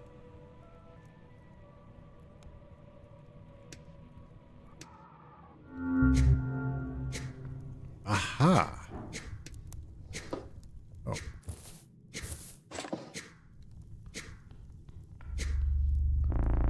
Well, that wasn't the secret passage.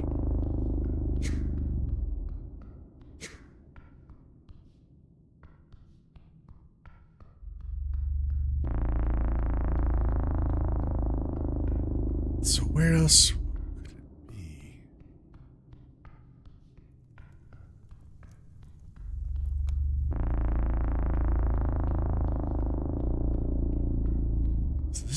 Was this way a dead end? There was a dead end down here, right?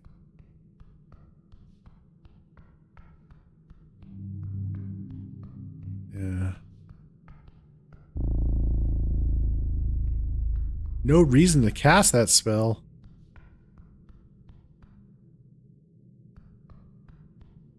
What do you mean no reason to cast that spell? What?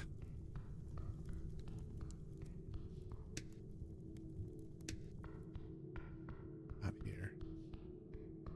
Be down here. Aha. It's not just a wall. You can see it now. In the crack between 2 of the tiles, there's something hidden within. Is it really smart to slide fingers into dark crevices like this? Just do it.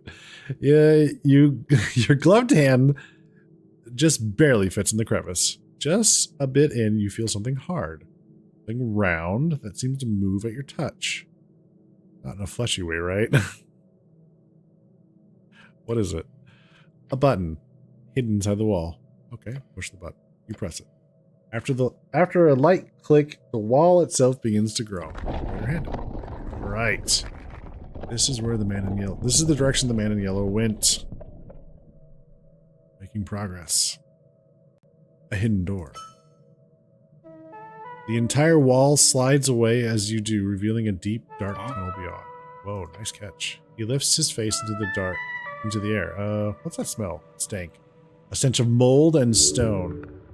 It's comforting and horrifying. Meek know this smell. Old places, dark places. Be careful, master. Okay. They had an amusing sequence in the most recent D&D movie. Yeah. Oh, right.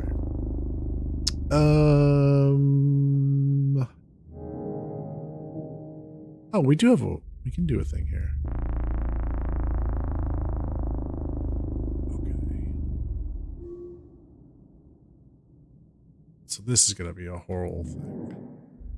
Alright, let's see what happens. Take root. What is loneliness? Excuse me? What is it? That feeling in your chest. The knowledge of lacking, of being without. This thing hanging veil-like on a connective tissue between others. Is it something? Or is it simply void?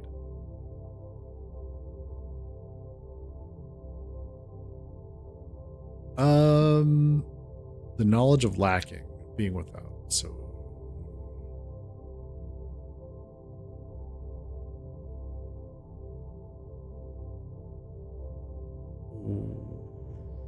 I don't know. That is true. So, you come here to solve a mystery. Yet, what you find is everything working against you. Yeah, that's been pretty annoying. Like, why didn't I get access to the tea shop straight away? Yeah, that's been pretty annoying. It has been difficult, yes. Political forces working against each other, not in direct competition, but indirectly, as the election looms over all folk. A coin lord who wishes nothing to be brought to light under his reign. A chieftain who wishes to hold her domain tightly. Caught between a poor woman in a tea shop.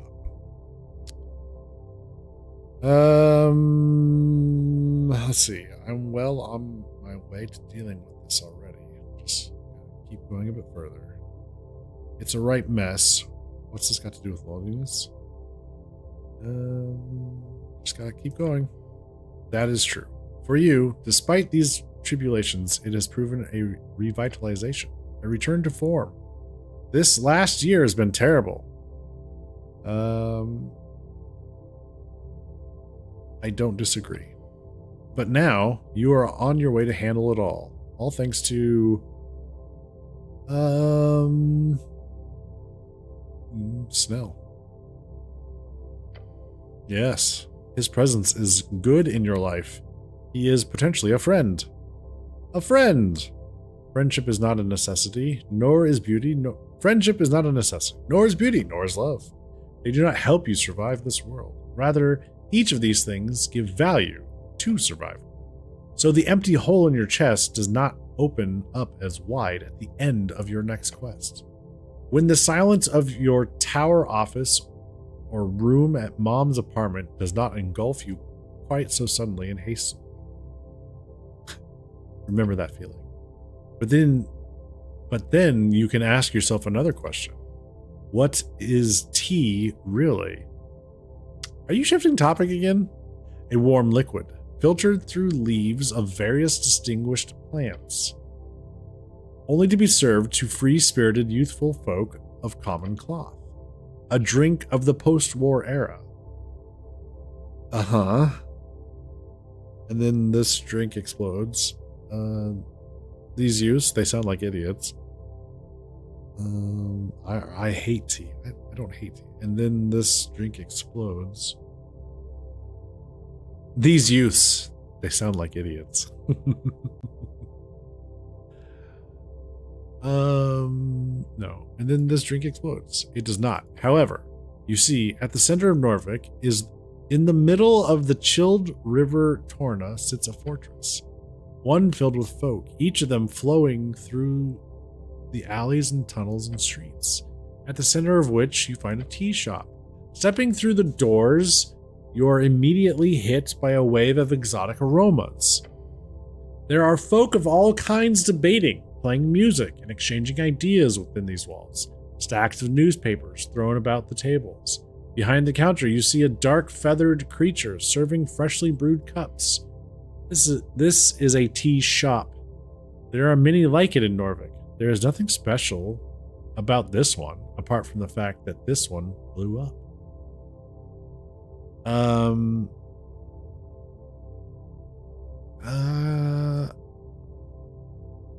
I used to love tea shops. It was the best years of your life. It was the closest you ever came to having real friends. Most of it spent drinking halfling tea in Dvargby with people. Oh, shut up. They used you. Aren't you the one always going on about exploited labor? Well, that's you. A lonely kid tricked into pushing dwarf propaganda, that's all. It is not so simple. They were also kids. Myron, she was trying to... You don't need them. Nothing to cry over. Nothing lost. Everything gained, however. If you hadn't gotten arrested, you never would have joined the Youth Guard. It was destiny, a group of Asgalists turning on each other, running to the hills to survive that. It builds character. Keep the goblin at arm's length. You don't know where he's been or what his intentions are. You will make it as a lone cleric against the world, as always. No, don't push him away. You gotta reel him in, just like everyone else. Your main problem from the beginning has been one thing: honesty. You keep showing your true colors. Nobody likes that. Keep it friendly. Keep it light. Everyone should enjoy your company. They can enjoy your company without it being a winning game. But if they enjoy your company, you win. Everyone wins, including you. Ignore this idiocy. Focus on your spells, learning, retaining knowledge, and applying it during your downtime. Memorize. Become an even greater master of memorization. Okay, so tell me about Lone Cleric. You're a man, you don't need friends. Yeah, solo. At the start of your short rest, heal an additional amount equal to the levels of exhaustion. Tell me about Master Memorizer. Normally you're absolute genius. Focus on this. So, during your short rest, you restore 2 random spell slots instead of 1. Oh.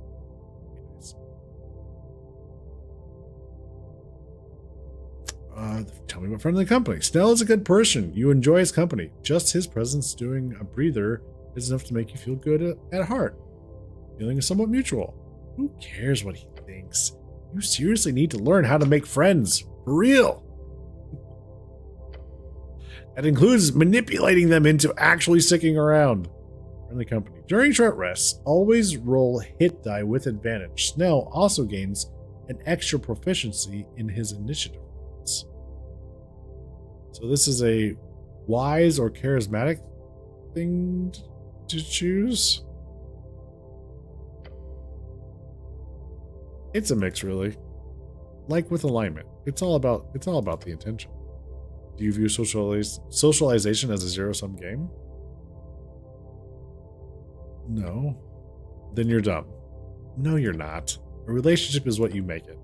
If you assume it is a cold calculation, then that is what you get. Sweet. Good deal. So, during short rests, always roll hit die with advantage. Alright, so it ensures better healing. But Snell also gains an extra proficiency in his initiative rolls. Snell going ahead, because we suck at them, is good, I guess.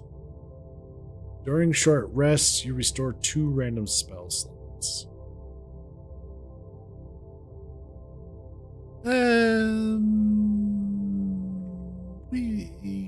Let's go with helping out Snell. Let's go with friendly company. Oops, I got to.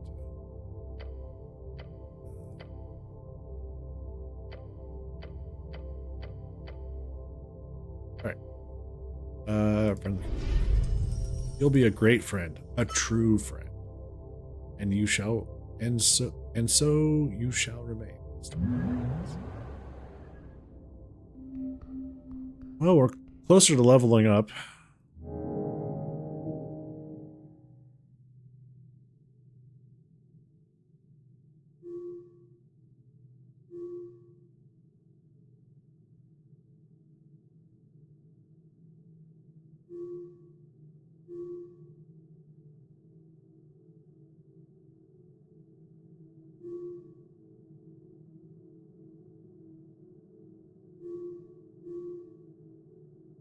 Esoteric Ebb.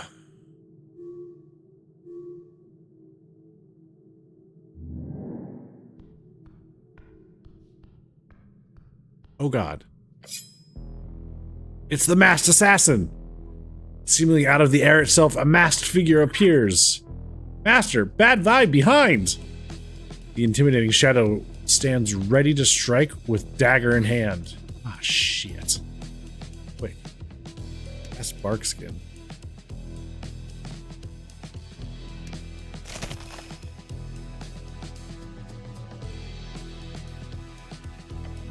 Not this again.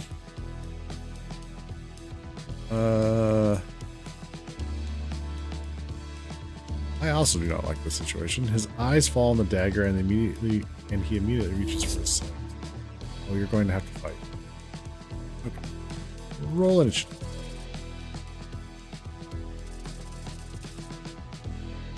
Snell gets advantage. Ooh. Hey, Snell won out. You can hear precise, controlled breathing from beyond their esoteric mask. This is it. They are ready. Your goblin companion takes the initiative. Snell whips his sling with practiced flair and launches a stone. The assassin flips backward, trying to dodge it, but it connects nonetheless with a sickening sound. The masked figure's head tilts at you suddenly. A flick of the wrist, a quick motion with hands, and dark energy surrounds you, but only in your mind. A hex! You will take constant damage from this typical warlock spell. Feel a deep unease permeate your bones just as the assassin hurls a blast of sickly energy. It lands squarely in your chest, causing an eruption of pain. An uneasy feeling turns to a sensation of needle stabbing. Okay. The assassin intends to use the distance between you to their advantage. Throw something at him. Anything! Make your choice now. This is either a mental or physical fight. Don't try to go in two directions at once. Ah.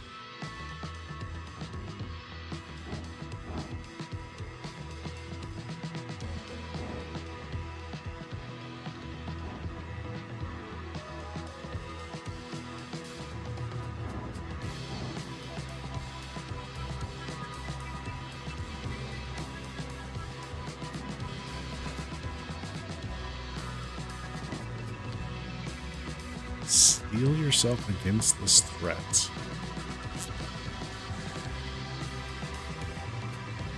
I assume that helps lower the DC on stuff. Oh wait, what's this? Grease? We can cast grease on this guy. Ooh.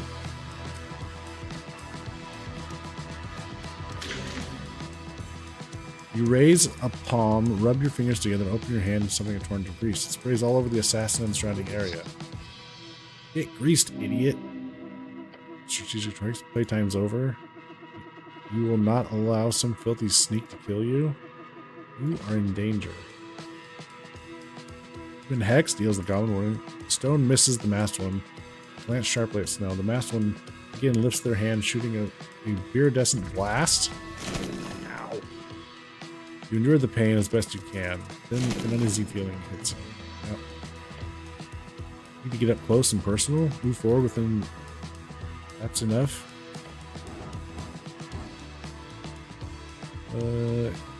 Consider the nature of magic.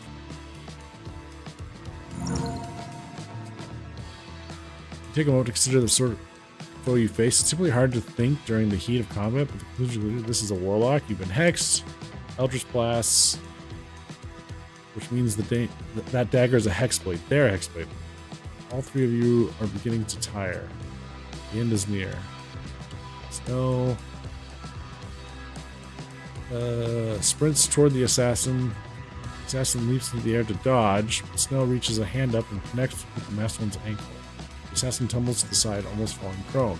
The assassin raises his offhand as he tries to, as though he's going to blast you with energy again, but he lashes out with the dagger instead. Slices your forearm, cutting a ragged gash in your flesh. No damage. Again, the pain of the hex asserts its stinging grasp.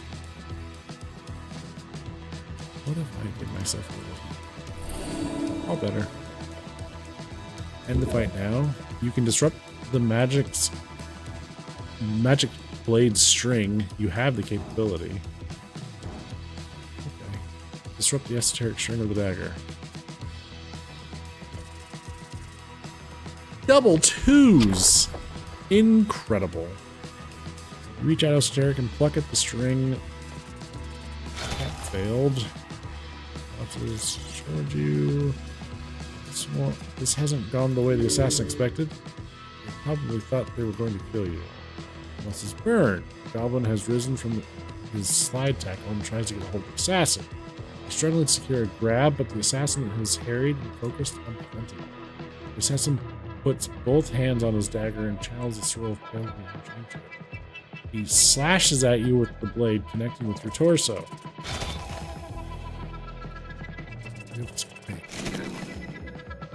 All right.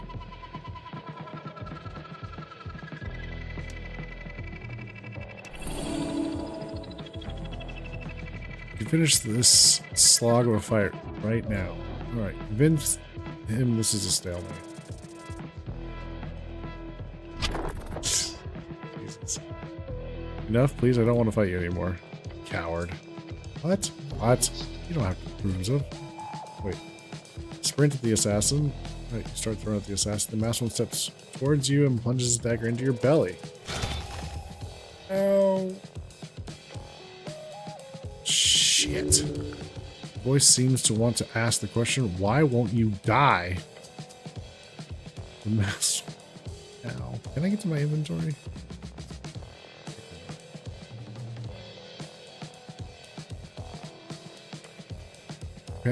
Take a step back. Good idea. Exhaustion weighs on all of you like a heavy blanket. Snell holds up his claws, palms facing the attacker.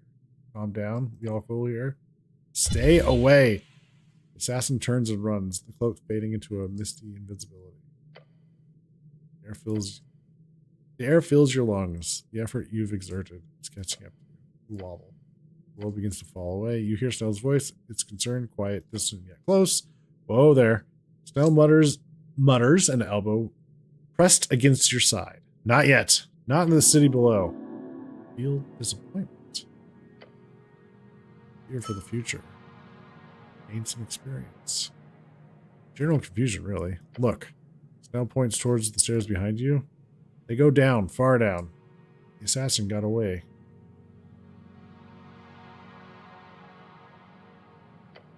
Yeah. The goblin doesn't look too good himself as he returns the sling to his pouch. We can either head back upstairs or we can continue down. But whatever that bastard didn't want us to see down there, we now have an open path. Keep going. Well, that's not really... I meant we can go take a rest, then come back here later. The dungeon ain't gonna shift right away, but you take the lead. I'll be right behind, okay? The mystery of the strange assassin continues. You have a distinct feeling you'll have to face that mask again, and the one behind it. Revenge! That is what fuels you now. You will find him down there. You will reprimand this bastard. From all the magic you have seen here, clues point toward a very simple answer. Not a hag, nor some brutish mercenary paid for your blood. No, that would be far too expedient. You are dealing with a renegade warlock, and you are heading straight towards his master's lair. Time for the truth to be unveiled. Once your body stops leaking. Once your body stops leaking. That would be good. Yes.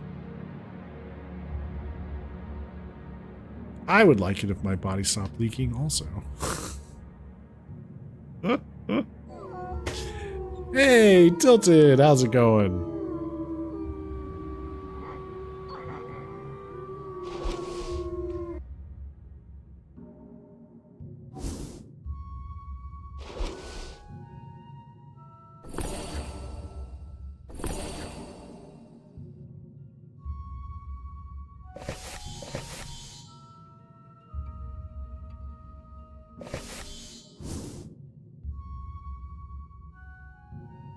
Welcome in, everyone. Thank you so much for the raid. Nonstop, Drew, Shadowed Mage, hello. Good to see you, folks.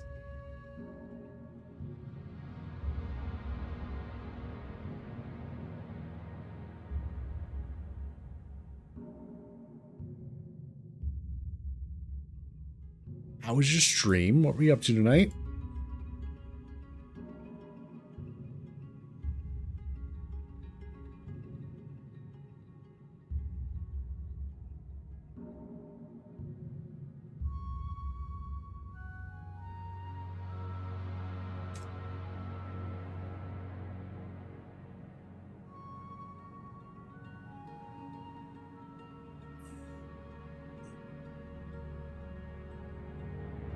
Welcome in, everyone. My name is Gigolian, and we're playing Esoteric Ebb, a D&D story in the style of Disco Elysium. I think that's the best way to describe it.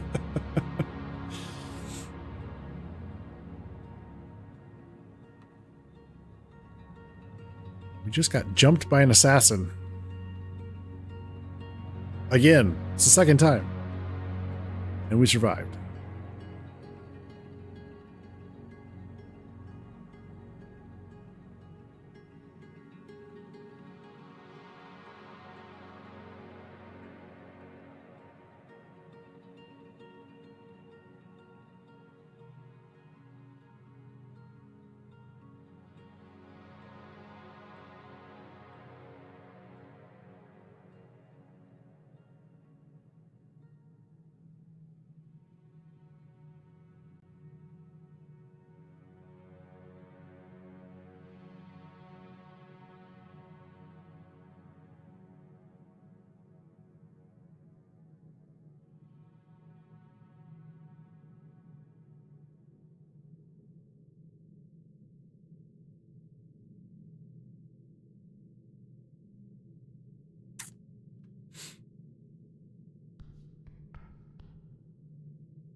Well, let's see. I guess we head down to the next level.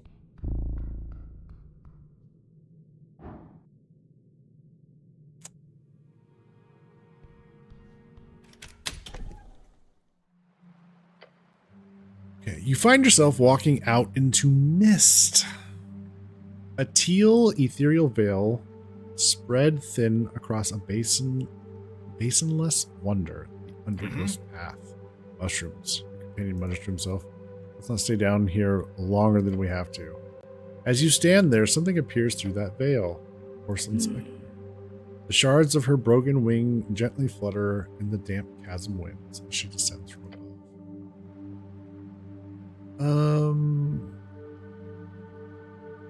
Lovely to see you again, Lady Angel. You too, human man. The angel spins again in the air and places a hand on her sword. The upper hollow ridge shall be explored.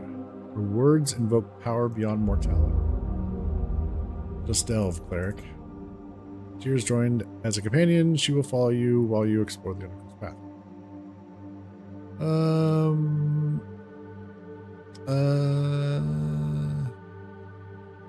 Bow your head in respect. Yippee! We have an angel protecting us now, Snow. So you're just coming with now? Do you have any info on this place? Yes, Claire.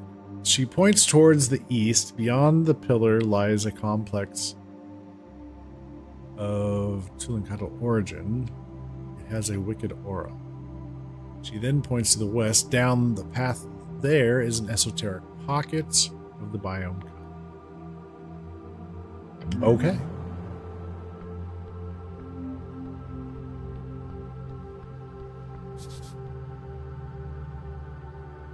Hey, you can walk here.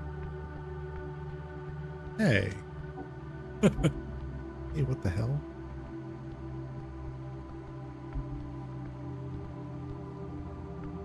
I wonder why we can walk here. Can we interact? Interesting.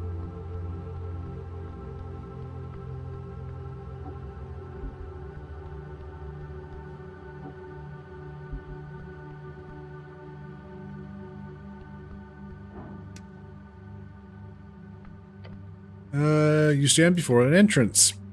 Beyond, you see dark tunnels, winding passages, a forlorn chamber connecting them all. Seems like one of those paths could lead down. This is correct. The only way to safely get down is to head through here. I mean, okay.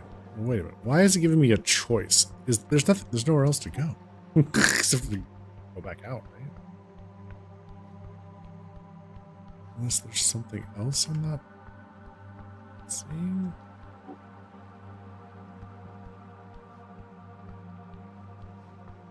Yeah. Weird.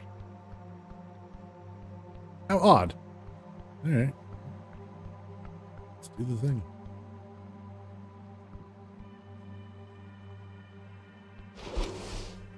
Oh. I don't need my bureaucratic thing anymore, I guess.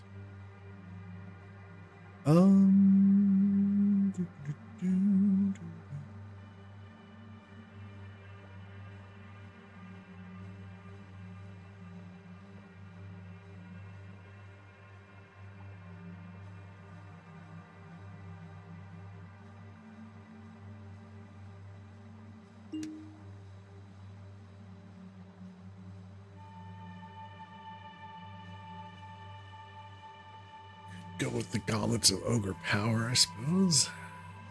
There's something with. Maybe I should keep working on boosting.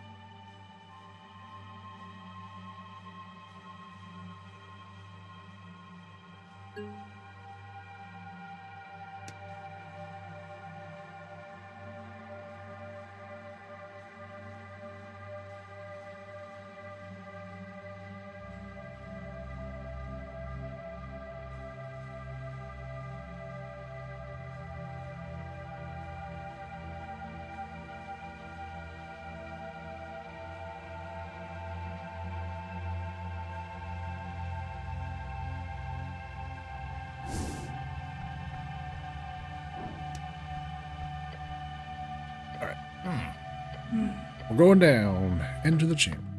You step inside. The musky air invades the holes in your helm.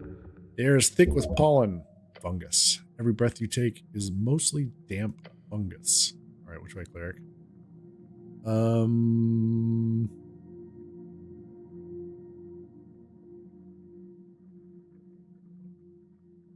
I thought you'd tell me. You want me to choose? I've been running behind you all this time for the explicit, very explicit reason that I assumed you literally would not follow me if I walked in any other direction. Oh.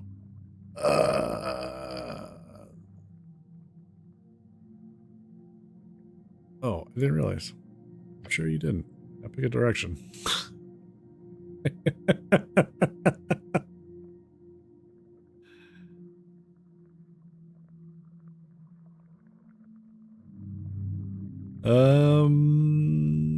fallen hallways, the rough cavern. The tunnels go through the tunnels above. I'm trying to go down some more. Is it fallen hallways? You move into the collapsed hallway, stepping over the rubble and rotten timber. Watch your step. Stone debris everywhere. Ancient construction, fallen to ruin. This place has been abandoned for decades, maybe centuries. Clicking sound echoes from the walls. Oh, fuck. Yeah. Oh, fuck. Move. Trap, master. Master is trap. All right. Snell moves quickly. Meek is helping out. Etcher pulls you aside. Dodge. Oh, God. The angel grabs you by the uniform and throws you. You tuck into a roll across the broken stone. Blades whistle past in your wake, missing you by inches. Oh shit, that was close. The goblin takes a breath as he too managed to move to the side. You pick yourself up, breathing hard. The passage ahead is clear now. The trap spent. You find yourself in a low-ceilinged chamber. Water drips from somewhere above. The sound echoes in the enclosed space. I think we're close. The goblin is correct. You can see light filtering in from a passage ahead. The exits! However, there is another path, descending into darkness. You can smell old stone, stale air, death. The burial grounds.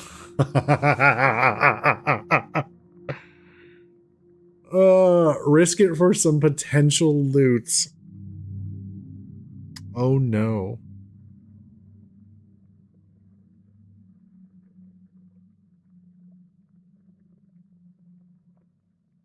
Damn them. You descend into the ancient burial chamber. The air grows colder still. Rotten. Walk through the cracked entrance. The doorway appears to have been sealed for millennia. Yes. Actual millennia. A recent seismic shift must have broken the seal. Stillness. Heavy with centuries of undisturbed rest. Your footsteps splash in shallow water. Pools on the floor, ankle deep. The chamber is vast. Columns of carved stone rise into shadow.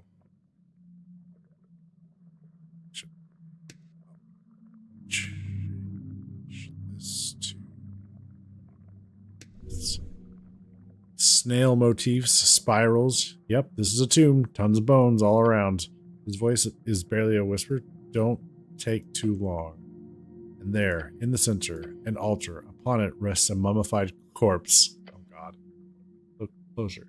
Not human. A snail. A giant snail. Careful. Its shell is crystallized, preserved. The body itself is wrapped in ancient cloth, covered in strange runes.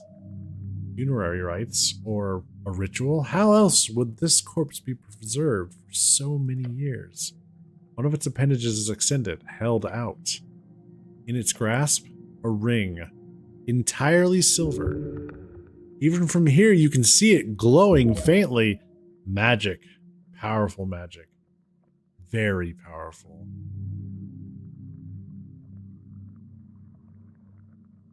What is that thing? A dead snail? A really, really big dead snail? It also is holding jewelry. That too, yeah. Great observation, it's here. Thank you, snail. Examine the ring more closely. You step forward. The water ripples around your feet. The ring is silver, inlaid with small shells and blue stones. The craftsmanship is exquisite, ancient artistry. Around the chamber, your eyes scan the space. More altars, smaller ones. Other snail corpses, a whole congregation of the dead. This was sacred to them, a place of reverence. You stare at it. So, are you going to take it? Ichiro watches the waterlogged chamber carefully. Take the ring. You reach out. Your gauntlet closes around the ring. You pull. Ring with spell storing. It slides free from the mummified grasp. For a moment, nothing happens. Look at it. Esoterically tingling. Magical ring. Put it on. You will find out what it does. This is a powerful item, cleric. The goblin wipes sweat from his brow. Let's get out of here before something else wakes up. The sound. Huh? All around you. Ah, shit. From the shadows, from alcoves, from beneath the water, they rise. Skeletons. Their bones ancient and yellowed, covered in barnacles and coral. Run! Ah! You are trapped. Roll for initiative. Oh no! Okay, let's see what we can do here. They move as one, a chorus of clattering bones, a dozen undead guardians, awakened after centuries of rest. This is bad. This is very bad, I'll say.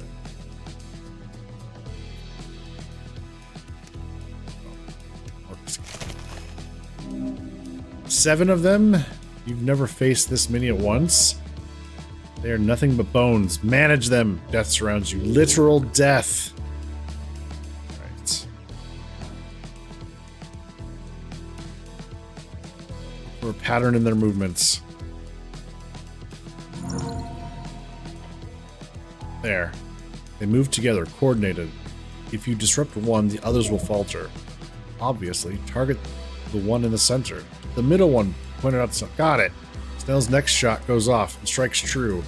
The central skeleton's spine shatters. As it falls, the others hesitate, confused, their coordination broken. Yes, you hear him yell, a fighting chance born in his voice. There's too many. Goblin draws his sling and lets a stone fly. It strikes one skeleton square in the skull. The skull cracks, but the creature doesn't fall. Fuck! Angel moves with grace, her wings spreading wide. Radiant flames gather in her palms. Stand back. She releases the holy fire in a brilliant arch. It washes over 3 skeletons at once. They shriek and burn, but their bones hold together. Scorched, blackened, but still moving. They resist. Her voice carries concern. They swarm forward, weapons raised. Rusted blades, bone spears, coral-covered clubs. 3 of them converge on you at once. Ow. First blade cuts across your side. The second strikes your shoulder. Third misses, but only barely. You're bleeding. Cleric! 2 more skeletons advance on Snail. He dodges one strike, but the second catches him in the leg. Shit. Another pair turn toward Atir. She parries with blazing hands, but there are too many. The remaining skeletons circle, waiting for their opening. They're still surrounded, but the tide might be turning. Snell is wounded. You are wounded. They are undead. They do not tire. You can make it. Bring it on, abominations. One more push. You can end this. You need to end this or run.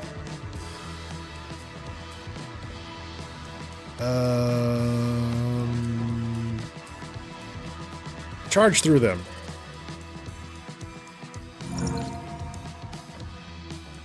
You lower your shoulder and charge. Your armored body crashes into the cluster of skeleton. Bones fly. They scatter like bowling pins. 2 of them don't get back up. Yeah! The 5 remain, and they're closing in again. This isn't working. I've got an idea. The goblin rushes forward, sliding between skeletal legs. He emerges behind them and kicks one hard in the spine. It stumbles forward, knocking into 2 others. Now, while they're clustered, the angel's flames burn brighter now. Desperation fuels her power. She sweeps her blazing hands in a complex, practiced motion. The searing radiance catches multiple skeletons. They stumble, burn, but do not fall.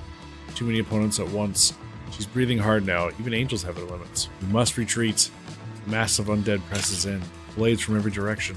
You take hits. Multiple hits.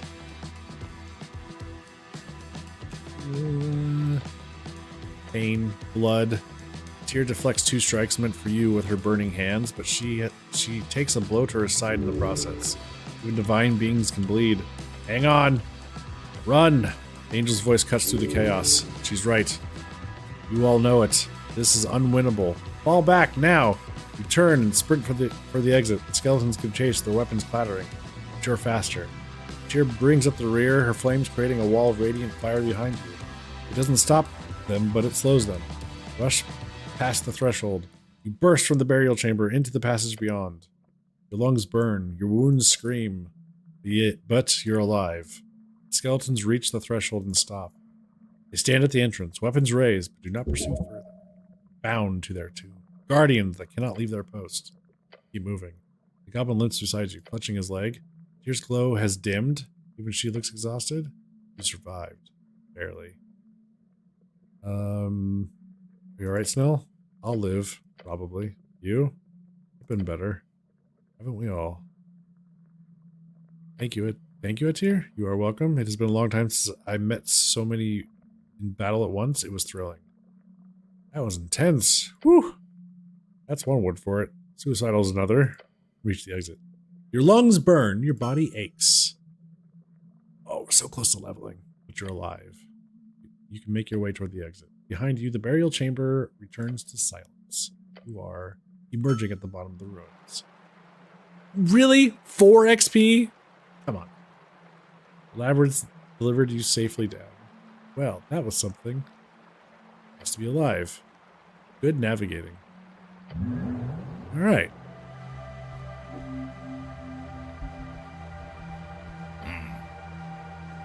Snell looks up at the giant looming mushrooms all around. Then he tenses up as his arm brushes against one of the sprouting flowers. He looks queasy. You really don't like mushrooms, eh? I don't see why I would.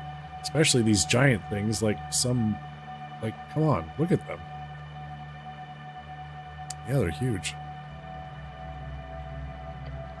Goblin then takes a deep breath. Damn mushrooms. He shakes his head. I'm fine. I'm ready. Hey, we can level up. Your angel companion gestures toward the overgrown road leading down into the midst. This is the Undercoast Path, a trail which leads to the gravity flip, and further even still. That deep, we should not travel. Let us proceed cautiously. Meek has not seen so big dungeon in forever. Reminds Meek of Colony. Colony wasn't a place like this. Oh, so your colony was way, way beneath the city below that. Yes, or Meek thinks so. Old Colony had many plants, many rocks, wet too. That does describe many, many parts of the city below, but good to know. Speaking of the city below the city, Mimic, I have a question. Scarf bunches up. Yes, big angel lady? Did this colony of yours always live in this one place, or did it ever move up into the city? Oh, Meek does not know for sure. But Meek heard colony before Meek was in Big House in Not Dungeon. I see. Then I do not believe your colony is the one which the city has hunted for many years. Oh yeah, I remember reading about that. The goblin nods his head to me.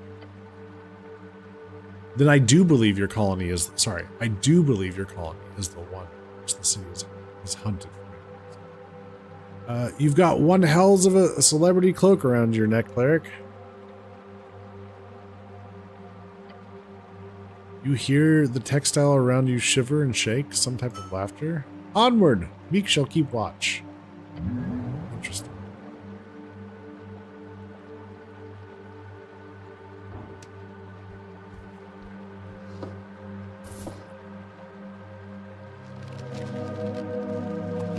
Okay.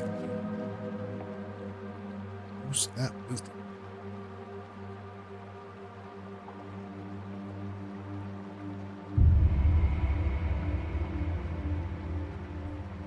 We got a 3rd level spell. I do need like some place to...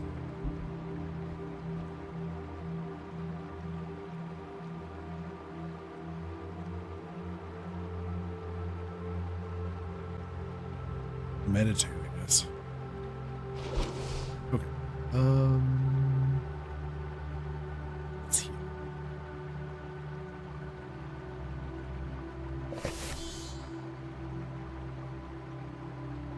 Ring of Spell Storing. This can be used to cast spells. Spent Ring of Spell Storing.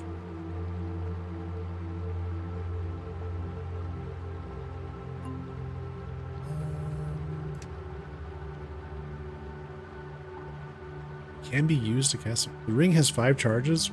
While equipped, you may expend charges to cast spells if you do not have any spell slots available. The amount of charges needed is relative to the level of the spell. The ring regains a d4 charges each rest. You have no clue how many charges are on the ring at any given time. Very good. Oh, okay. All right.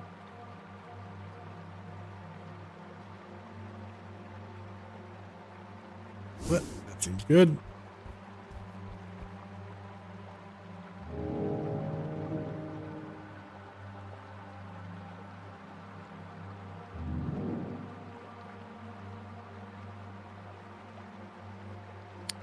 Okay.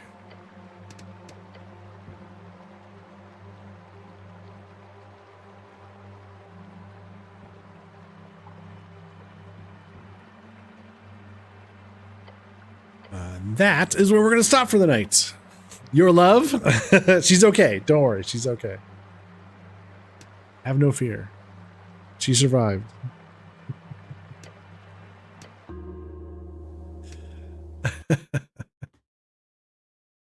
And we will pick this back up on Monday.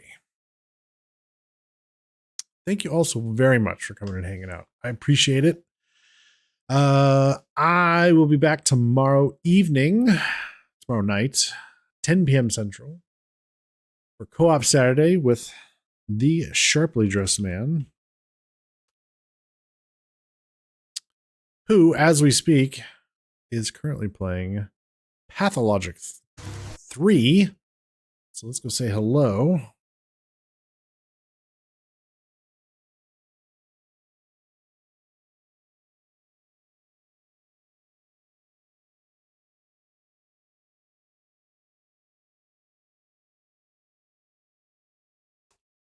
Yeah, thank you so much for the raid, Tilted. I appreciate it. And hopefully I'll see you folks tomorrow night. Take care, everyone. Have a good night.